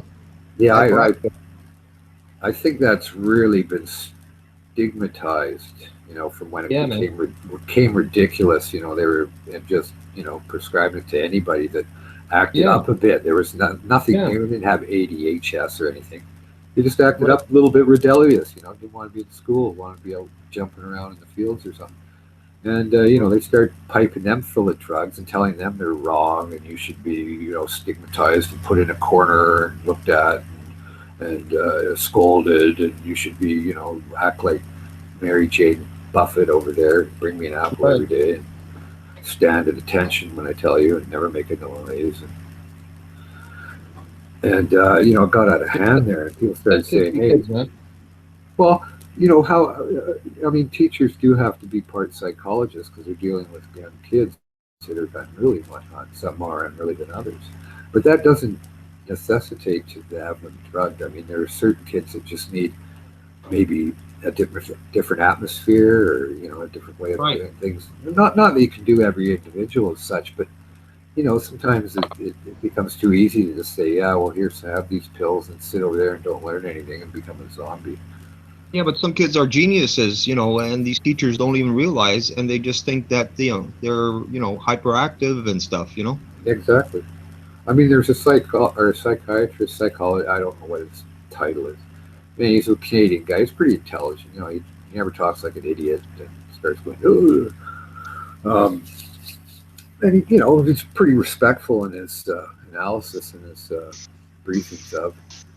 And he even said, even when I was a kid, on today's standards, they would have probably thought I had ADHD and put me in a special class. And here's this guy that masters in being able to analyze people. That probably says, quite often you'll have a teacher that herself could be a prime candidate for analysis. And right. And he says quite often, that all of a sudden there's no time spent with the excuse that, oh, well, I've got 40 children. And it's just written off, well, we'll put them under control instead of, going and seeing what the problem is or whatever. But yeah, it became too easy just to do that. They've stopped doing it now, as they go through their mega analysis of psychoanalysis, which is a gray area. There's no black and white. Oh, this does that. That person thinks this way. Here, give them that. Yeah, it's pretty interesting how they term what normal is and what abnormal is, right? Well, exactly. Who is the one to be able to call that shot, and where's the line drawn?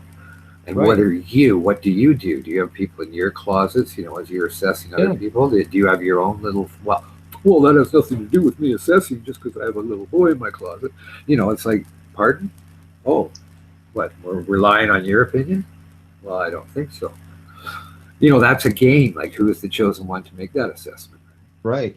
Oh, well, we've come to a conclusion, all of us together, that are all Nimrod, 6, that this person's that way. Yeah, and then you go to 6 other people that are probably higher educated and have titles that are better than yours, and they go, no, I think these 6 people here are more retarded than that one individual. That's a bad word, man. That word you just used, that's not a good I word. know. I'm sorry. I'm from the 70s. I mean, hey, I hear you, man. my I granny called, Down syndrome people Mongolian idiots with a straight face. Right. And I know. I'm just. I mean, I was shocked at 4 years old. Going, what? Yeah. It's just that was a terminology when, I mean, next door, Prince Charles School was the retard school. It wasn't like everybody's laughing when they said it. It wasn't like a word that was stigmatized to go, it was, you were retarded. That means that. You know what? I when I worked, I was like 16 years old, and I was pumping gas downtown Brampton, and there was a big White House up the road, and it had these people, these special needs people, and they were adults. Yeah. And in the morning, they'd go to work in the morning, and anyway, I was. Yeah. This was my part-time job, so in the evening, they would be coming home from work. These special needs people, and the way they interacted with one another, you could see they loved each other. Sometimes they would get into a little argument, and they would poke at each other and stuff, and one of them would get mad, and I would watch them interact with one another, and when they were happy and stuff, you could see the love that they had for each other, and that really used to touch me, deep in my heart, so I always have a soft spot for those people, Well, I mean, all the people that I've known and friends that I've had, I mean, there's been a lot that have had retarded siblings, brothers or sisters, or whatever like that. Yeah. And I mean, there's one guy in particular, Dean Round, he'd zip afterwards, he'd go zip. He'd get paid 11 cents an hour, and then he'd get his pension too. Yeah. And he was harmless, and we'd give him a beer one time, and he'd nurse it there, get all half goon. He loved it, right? He's just part of the crowd, eh? Got to drink beer with the real guys. Got a little tipsy, and he had a great time. And we didn't bug him or anything. We'd say, Dean, you're down to half a beer now. And you go, yep. Does it have any fizz left in it? You try another drink, you go, yep, still got it. Okay, tell us if it doesn't have any fizz. I'll tell you, But, I mean, he had fun, even,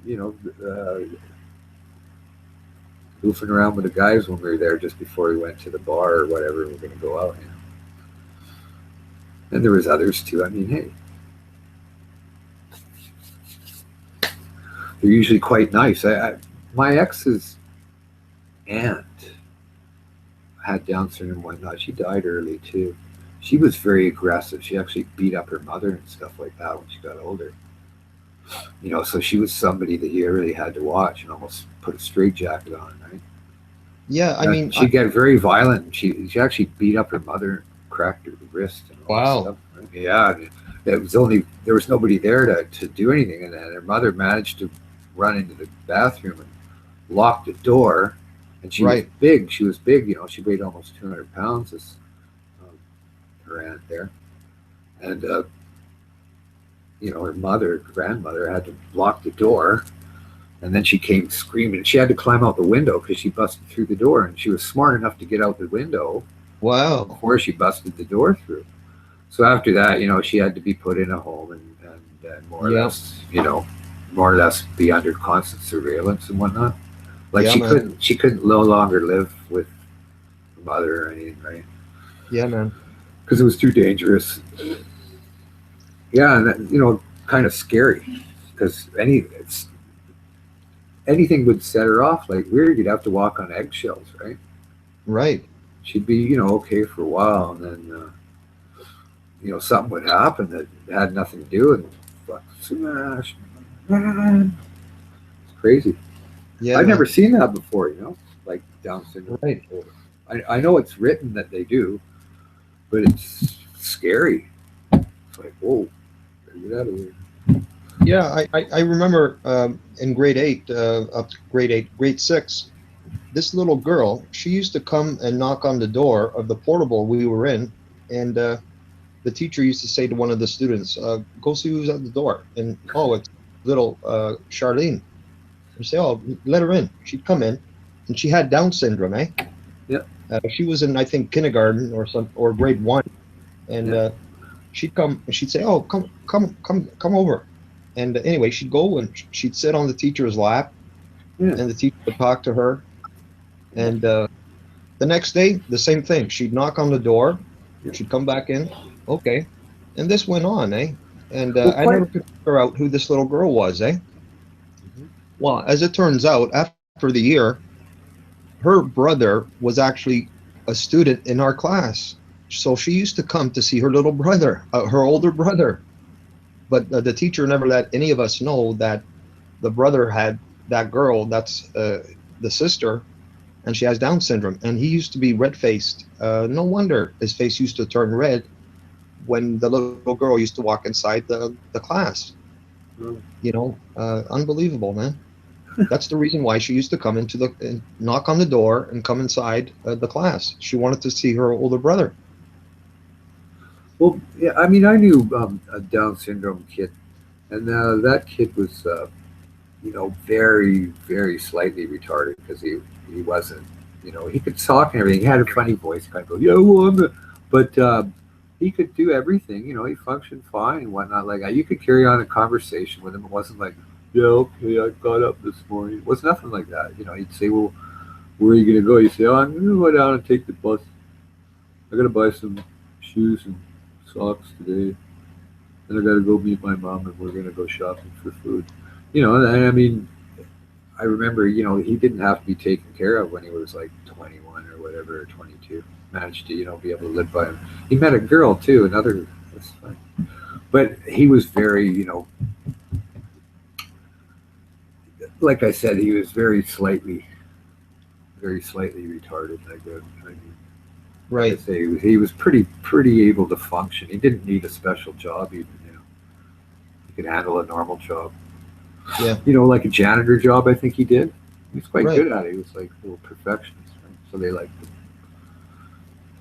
But he was very, I mean, he probably had the mentality of a, like 14 or 15-year-old if you want to try to do it on a scale like that. But he was smart in other ways. But like I said, he was only slightly. He was allowed to live by himself at 21. I mean, that's pretty good.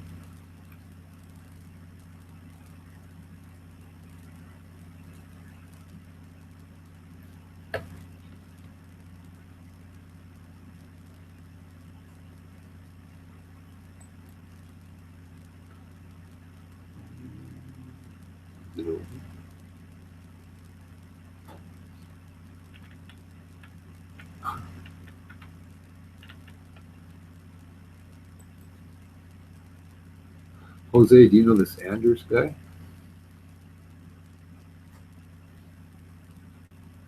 Yeah.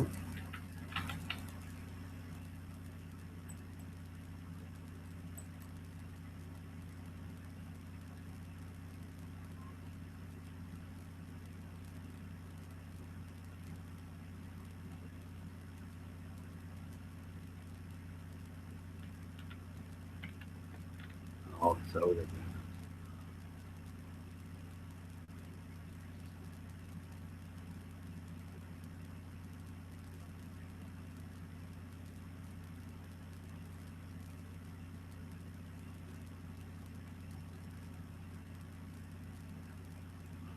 Isn't it all over, buddy?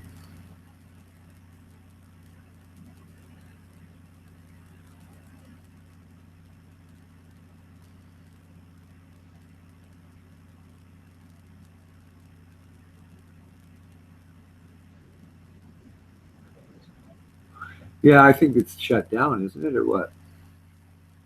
Is this offline?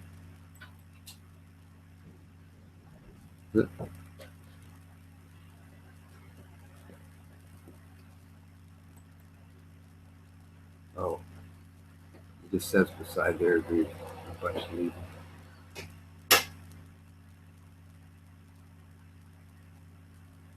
Oh, I see.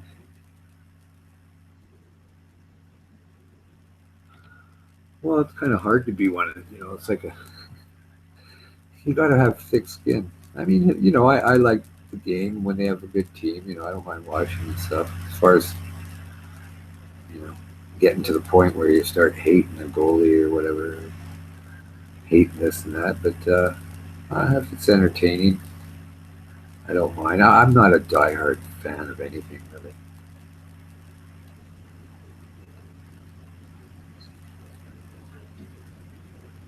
Mm-hmm.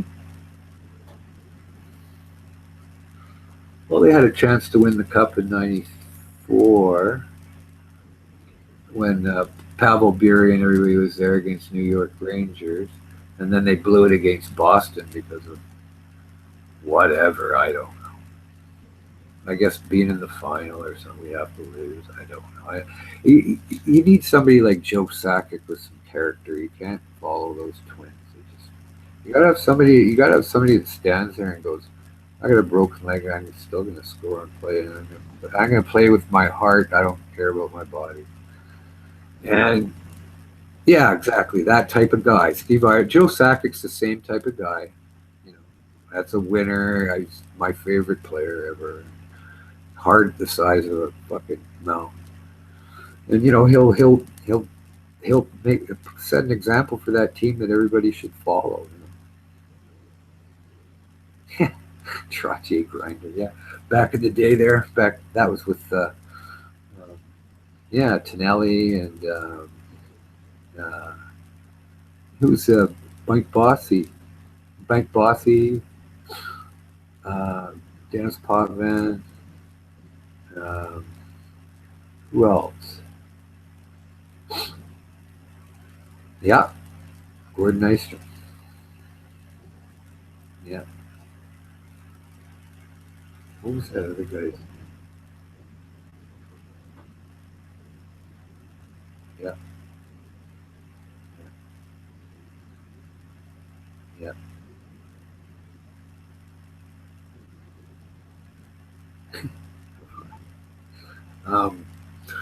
Yeah, and also the greatest Bobby Orr or whatever.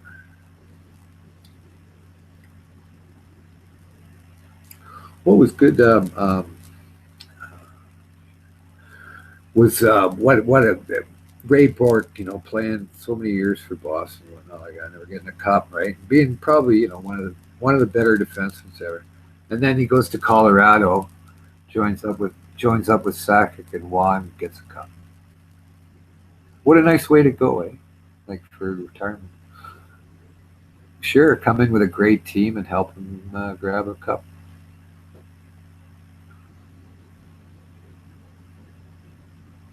Well, Patrick Roy was one-man team. I mean, he won a cup all by himself in '85. Won a cup against Gretzky in '93, kind of half by himself. Claude Lemieux was in there chipping in pretty good, like he does. Oh, I like Claude Lemieux. Like, look at how many rings he's got. He's got 5. Yeah, and he's at what? 2 with New Jersey.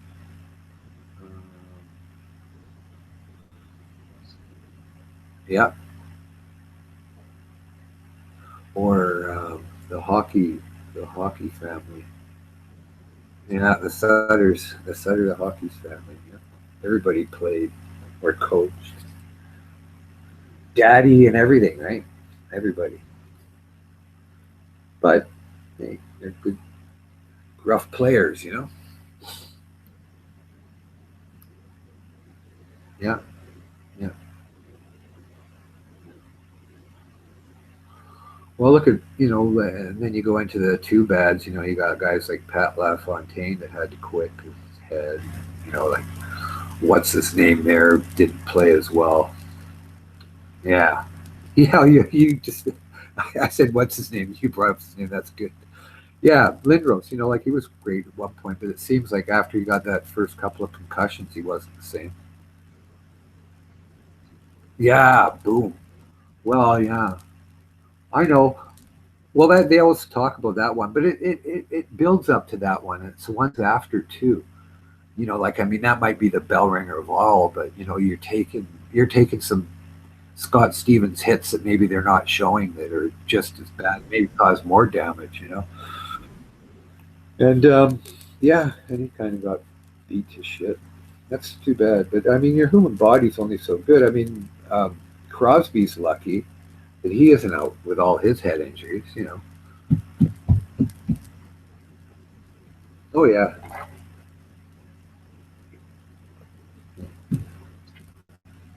Well, always. Yeah. Probably one of the cleaner players you could ever have at his position. And then you had one of the dirtiest players ever at his position, in Billy Smith, swinging around his double blade axe. I remember seeing a cartoon of him, and he was sitting there. I think it was Krieger, if you ever remember that. He used to be a cartoonist, and it showed Billy Smith in the net because we were playing them in '82. Remember when we were Vancouver actually played them in '82 and lost all 4 games. Anyway, they had Billy Smith sitting in the net there with a double-bladed axe instead of a stick, and I thought that I still remember that because I thought it was so appropriate. Because he used to swing that stick like an axe, chopping at people. Well, he was a really good goalie and whatnot like that. It was just that he was pretty lively around the net, throwing his stick around like an axe or sword or whatever, trying to cut people out. I don't think much happened in the series against Vancouver, like people get chopped. But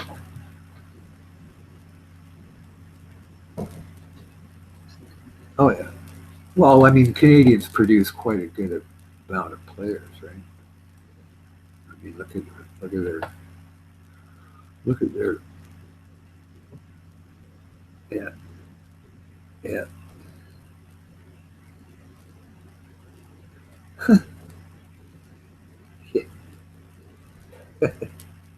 Yeah, not anything else. Well, we managed to get a goal out of me, but that's a big accomplishment. Yeah, well, I remember when the '70s were ruling there, in the mid '70s, even up to about '78 with Guy Lafleur, and everybody was in their pot, and Larry Robinson and all them guys, and they were ruling, And then I don't know, they had like a little bit of a lull. They got it again in '83 through Patrick Waugh. I can't remember who was winning it around the '80s. Really? Oh, it was all the Islanders, 79 to 81. Yeah, 79 to 81. That's right. They won after Canadians won, I think, 78, and then Islanders 79, 80, 81, 82.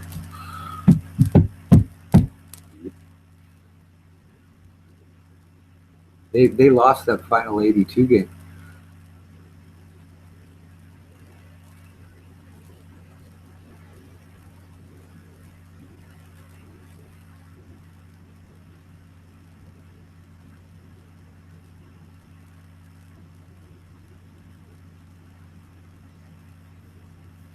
Yeah, that's right. Yeah, but they had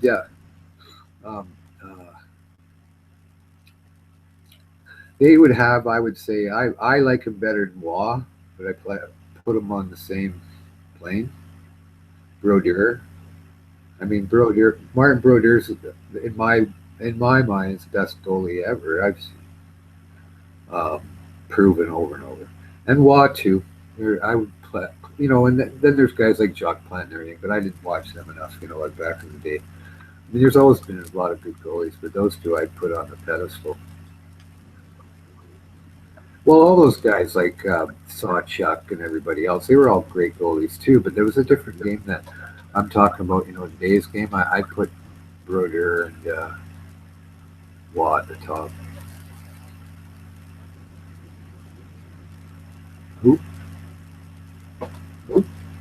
Gump.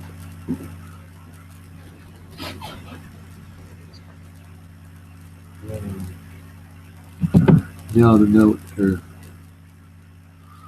I see Petra and 2 pictures down at the bottom.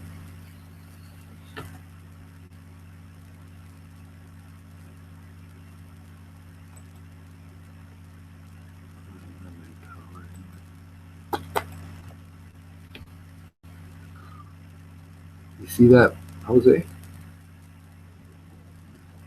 She's got 2 pictures on from where I am. One with a mic blank and one without. Yeah, okay. I don't know why Sammy in twice. Oh, right. I'm just going to play a few songs on the guitar if you don't mind. I'm just practicing, like, so you can tell me what you think. Bella. Hang on.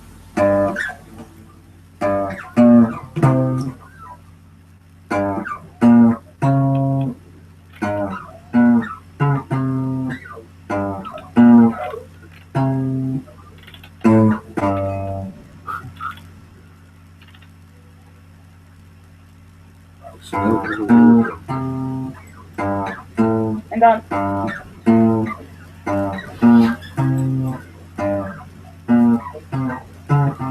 That's a new one anyway, I can't do that one. That's, yeah. Smoke on the water. Is it?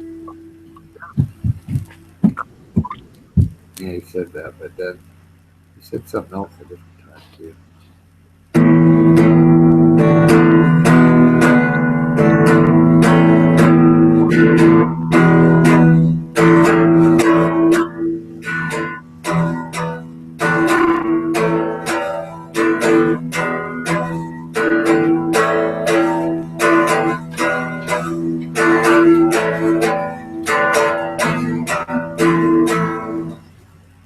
Come on, Wild Thing. Aye, still on the same songs, like, I'm just, like, getting them, like, I'm not learning any other song until I get these right. I've got my guitar lesson coming up on the 7th of March. That sounded like Wild Thing. Yeah, that was what it was.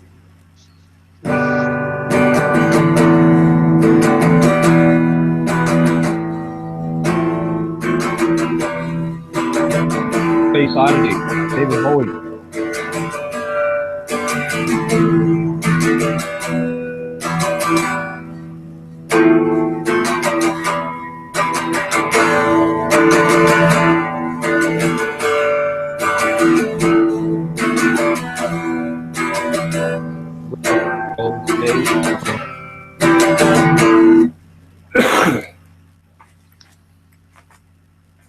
Well, Jose, did you hear Richie Blackmore? He said that burn, the lick to burn, is to smoke on the water with an extra note on each bar.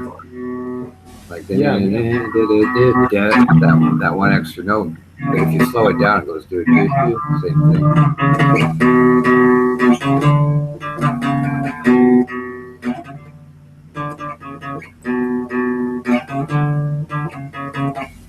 I can't get it.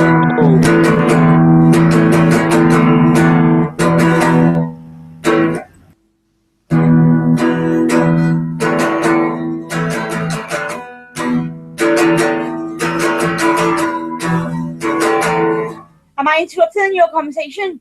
No. I'm enjoying this. Patrick, carry on. Carry on. Thank you.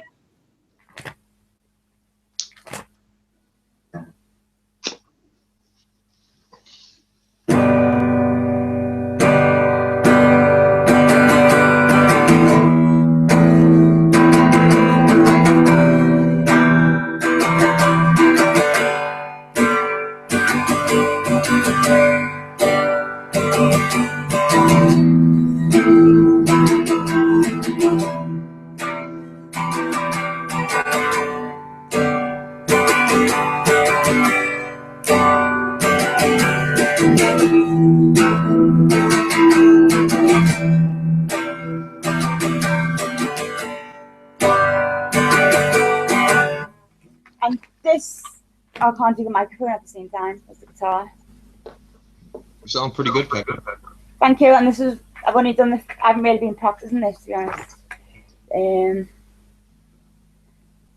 On the first part of the journey, I was looking at all the life. There were plants and birds and bugs and things. There were sand and hills and reefs. On the first part of the journey, I was looking at all the life. There were plants and birds and bugs and things. There were sand and hills and reefs.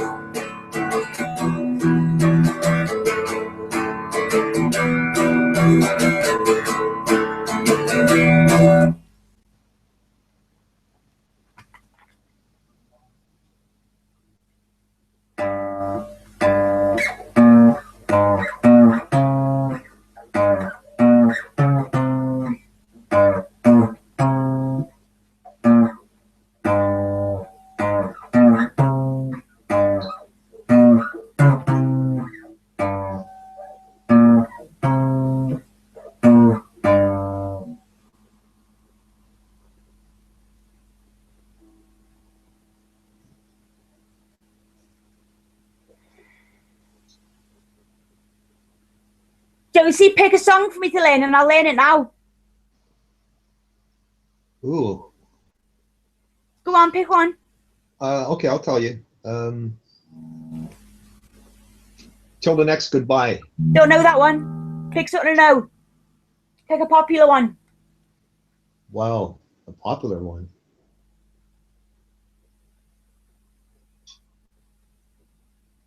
I don't know what's popular to you. Well, like #1 hits or something. What one was I going to do the other day? Well, that's easy. Can you do Angie? I'll try. Back in a sec.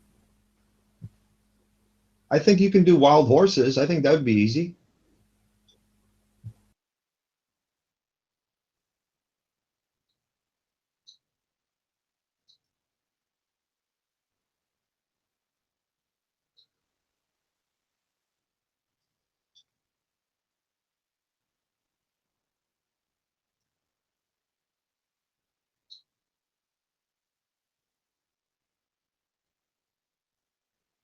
Or maybe a Bob Seger, Against the Wind.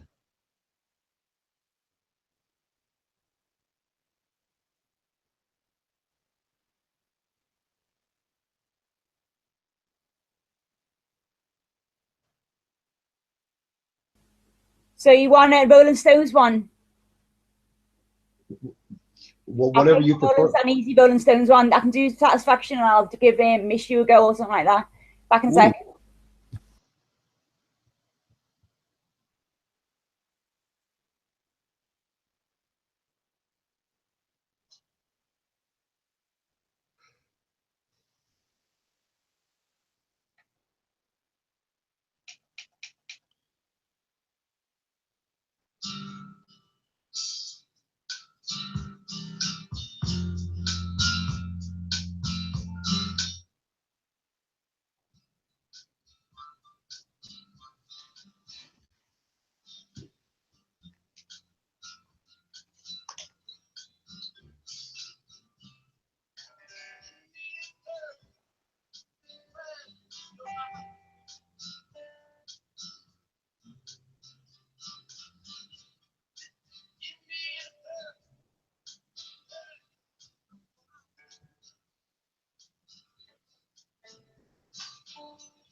I'll talk to you later, Petra.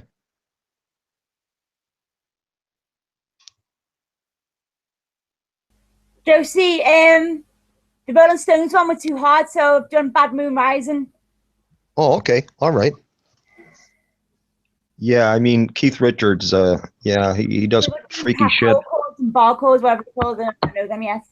But this, I only know like easy strum patterns. Yeah, I know what you mean with the chords.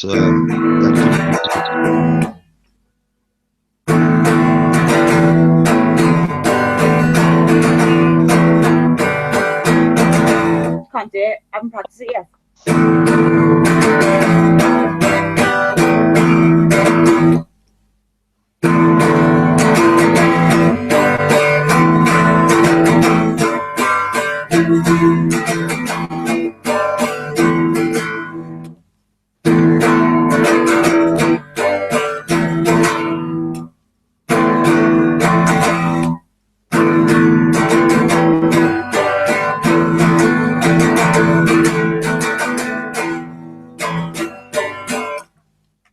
It's still a bit rough. And I'm trying to learn House of the Rising Sun. That doesn't sound right when what he says to do doesn't sound right to me. This is like the slow version because it's quite hard to do.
man in the guitar shop said, "Why do you get an acoustic guitar if you're going to strum it?" It's like, mate, I'm only fucking learning. I'll be doing the fucking electric guitar stuff. I'm going to learn that.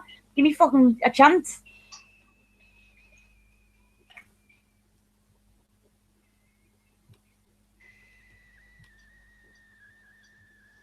What did he say to you? He said, "Why didn't you get an acoustic?" But he's a bit funny in that shop. I played him because I thought it sounded out of tune. And he said there's nothing wrong with it. So anyway, I was playing like to make you see what it sounds like in the shop and that. And he goes, "Why didn't you get an acoustic if you're going to strum?" So, well, I'm going to learn like the scales and all that. So I want to learn the electric guitar, not the acoustic. That only knows simple strumming patterns at the minute. Right. Yeah, I understand where he was coming from, though. It's a different tone on the acoustic.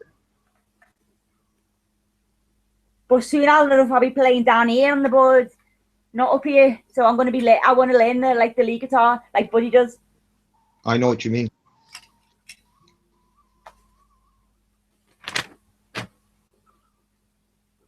But he thought I was just going to play rhythm all the time and just do that, like strum on the guitar. No, you shouldn't assume that. Yeah, actually, I'm going to go in a couple of weeks. I'm going to go down and grab myself an acoustic guitar, probably a Yamaha. I used to have an acoustic, but I'll progress onto the electric. Yeah, I have an electric here with me. I also have a bass in storage. I'm going to bring that up here too, probably in the next couple of weeks.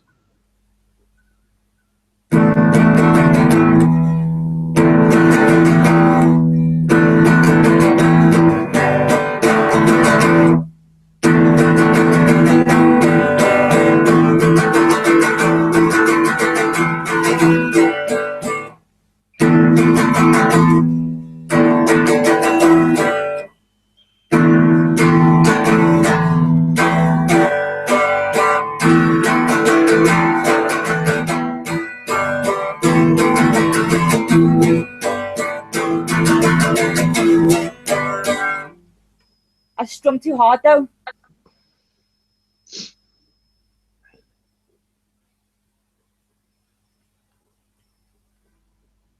Scales? Do you know scales? A little bit. I haven't got a clue. You can get that on YouTube. You can get the scales on YouTube. I'm going to get a few lessons just to Yeah. I think it's better with the lessons, and your instructor, the teacher, will show you, and it'll be more visual for you, and you could learn it better that way with a teacher.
The F's hard, like I can't get the F right. I can't push down 2 strings at the same time.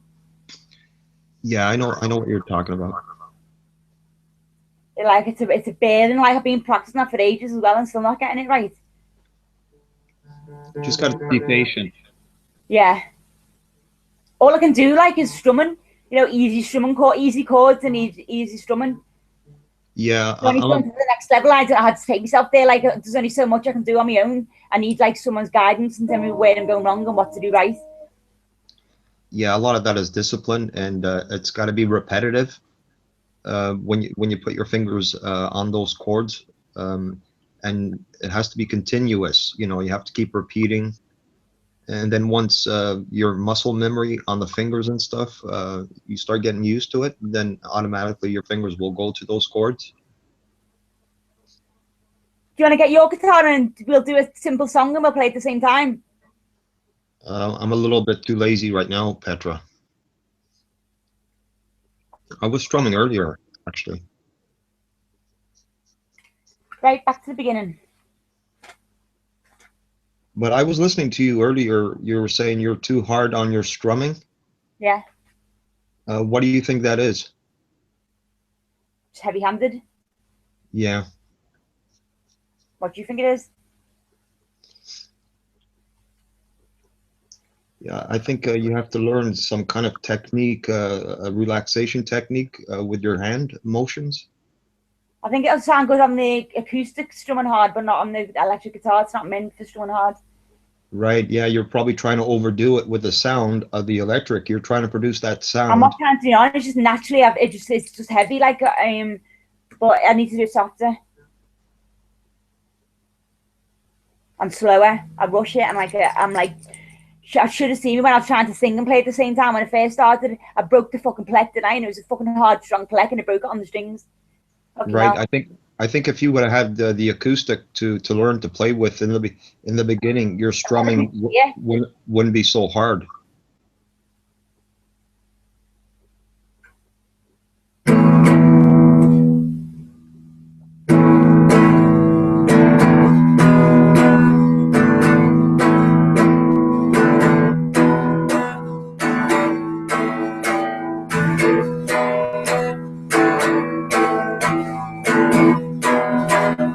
This top string vibrates. Bob took it to the shop and he said there's nothing wrong with it, so whatever. This song's where the F is in, and listen to the pause in between the chords when I play it, because I can't play the F.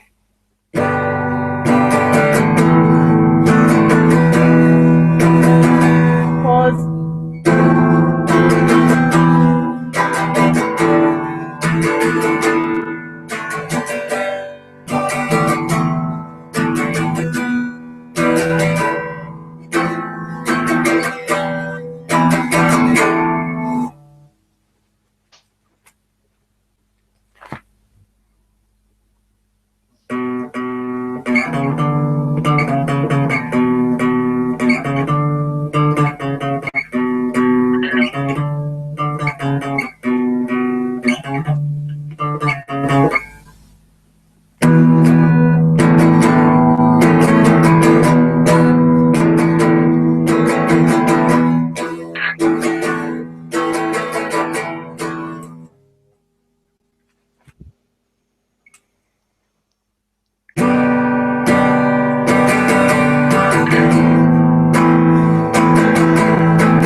I'm going to try and sing them with this paragraph. I can't hear it. Okay. The guitar's off, but you can still hear that. Hello, I can't plug the guitar and the microphone in the same place. Don't know how to do it yet. And my voice processor's broke. I have to send it back. Don't know how it's broken. I haven't even fucking touched it.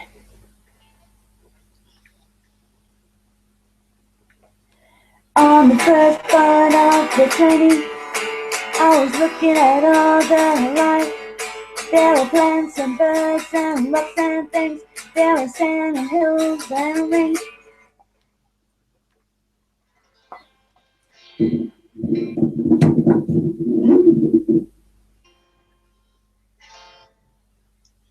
Well, there's your ref. What? Here's your ref.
I'm going to sing a song.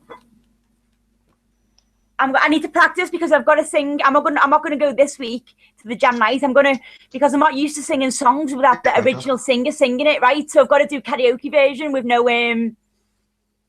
singer in it. So I'm going to give myself a week to practice without doing with the vocals. You know what I mean?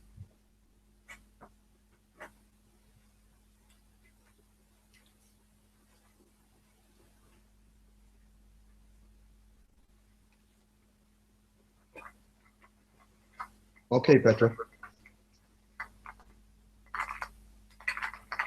Can you play the instrumental here if they're not singing? It's a copyrighted, even if you play the instrumental. Jose?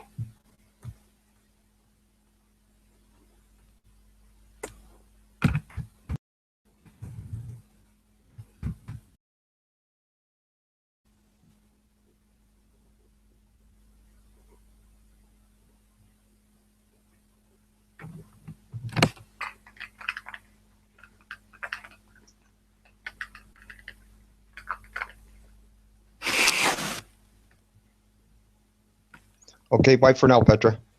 Bye.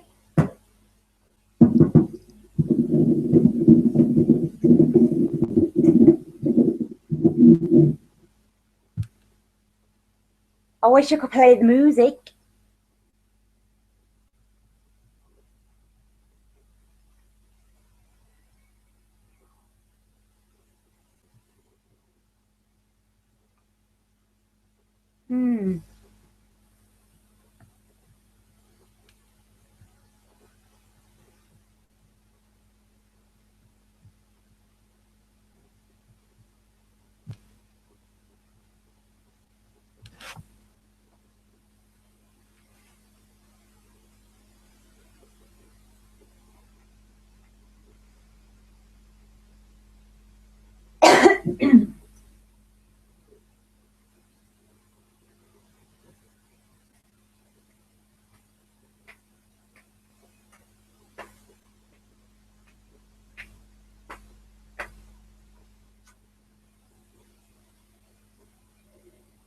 Another Head hangs slowly, child is slowly taken.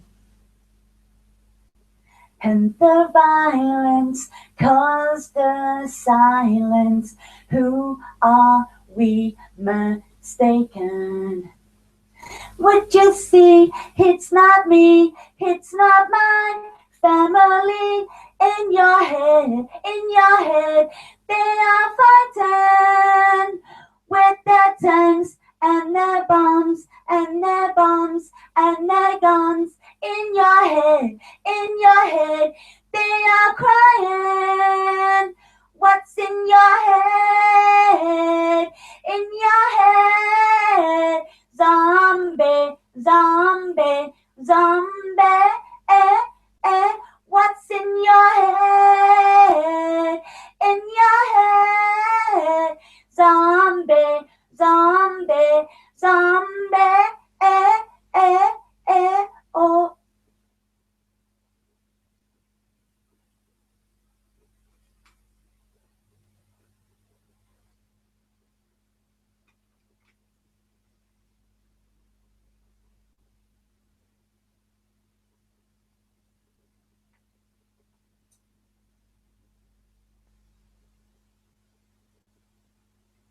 Another mother's breaking heart is taking over.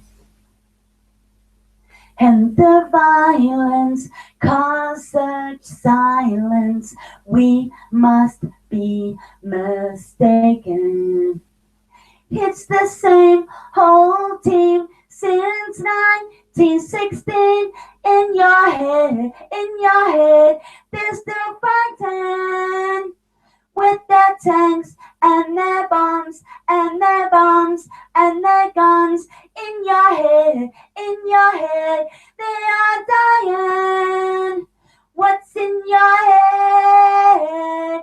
In your head, zombie, zombie, zombie, what's in your head? In your head, zombie, zombie, zombie, oh, ooh, ooh, ooh.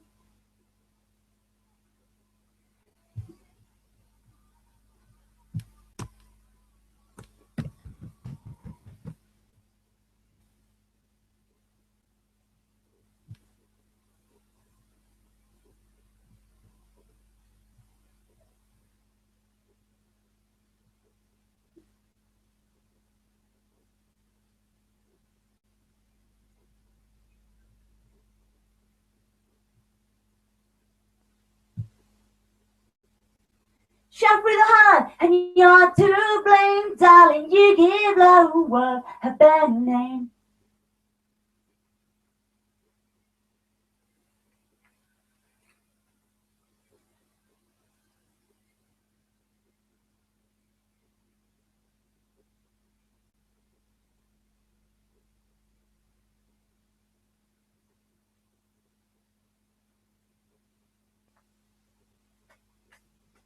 An angel's smile is what you sell. You promised me heaven and put me through hell. Chains of love got a hold on me. While passion's a prison you can't break free. Whoa, you're a Lord God. Yeah. Whoa, there's nowhere to run. No one can save me. The damage is done. Shot through the heart, and you're to blame. You give love a bad name. I play my part, and you play your game.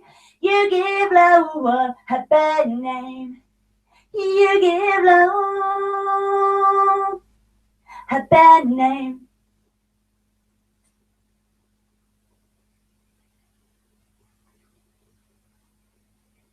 Paint your smile on your lips. Blood red nails on your fingertips, a schoolboy's dream. You act so shy. Your very first kiss was your first kiss goodbye. Whoa, you're a Loregon.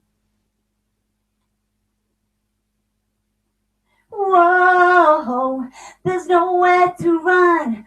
No one can save me. The damage is done. Shot through the heart, and you're to blame. You give love a bad name. I play my part, and you play your game. You give love a bad name. You give love.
I thought I saw a man brought to life. He was warm, he came around like he was dignified. He showed me what it was to cry. But you couldn't be that man I adored. You don't seem to know, seem to care what your heart is for. But I don't know him anymore. There's nothing where he used to lie. The conversation has run dry. That's what's going on. Nothing's fine, I'm told.